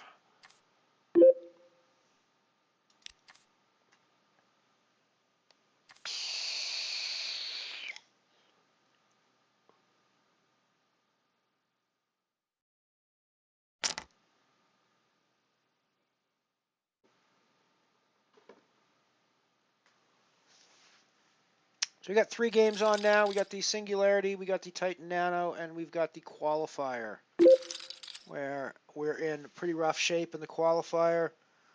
8 of 8, so we need to survive 2 more players, but we are the small stack.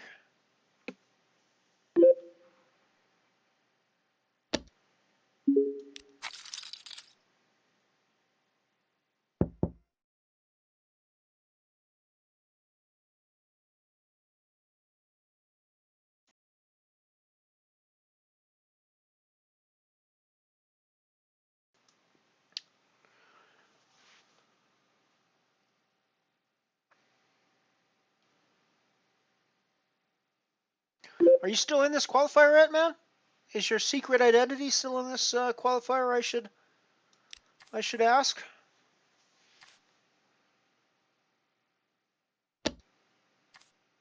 Because I'm still seeing Wake Up on my table, and I'm still thinking you might be Wake Up, even though you didn't respond when I was saying it before. I still think it's possible.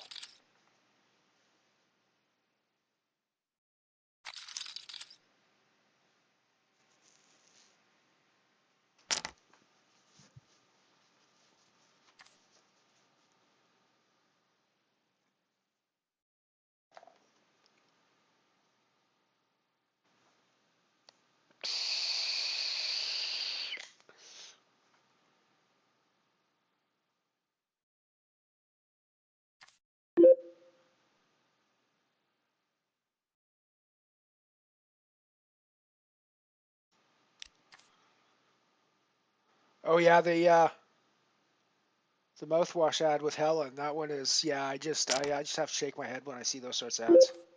It's like, what the hell were you thinking when you put that together?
Eight to go to the money in the Titan Nano.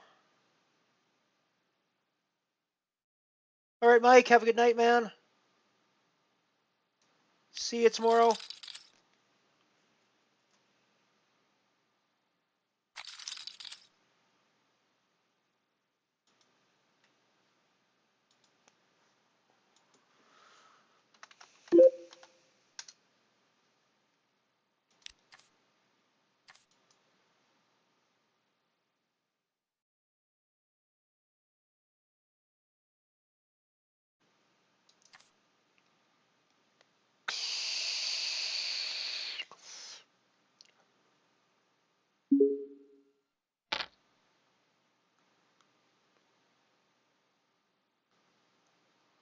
I'm just not getting any hands in this qualifier to play in any context whatsoever. And I'm obviously going to be the next person out unless something happens there. So, hopefully something will happen here shortly.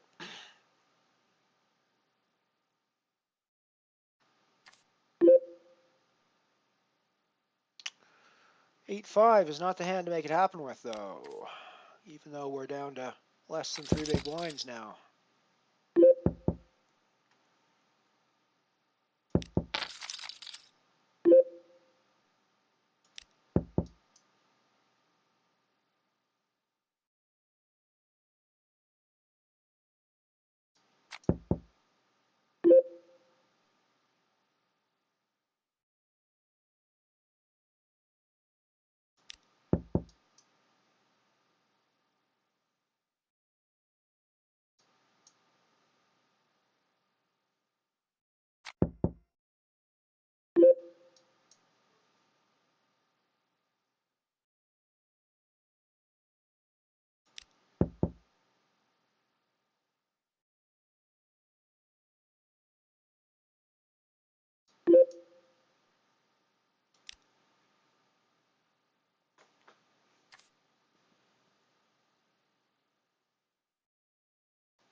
Alrighty, all my money's in with Ace Jack or with Queen Jack in the qualifier. Let's see how that turns out for us.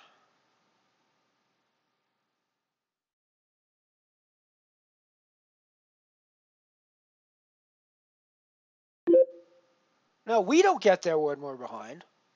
Other people get there when they're behind us, but we never get there when we're behind.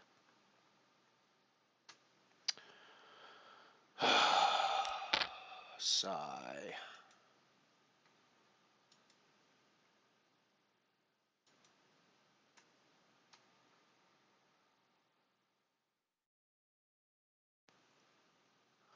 Hey Wes, good to see you, buddy.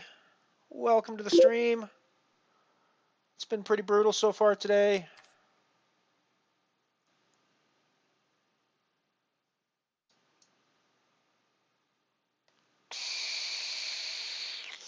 So you might hear me whining a little bit.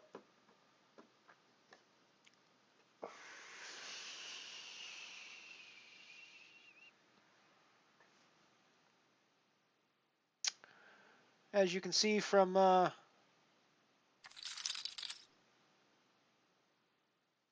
stats sheet, we're 17.5 euros deep in the day, and we're only 5 euros back for our troubles. So, it has not been going so great.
And there you get some of my whining, Wes, as it just came on the screen as I was watching it go through. Because we had a similar hand in another tournament where we were the one with the ace X hand and they were the one with the slightly worse hand, and they got there. So I was just whining about the fact that, they get there, we never do.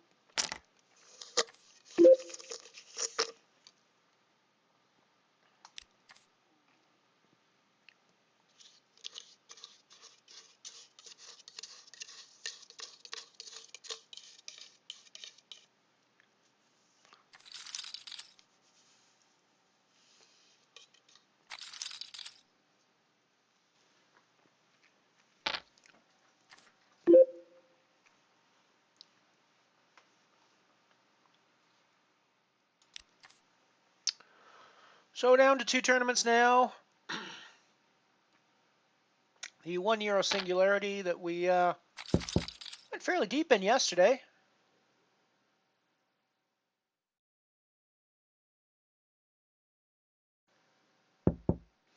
Yeah, I know. Got to keep a positive face.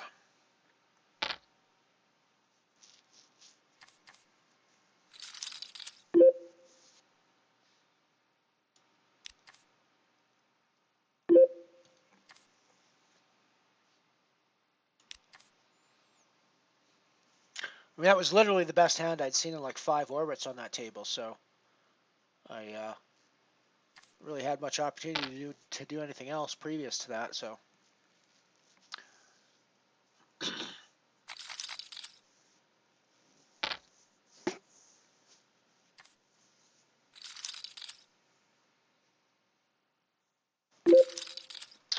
We are, however, 5 away from the money in the Titan Nano. A min cash will not pay us back our buy-ins for the day. We're 4 bullets deep in this one. But We're not looking for mini cash anyways. We are in a cashing position, although just barely. But this is the sort of tournament where you can hang around in the lower parts of the chip counts and still get into the money and then run it up from there. I've done that quite a few times in this one, so we're going to be playing this bubble pretty tight, I think. We're also in the early stages of the singularity. Not a ton going on there yet. We had to get away from a big hand early. We're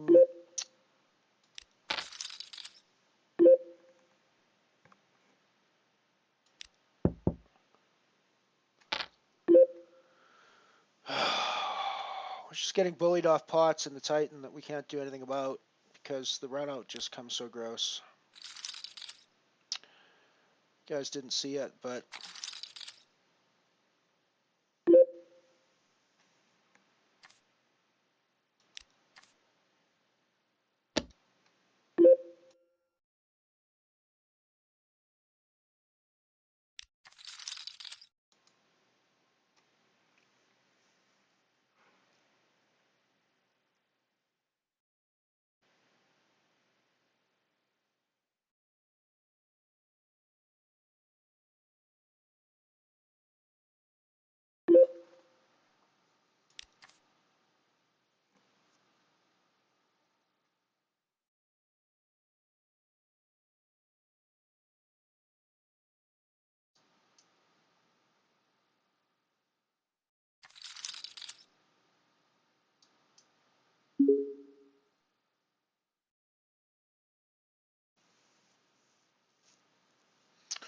got a table move on the Titan now.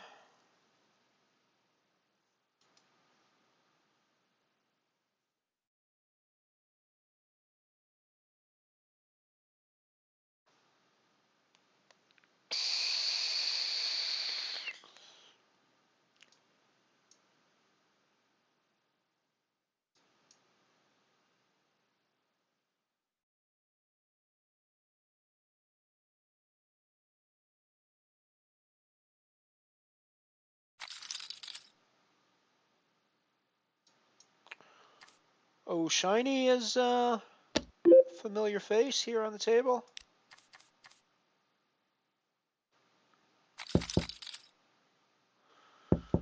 Down to 4 to go to the money now. 30 remaining. 26 getting paid.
Put in a bet with our top pair here.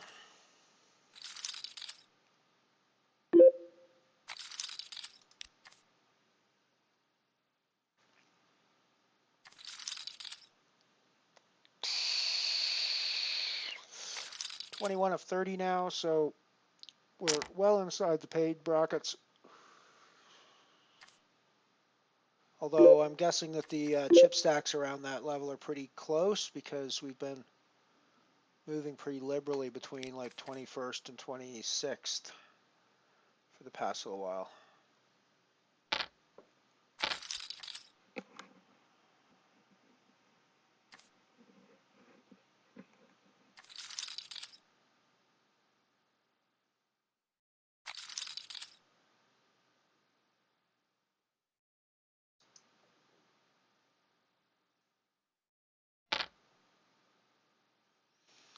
It's weird when those big open shoves just happen in the bigger events too. I just had somebody in the €1 singularity shove 4,700 chips under the gun at 30-60 blind levels.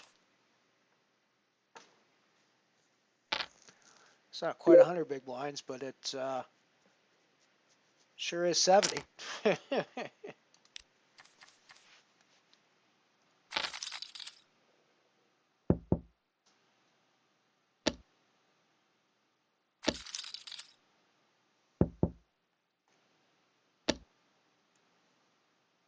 I mean, I'm always surprised to see people do that, but I'm even more surprised when it's in like a €1 or higher event. But guess it's a thing over here on Unibet. I just got to figure out what it means. On the money bubble. Yes, the soft money bubble, 28 remaining with 26 getting paid in the Titan Nano.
Put in the raise with my ace queen.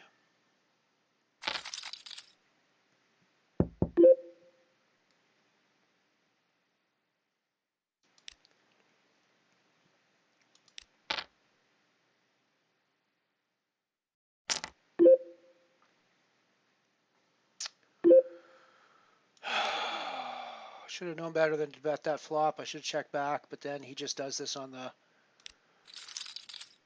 turn, no matter what the turn is, and I have to give up anyways. So he's the one that's been bullying us for a while on the other table.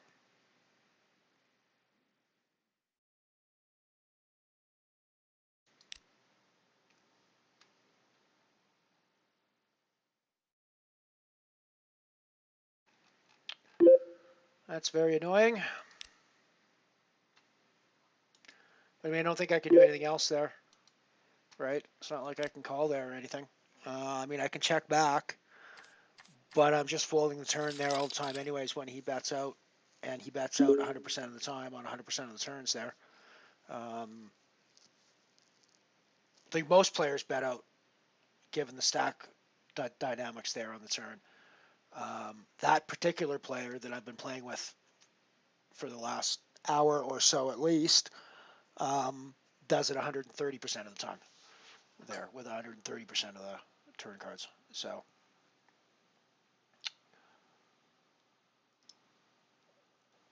So even if I check back on the flop, it's the same result. I suppose the result is I don't lose my flop bet. But I also think there are at least a few worlds where he folds. He has folded before, so he's not always coming back over the top. But yeah. I don't think there's any worlds where I check the flop and he doesn't fire every turn. I think there's a few worlds where I bet that flop and he folds.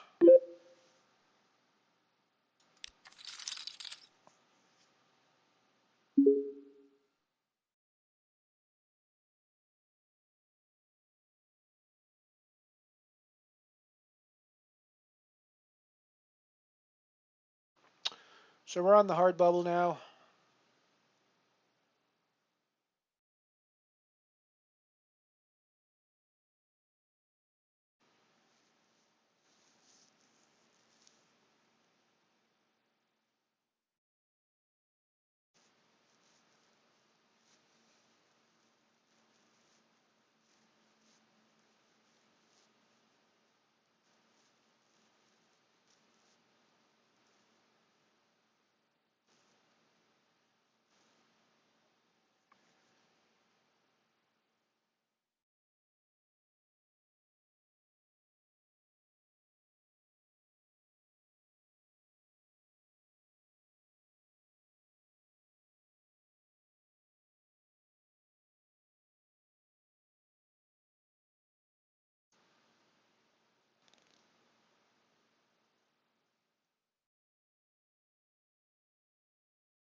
I raised pre-flop here, and then c-bet the flop,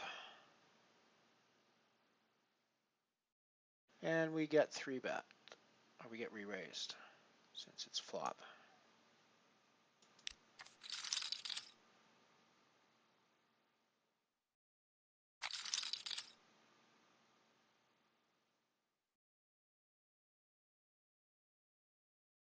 Ace-queen on the big blind now.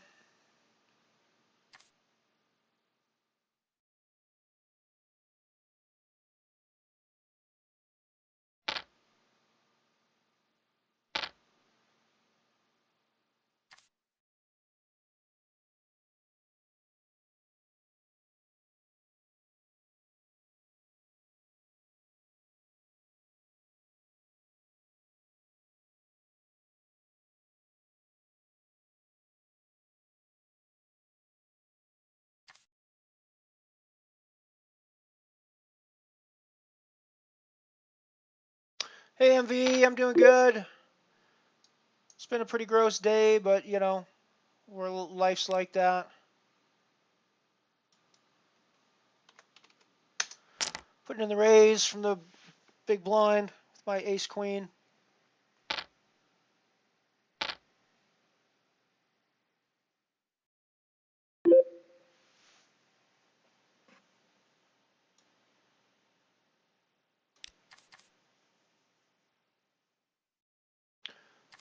Still on the hard bubble of the Titan.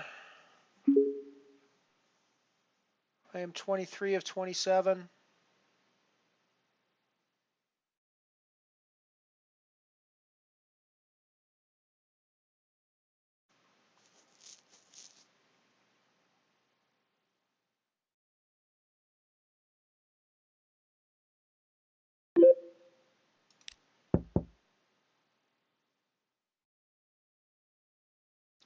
I insta-checked there.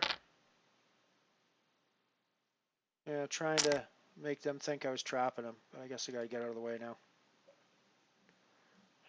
I just don't know what's... And these guys are gonna turn over to like total fucking crap hands as well at this point.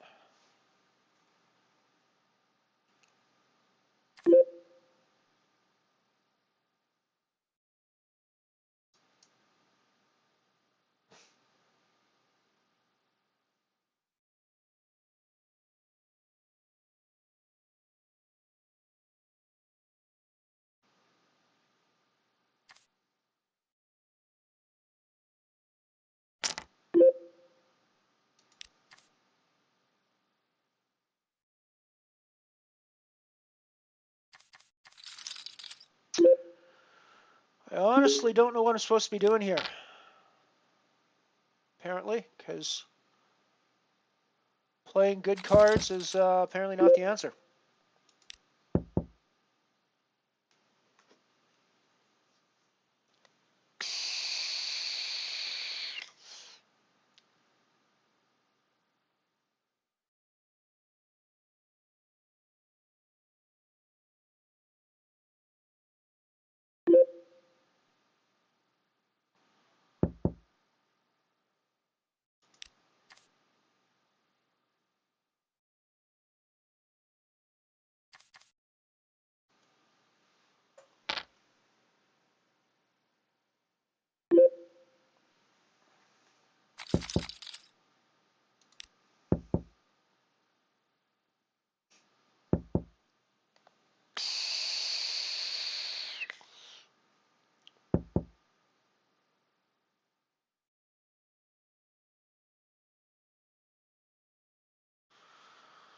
Alrighty, we're in the money of the Titan Nano, finally.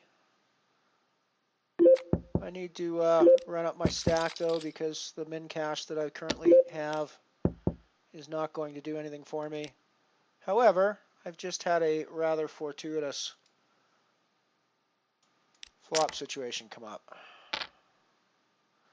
Which, you know, I could just be dead to a Queen 10 here. But hey. Yeah, that's just the card I wanted to see. We're fucking dead now in the Titan, obviously. Oh, wow! I have no idea how we fucking won that. I have no idea how we won that. Excuse my language. It seems astonishing to me that we could have possibly won that with the way that run-out went.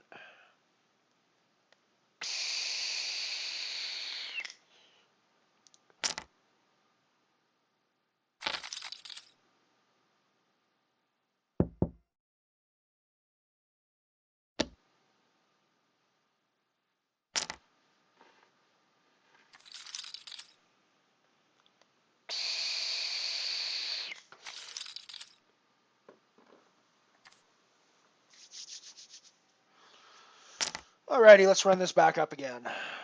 Let's run this back up again. Ooh, my camera's having a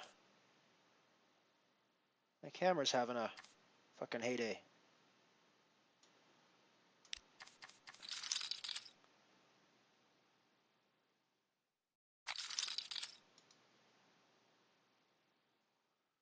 I don't know what the hell its problem is, but let's try to...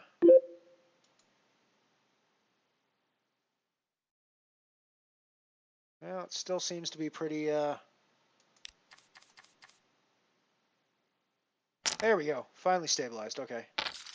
Weird.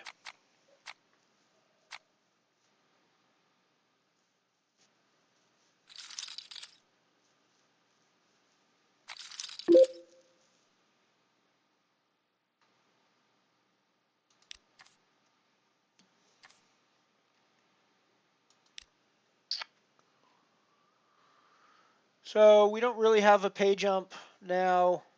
I mean, there's a pay jump to 29 cents and then a pay jump to 31 cents. At 31 is at 15. 32 at 12, 35 at 11, 44 for ninth place, which is the first time I start to make money in this tournament. So we got a ways to go to make some money in this. At the moment we're down 12 cents. We got 40 cents invested in this one already. I think this is probably a reshove spot with ace jack suited here on the big blind.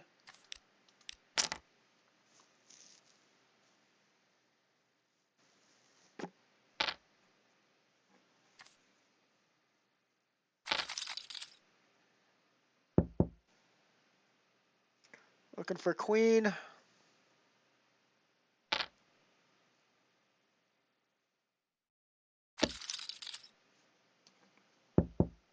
Yeah, we're done in the Titan, I'm pretty sure.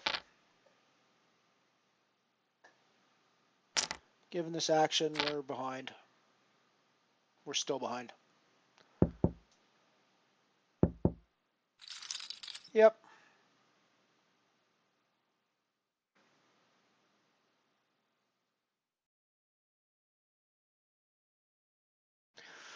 I mean, once again, it's another example where I got my chips in with fold equity and the best hand, and we just can't get there.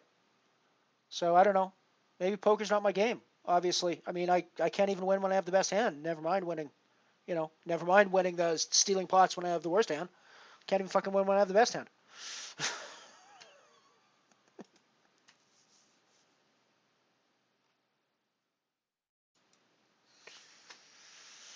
Ace queen in the singularity.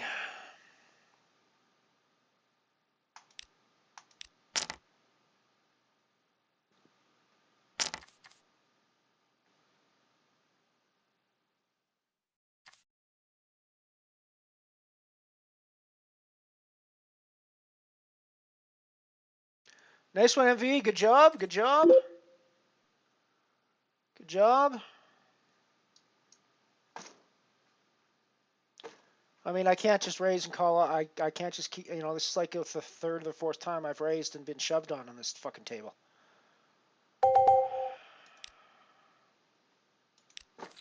Can't, I mean, am I supposed to call ace queen there when I get shoved on? I mean, I don't think so, right? I don't know.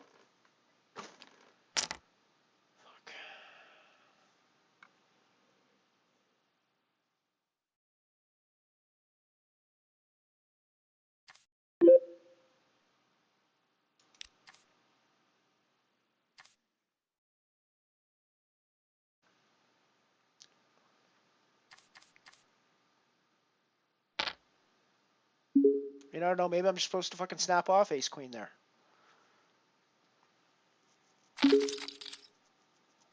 But in a situation for my tournament life, it's like I don't, you know, I don't need to put myself in the line here. I never have a guaranteed lock on the hand. I don't even know that I have the best hand at this point.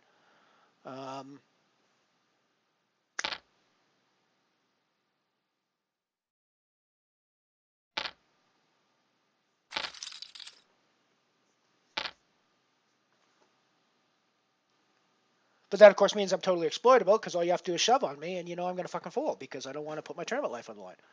But, I mean, I think putting your tournament life on the line in a singularity is stupid, right? So...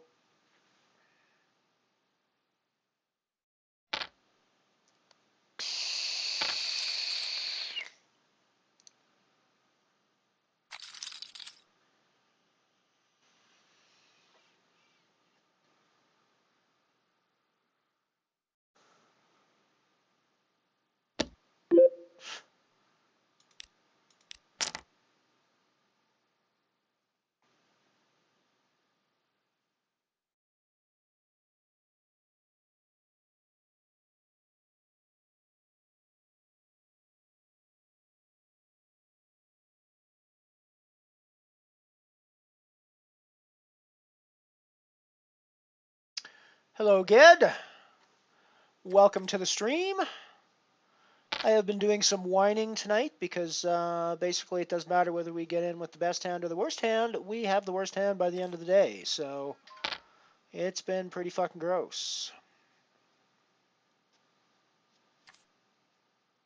I mean, at least no one reshoved on me this time, but I'll be fucking shocked if I actually hit the flop and don't have people acting crazy against me.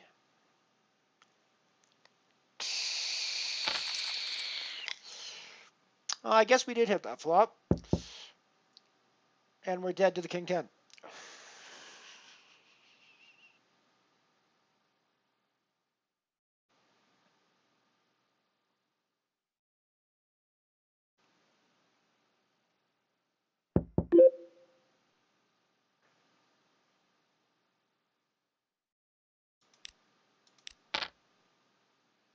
I should have just shoved that, but we're definitely calling. We're definitely calling this guy's king 10.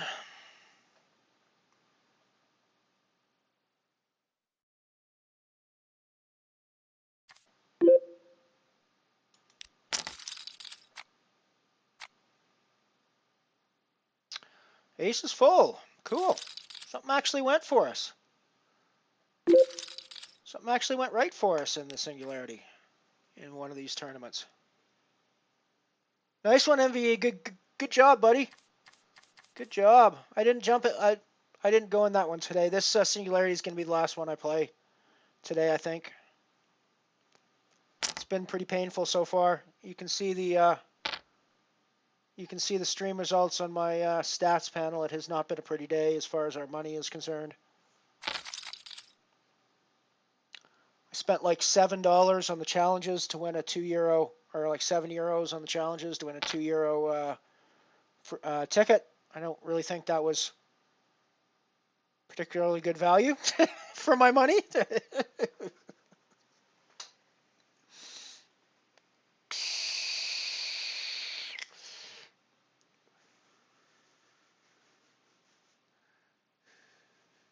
Nice one, Ant-Man. Good job.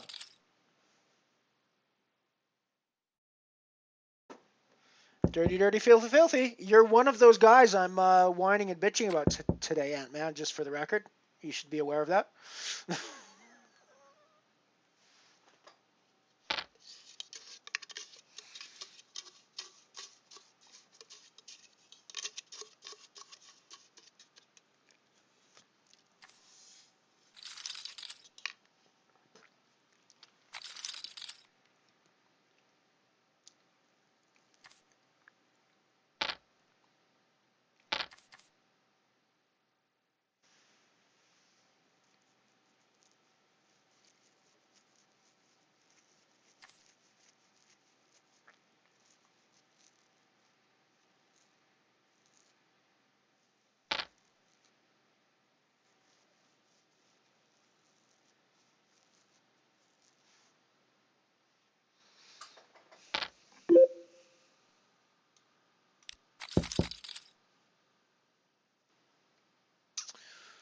So top pair here with a decent kicker.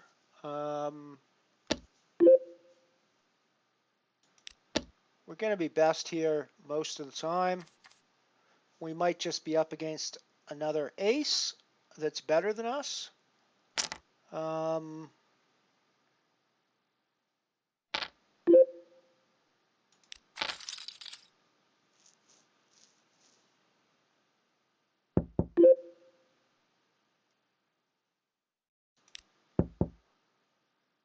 I confess I didn't understand the sentence, but I also confess that I guessed that was what that Didham was a reg that you played against quite a bit.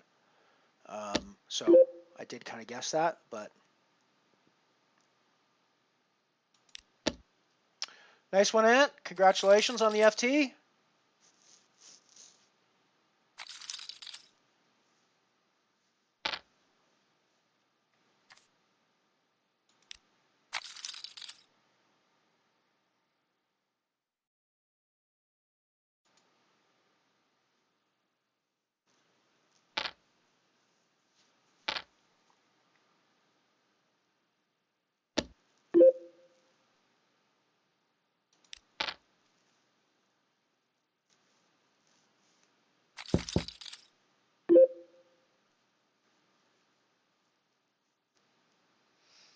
Backdoor spades in the up and down draw.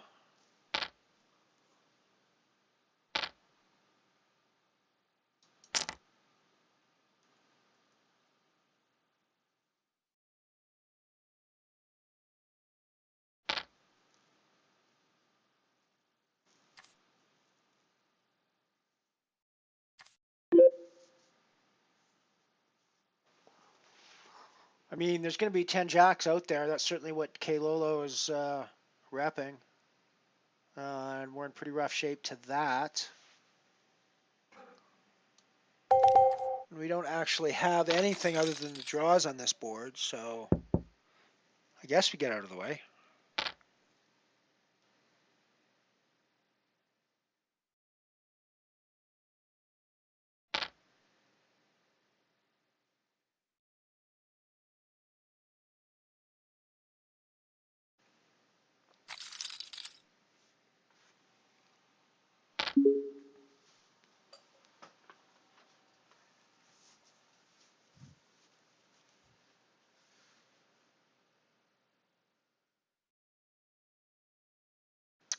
Go, go, go, Piano Cat.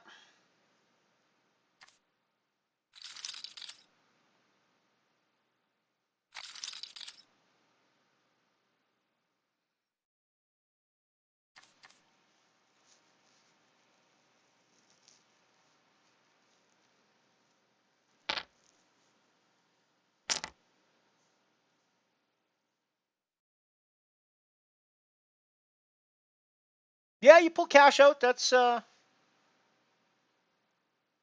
never a horrible result.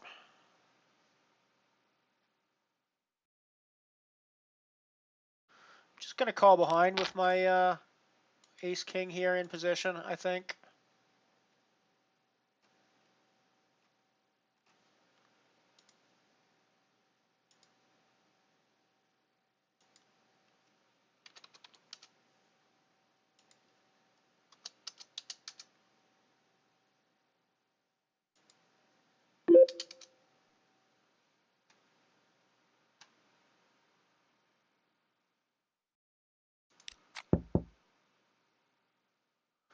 Definitely not going anywhere with the flush draw now.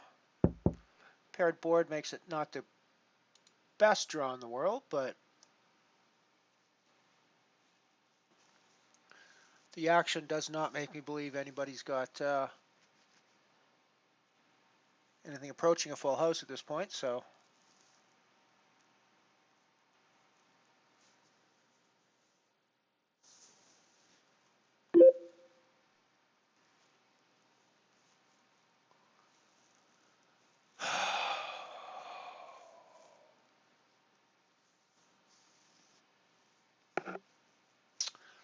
I mean, it's a great draw, but it's just a draw. And it could be drawing dead. I mean, it seems unlikely, but it could actually be drawing dead, so I guess we get out of the way. Pretty big fucking draw I just folded, though.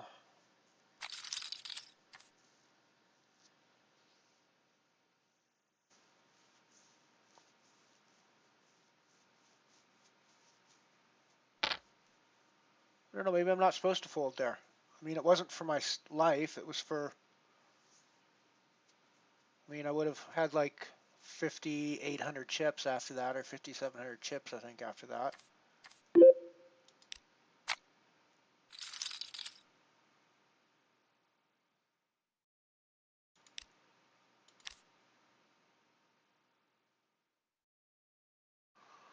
Yeah, I would have had like 5,700 chips if I call and lose there.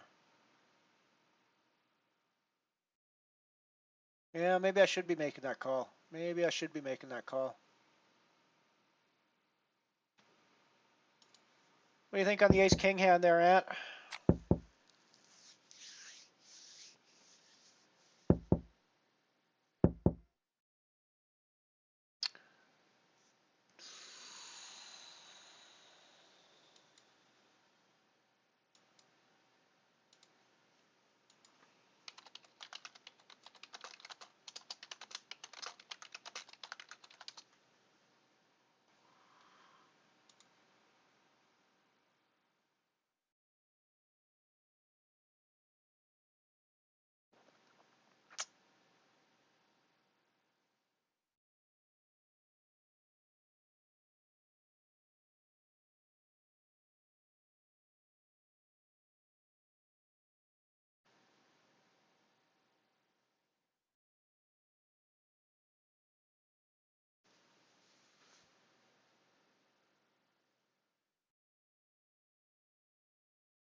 So yeah, I'm watching the ace-king hand go through now.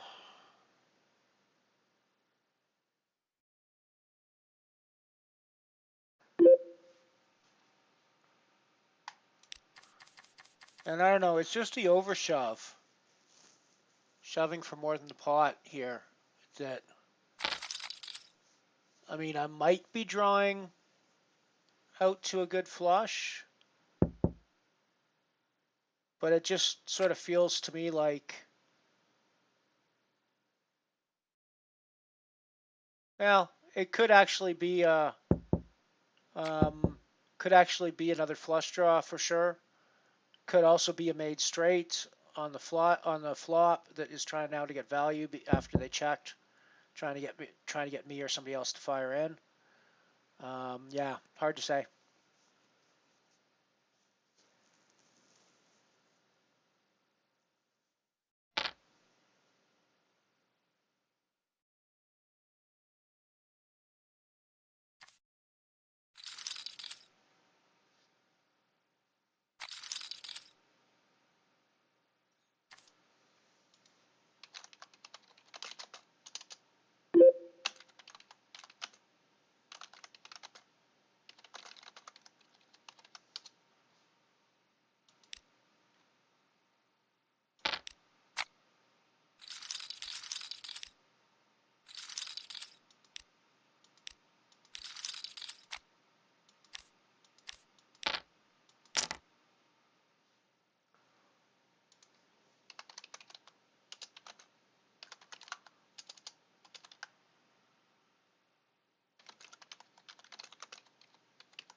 Oh, geez, I was obviously paying more attention to chat than anything else. I can't believe I just folded a pair of fives on the singularity table.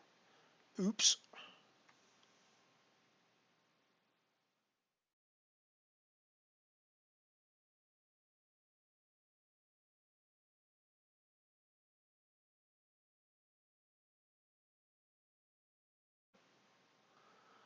If you're talking about the size of the chat on my stream, i.e. the widget that I stream out, then that's something that I control, and I did recently drop the size on that to have more text lines on screen. But if you're talking about the chat beside my stream that's live, I'm not sure where the setting for that is, although there is. You might have done something like shrunk your you might have done something like zoomed your browser. So you might try your zoom function on the browser. We're going to go to a break, and we're going to run some more commercials. And we're going to run more random ads. So we'll be right back after these short messages. The gentle sounds of springtime seem to say relax and be refreshed. And here's how you can relive a good time over and over again.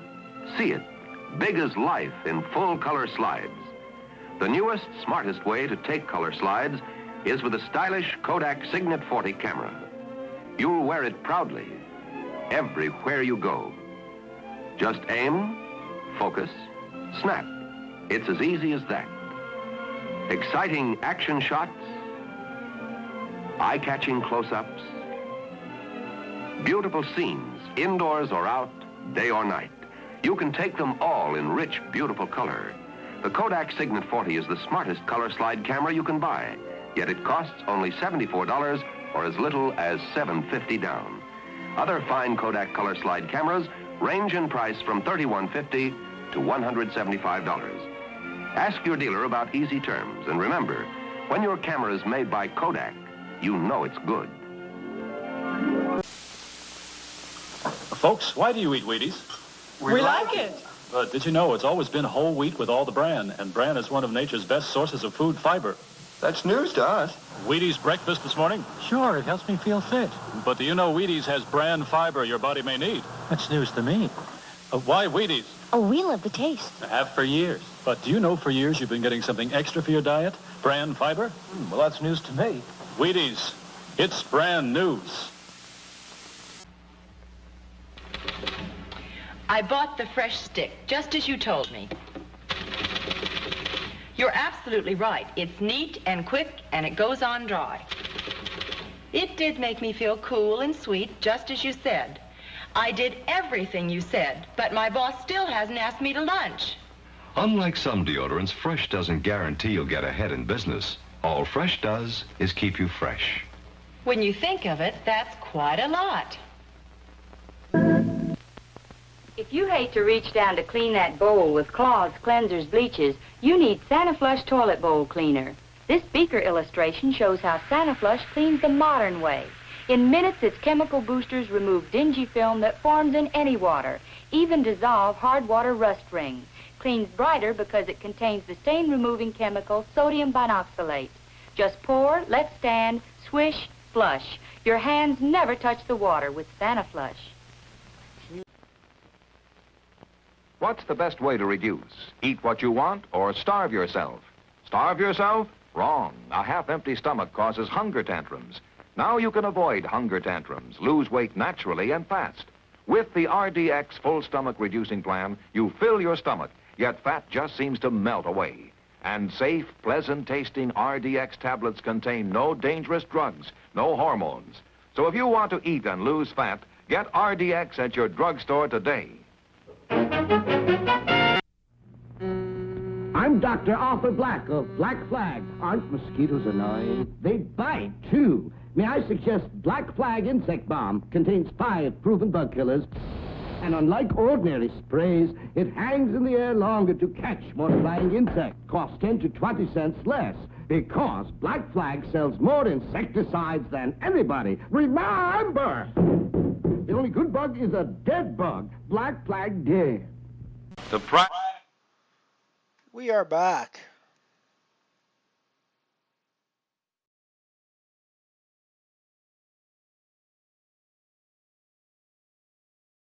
Yeah, that makes good sense, Ant-Man. So you put in the raise there to clear out some of the field pre-flop. That makes sense. I also think betting that flop is certainly something I could do. Although, again, I don't really think it's... well, I mean, yeah, I was going to say it doesn't hit a pre-flop raiser's range, but I didn't raise pre-flop in that situation. So it might be something where I could bet that flop and get folds. But I also think that, yeah, I mean, I don't know. Yeah.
Yeah, that makes good sense. Other things. I mean, technically that was a suited connector, but I know what you mean. That's not the sort of suited connector you're talking about. You're talking about like 7, 8, 8, 9, that sort of thing. 10 jack.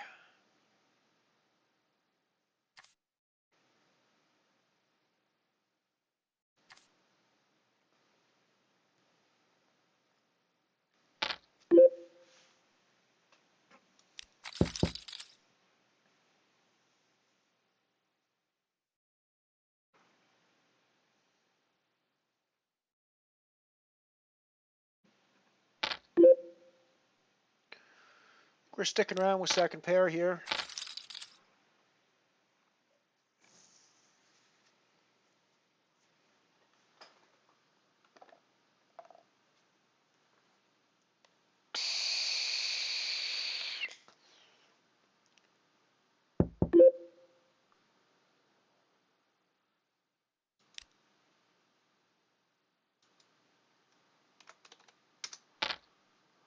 Put in a bet with our second pair, I think.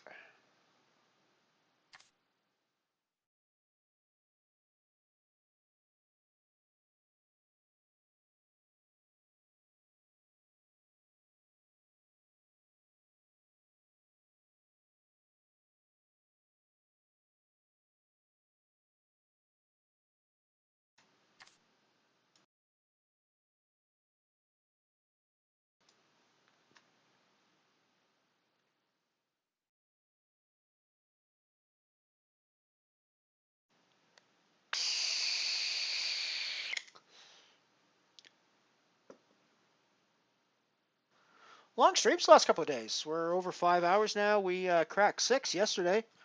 Of course, throwing this 1 euro singularity on at the end makes it a longer day for sure, because it doesn't start until I'm 4 hours into the stream. So,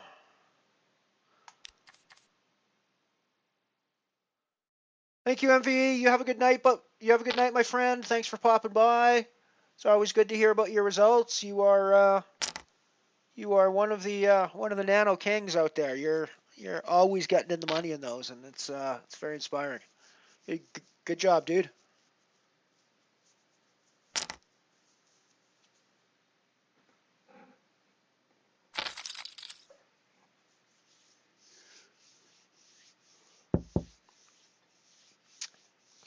So far, things seem to be going a little better in the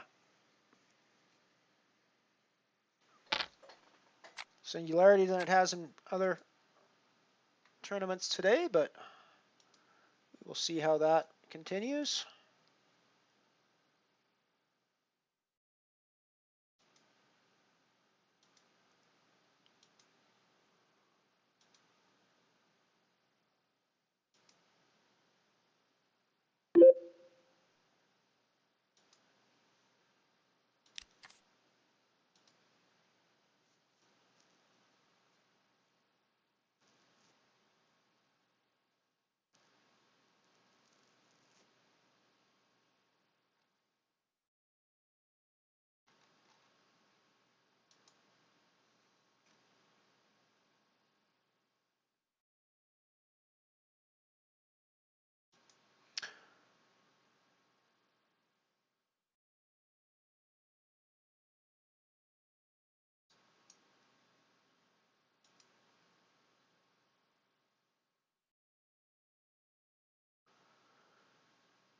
Yeah, the zoom feature on your browser, that does happen from time to time.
We should be at the end of late registration here, I think. Yeah, registration closed in this one. So 95. Whoa, that's a big field. We ended up with an 85.50 prize pool in this one. Holy crap. We got 12 places getting paid. I am currently only 25th out of the remaining 55 players, so we got some work to do, but could be in for a long one tonight. Could be in for a long one in this one tonight.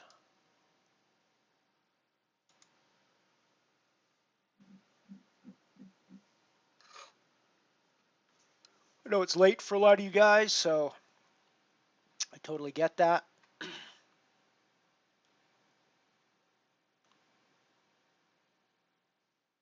Thank you, MVE. And I mean, at the end of the day, I can't complain that much about my poker results. If you go back and look at my bankroll graph, we've had a pretty sick run up until the last week or week and a half. So, you know, it's if things go a little poorly for us for a while, that's probably to be expected.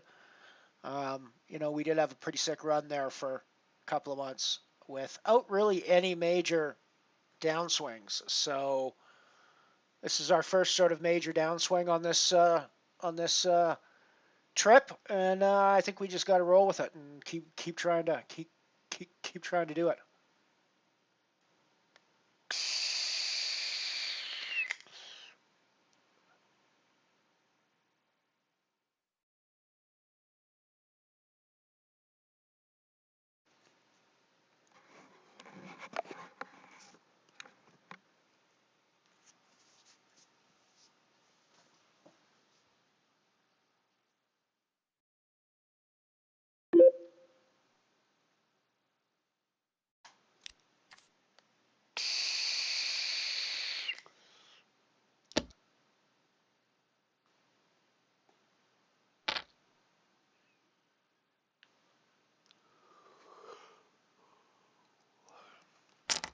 Yeah, I'm enjoying the community we're building here, and I like the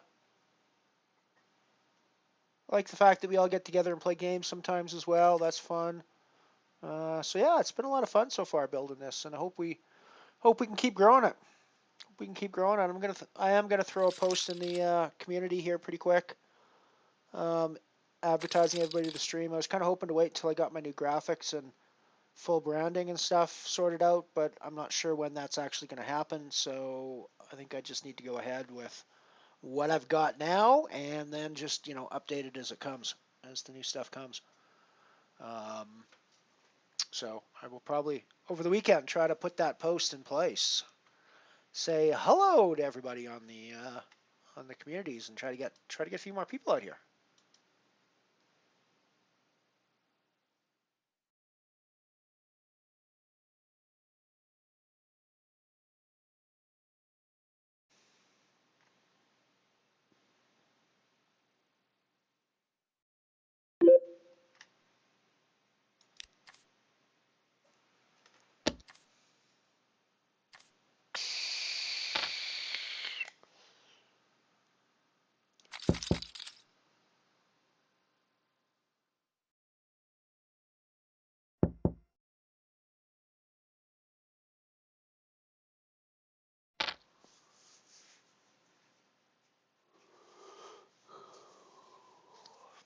Excuse me. I'm still waiting for my buttons from Hustler Honey that I won in her trivia contest a couple of weeks ago.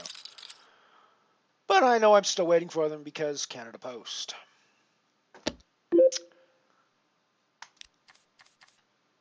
Which would be instantly understandable to every Canadian listening to me.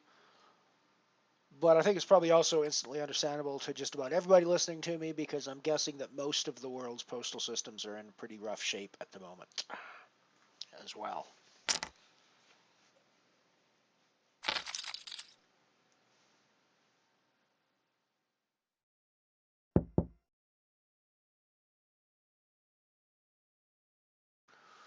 That makes very good sense, Ant-Man. Makes very good sense.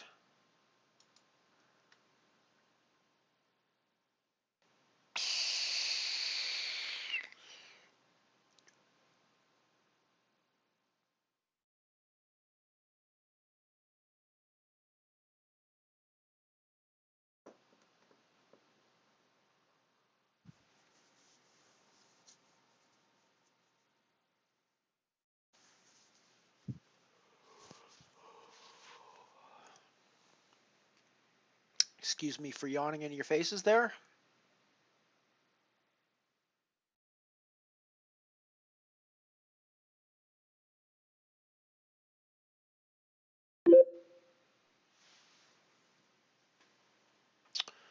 I'm going to put in the raise with my suited ace here. Ace 9's a bit weak under the gun, perhaps, but I've also been fairly inactive at this table, so I think I should get a fair amount of respect for this at this stage of the play.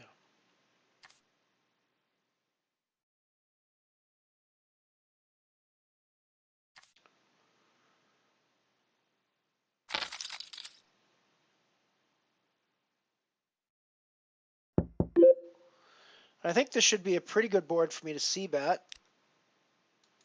I'm going to go a little smaller than half pot.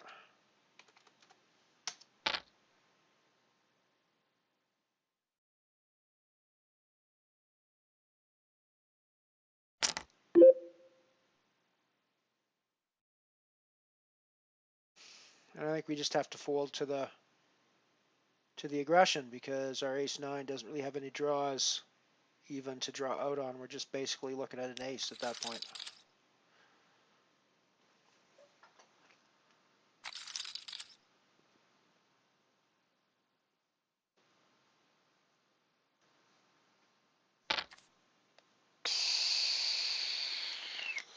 That said, that could totally be a big blind playing any two cards who has decided in advance that he's going to check raise every flop.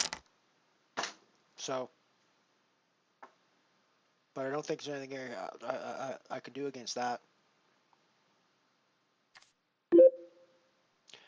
Except somehow not have the image that that's going to work against all the time.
$235 min cash in this one today, so it's more than two buy-ins.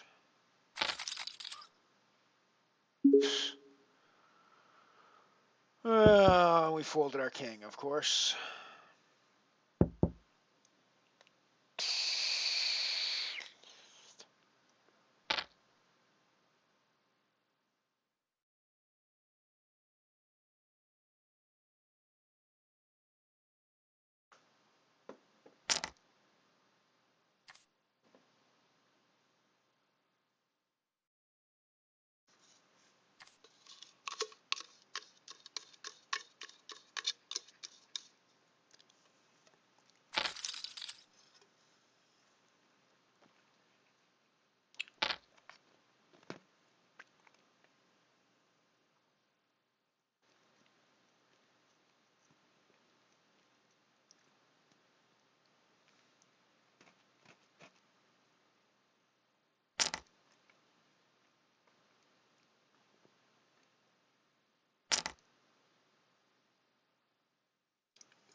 This is an interesting dick swinging battle going on here.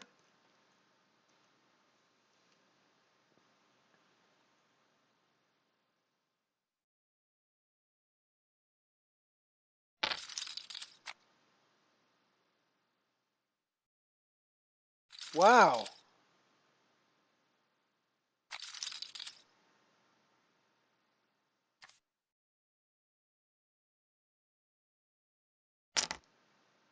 I mean, he just called off there with not even the nut nothing.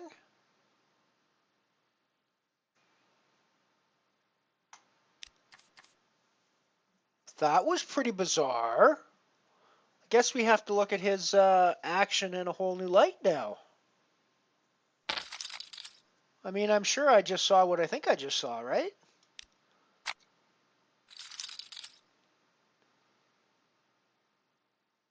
And he called that off on the turn, right? Yeah, he called that off on the turn.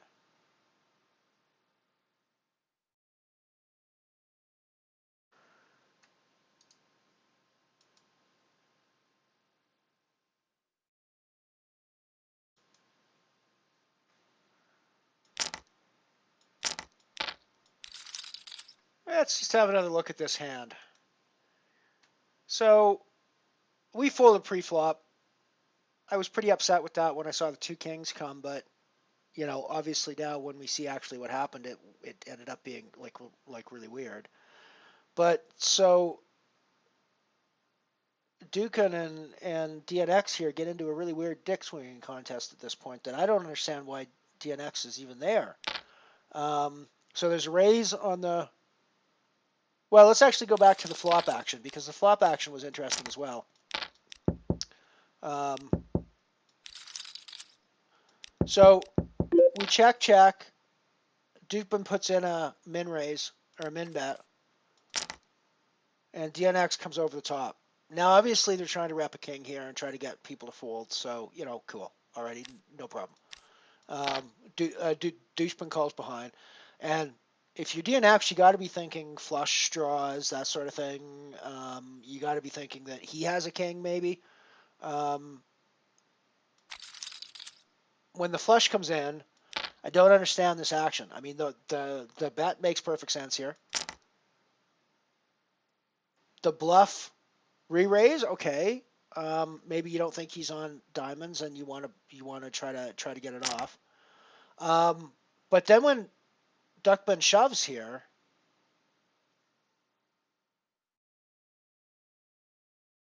if you've got a king, you might call off here.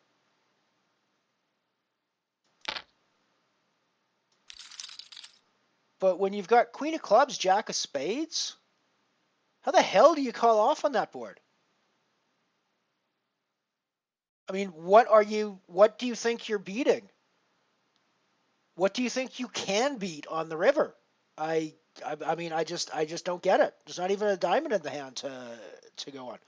I honestly, that one completely mystifies me. That one completely mystifies me. I do not have an answer for you on that one, ladies and gentlemen. If anybody in chat has an answer on what the hell was going through DNX's head on that on that hand, you can let us know, because I got nothing. I got nothing.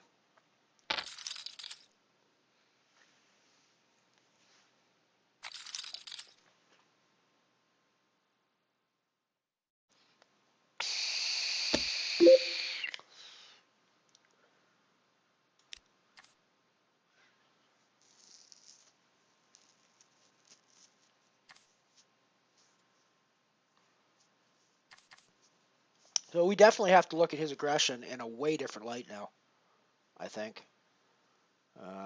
DNX, that is.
We're definitely getting out of the way here with our king deuce.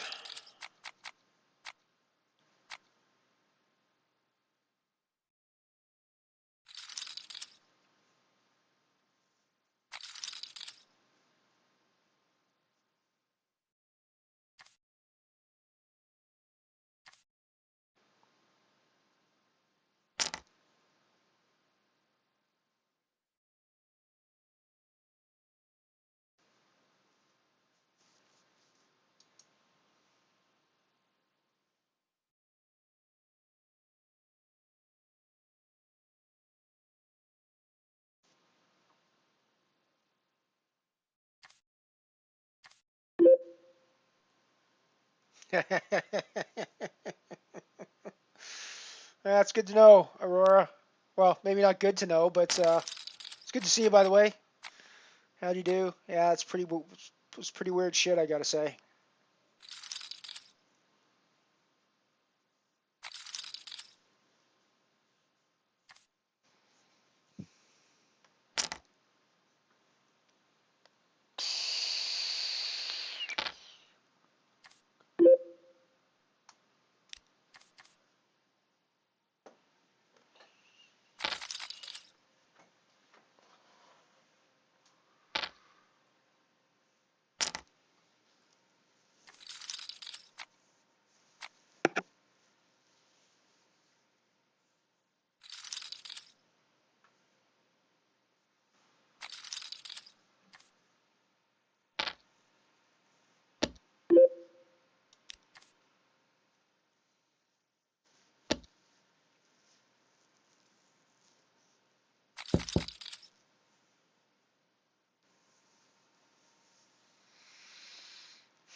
We got to find ourselves a spot here pretty quick in the singularity, or it's going to be a pretty short day for us.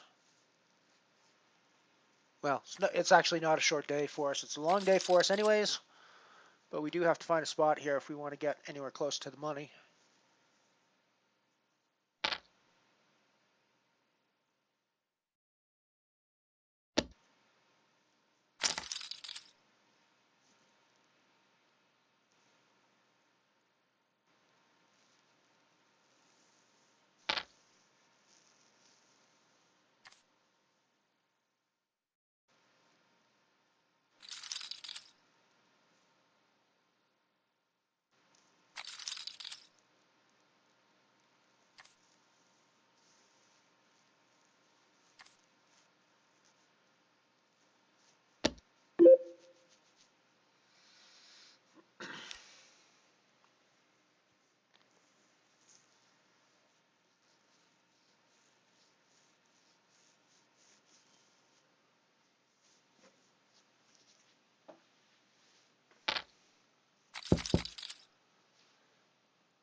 Maybe my problem is that I'm not using my hoodie properly. Maybe I need to be like in the hoodie poker mode for all this.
Alrighty, I think we're all in. We're threes here. Not thrilled about getting insta-called from the guy on my left, but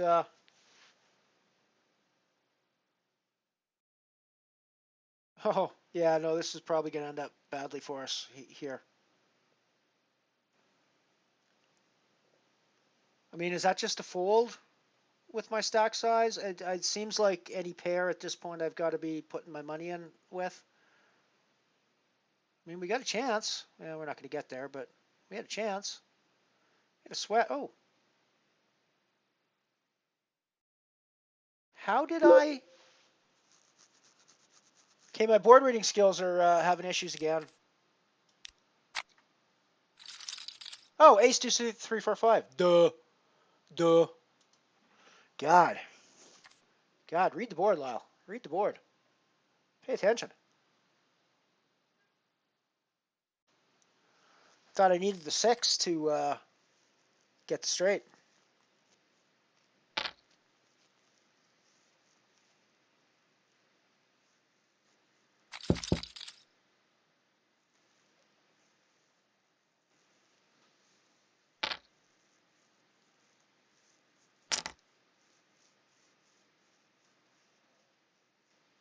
I mean, I don't know. I'm still unsure whether that's actually a shove spot or not. I think given, what is like 5 big blinds, 6 big blinds I had there. I mean, I think any pair, when it folds to me, I mean, if there's action in front of me, I think those little pairs look a lot worse. But when it folds to me and I've got the chance to open shove my stack, I think I have to even with a low pair like 3s or deuces, right?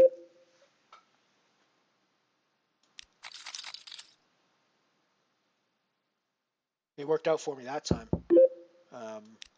Unexpectedly and in a way that I couldn't see, but I'm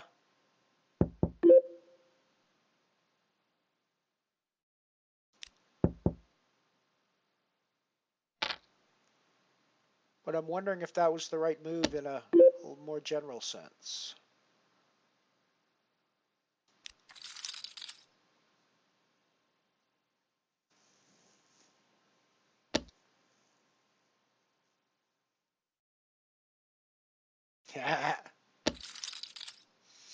I've got shades. I could do the shades. I got prescription shades. Very bad astigmatism, so you won't actually ever see me without glasses of some kind on my face because I can't see if I don't have glasses on my face. I'm not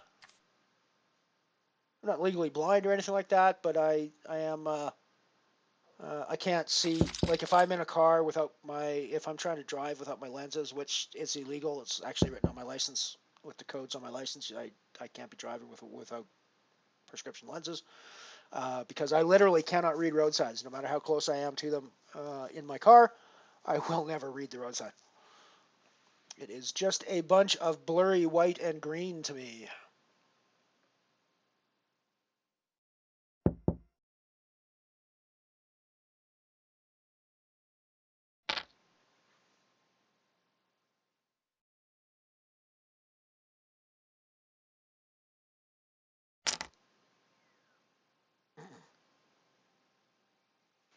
Well, I got, guess my headset gets to turn into a wired headset. One moment.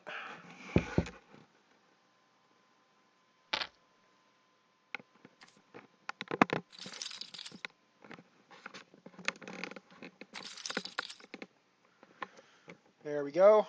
Board reading again. Yeah, I'm the new math room apparently.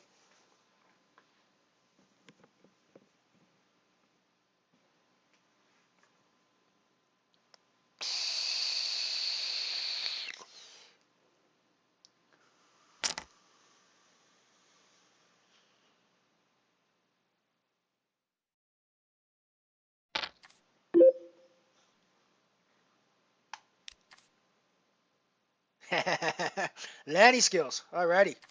I like it.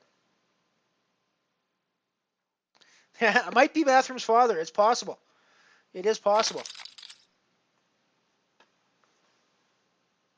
As far as I know, I have no children. But as a man, I can actually legitimately say, as far as I know, I have no children. There has been no women that have come to me and said, I've gotten pregnant as a result of you and I've had the child.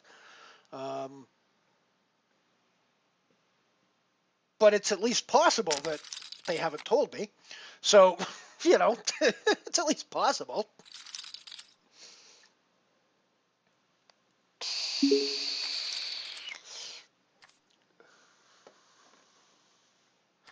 One of my female comedian friends does a joke similar to that, actually, where she's like, there's just some things men can say that if you say as a woman, you just sound like a dumbass. For example, I don't think I have any children. You can say that as a man. You sound pretty dumbass if you say that as a woman.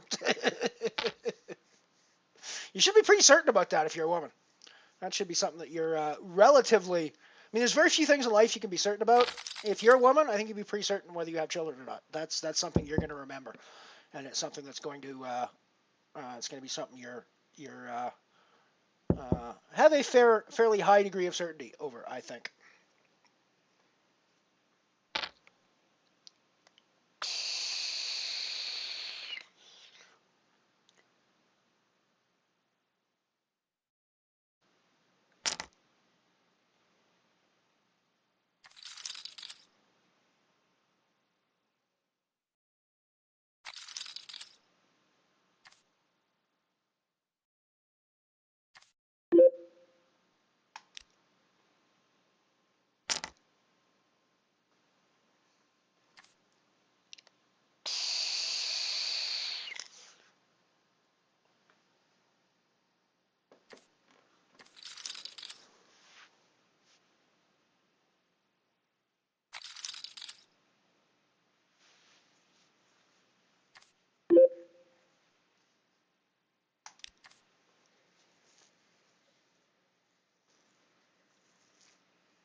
So we're still not in a caching spot here.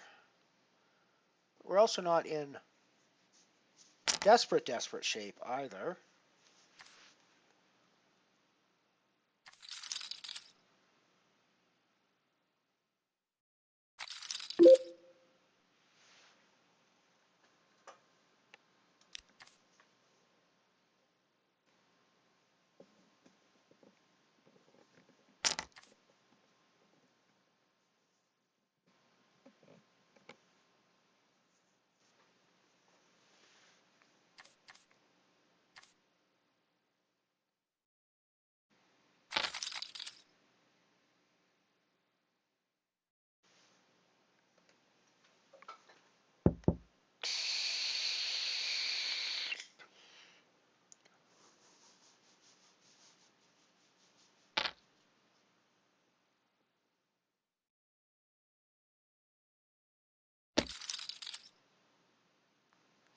I did not holiday in Belgium about 28 years ago, but it's entirely possible that there was a Belgian woman holidaying in Canada about 28 years ago.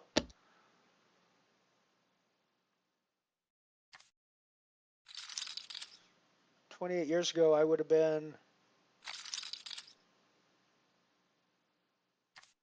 like 24 years old too. So yeah, I mean it's not entirely impossible, and I cannot say for certainty that I am not his father.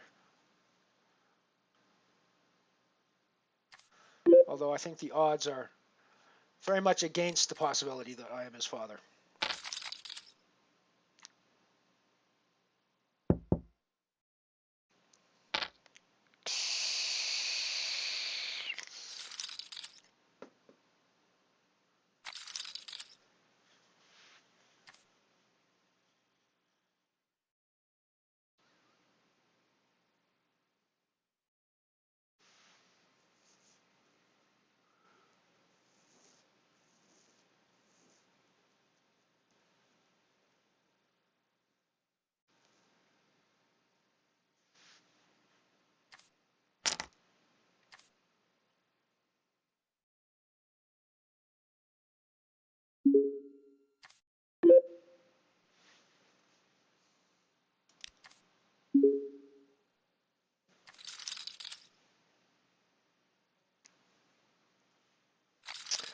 Yeah, most women have a thing for Canadians. We're like hot stuff.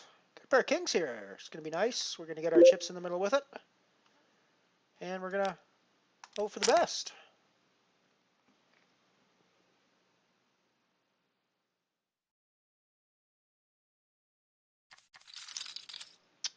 We take her down.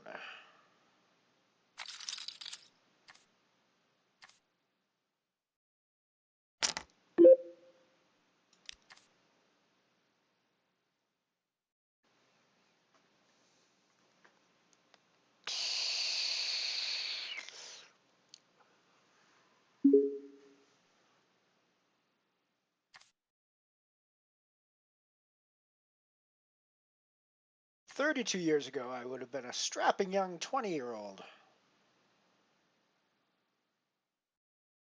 Working midnight shifts at QC data collectors. Digitizing oil well logs. Those were the days. Those were the days." It's one of the reasons I don't do music on this stream either. If I actually had music while I was playing, you guys would be in severe danger of me actually singing along with the music, and that would hurt your ears badly. I am a horrible singer. So, there's only one place I sing in public, and that is when I was doing stand-up comedy. I had some singing in my act because it is so terrible that it actually fits into a comedy act. It does not fit into any other sort of act, but it will fit into a comedy act. I have the singing voice for comedy.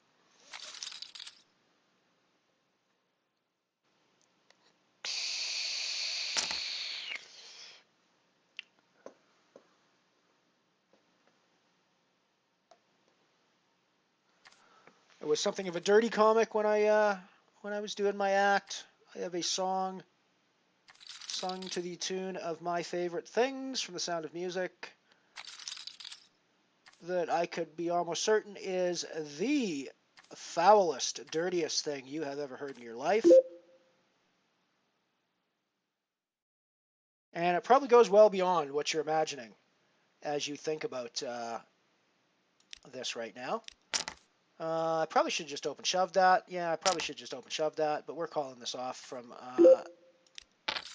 Rafa anyways. And we don't quite get there, but oh well. Would have been the same result had we open shoved anyways, although that's probably the proper move for me. But yeah, and in fact, that song is so foul, I can't even sing it for you here on Twitch, because I'm pretty sure that the entire thing violates the Twitch terms and services.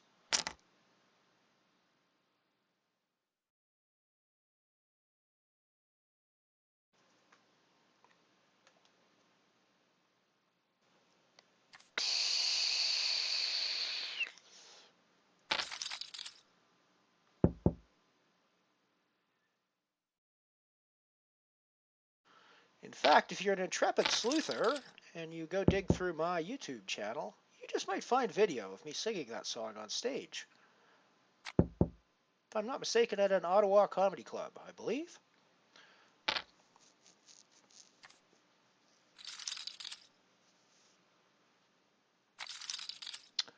But I warn you in advance, it is not for the faint of heart, for two reasons. As I said, it is the foulest, dirtiest thing you have ever heard in your life. I will put money on that right now. And number two, I sing really badly. And a song like any song sung to the tune of My Favorite Thing should actually be sung reasonably well. And I just butcher the hell out of it. So be warned. If you do go searching for it, your ears will be assaulted in a number of ways.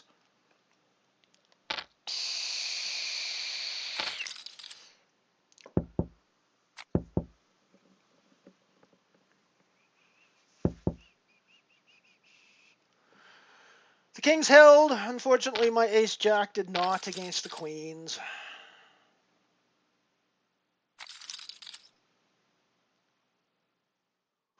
But we're still in it. We still have chips. We're not dead yet. We still have chips and we still have a chair. And that means we can still win this tournament.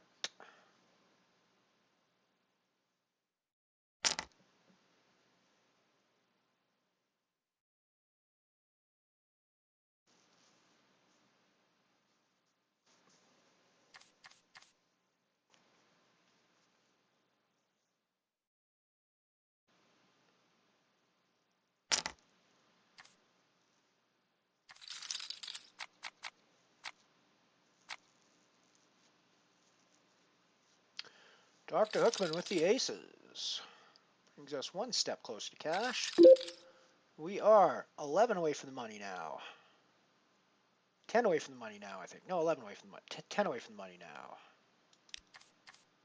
However, I am nowhere near a cashing spot. And I have 4 big blinds. Soon to be less than that.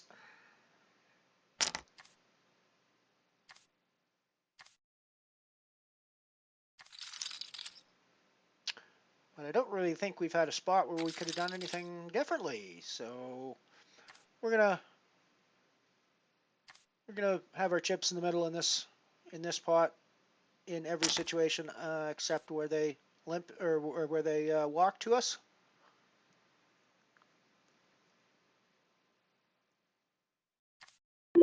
I mean, I think King 10 with the blinds I have, I just have to get in the middle and hope for the best. Oh, ah, there we go. There we go. There's some bankage. There's some holdage we got going there. There's some holdage.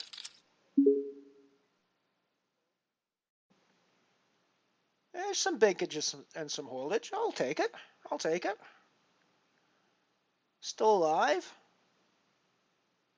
Blinds have just gone up, so we've got, instead of having 8 big blinds, we've got about 6 now, or 600, 1200. But,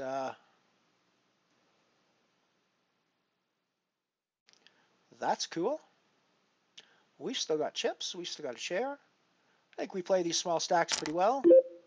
We survive through quite often with these small stacks, while other players with bigger stacks go out around us. I'm feeling reasonably confident about this run now. I think we might actually get into a cashing spot here.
Thank you, Aurora. I waited until the next hand, and we did get good luck on the next hand. I think with Ace-Jack, we're getting our chips in the middle again. And just hoping for the best.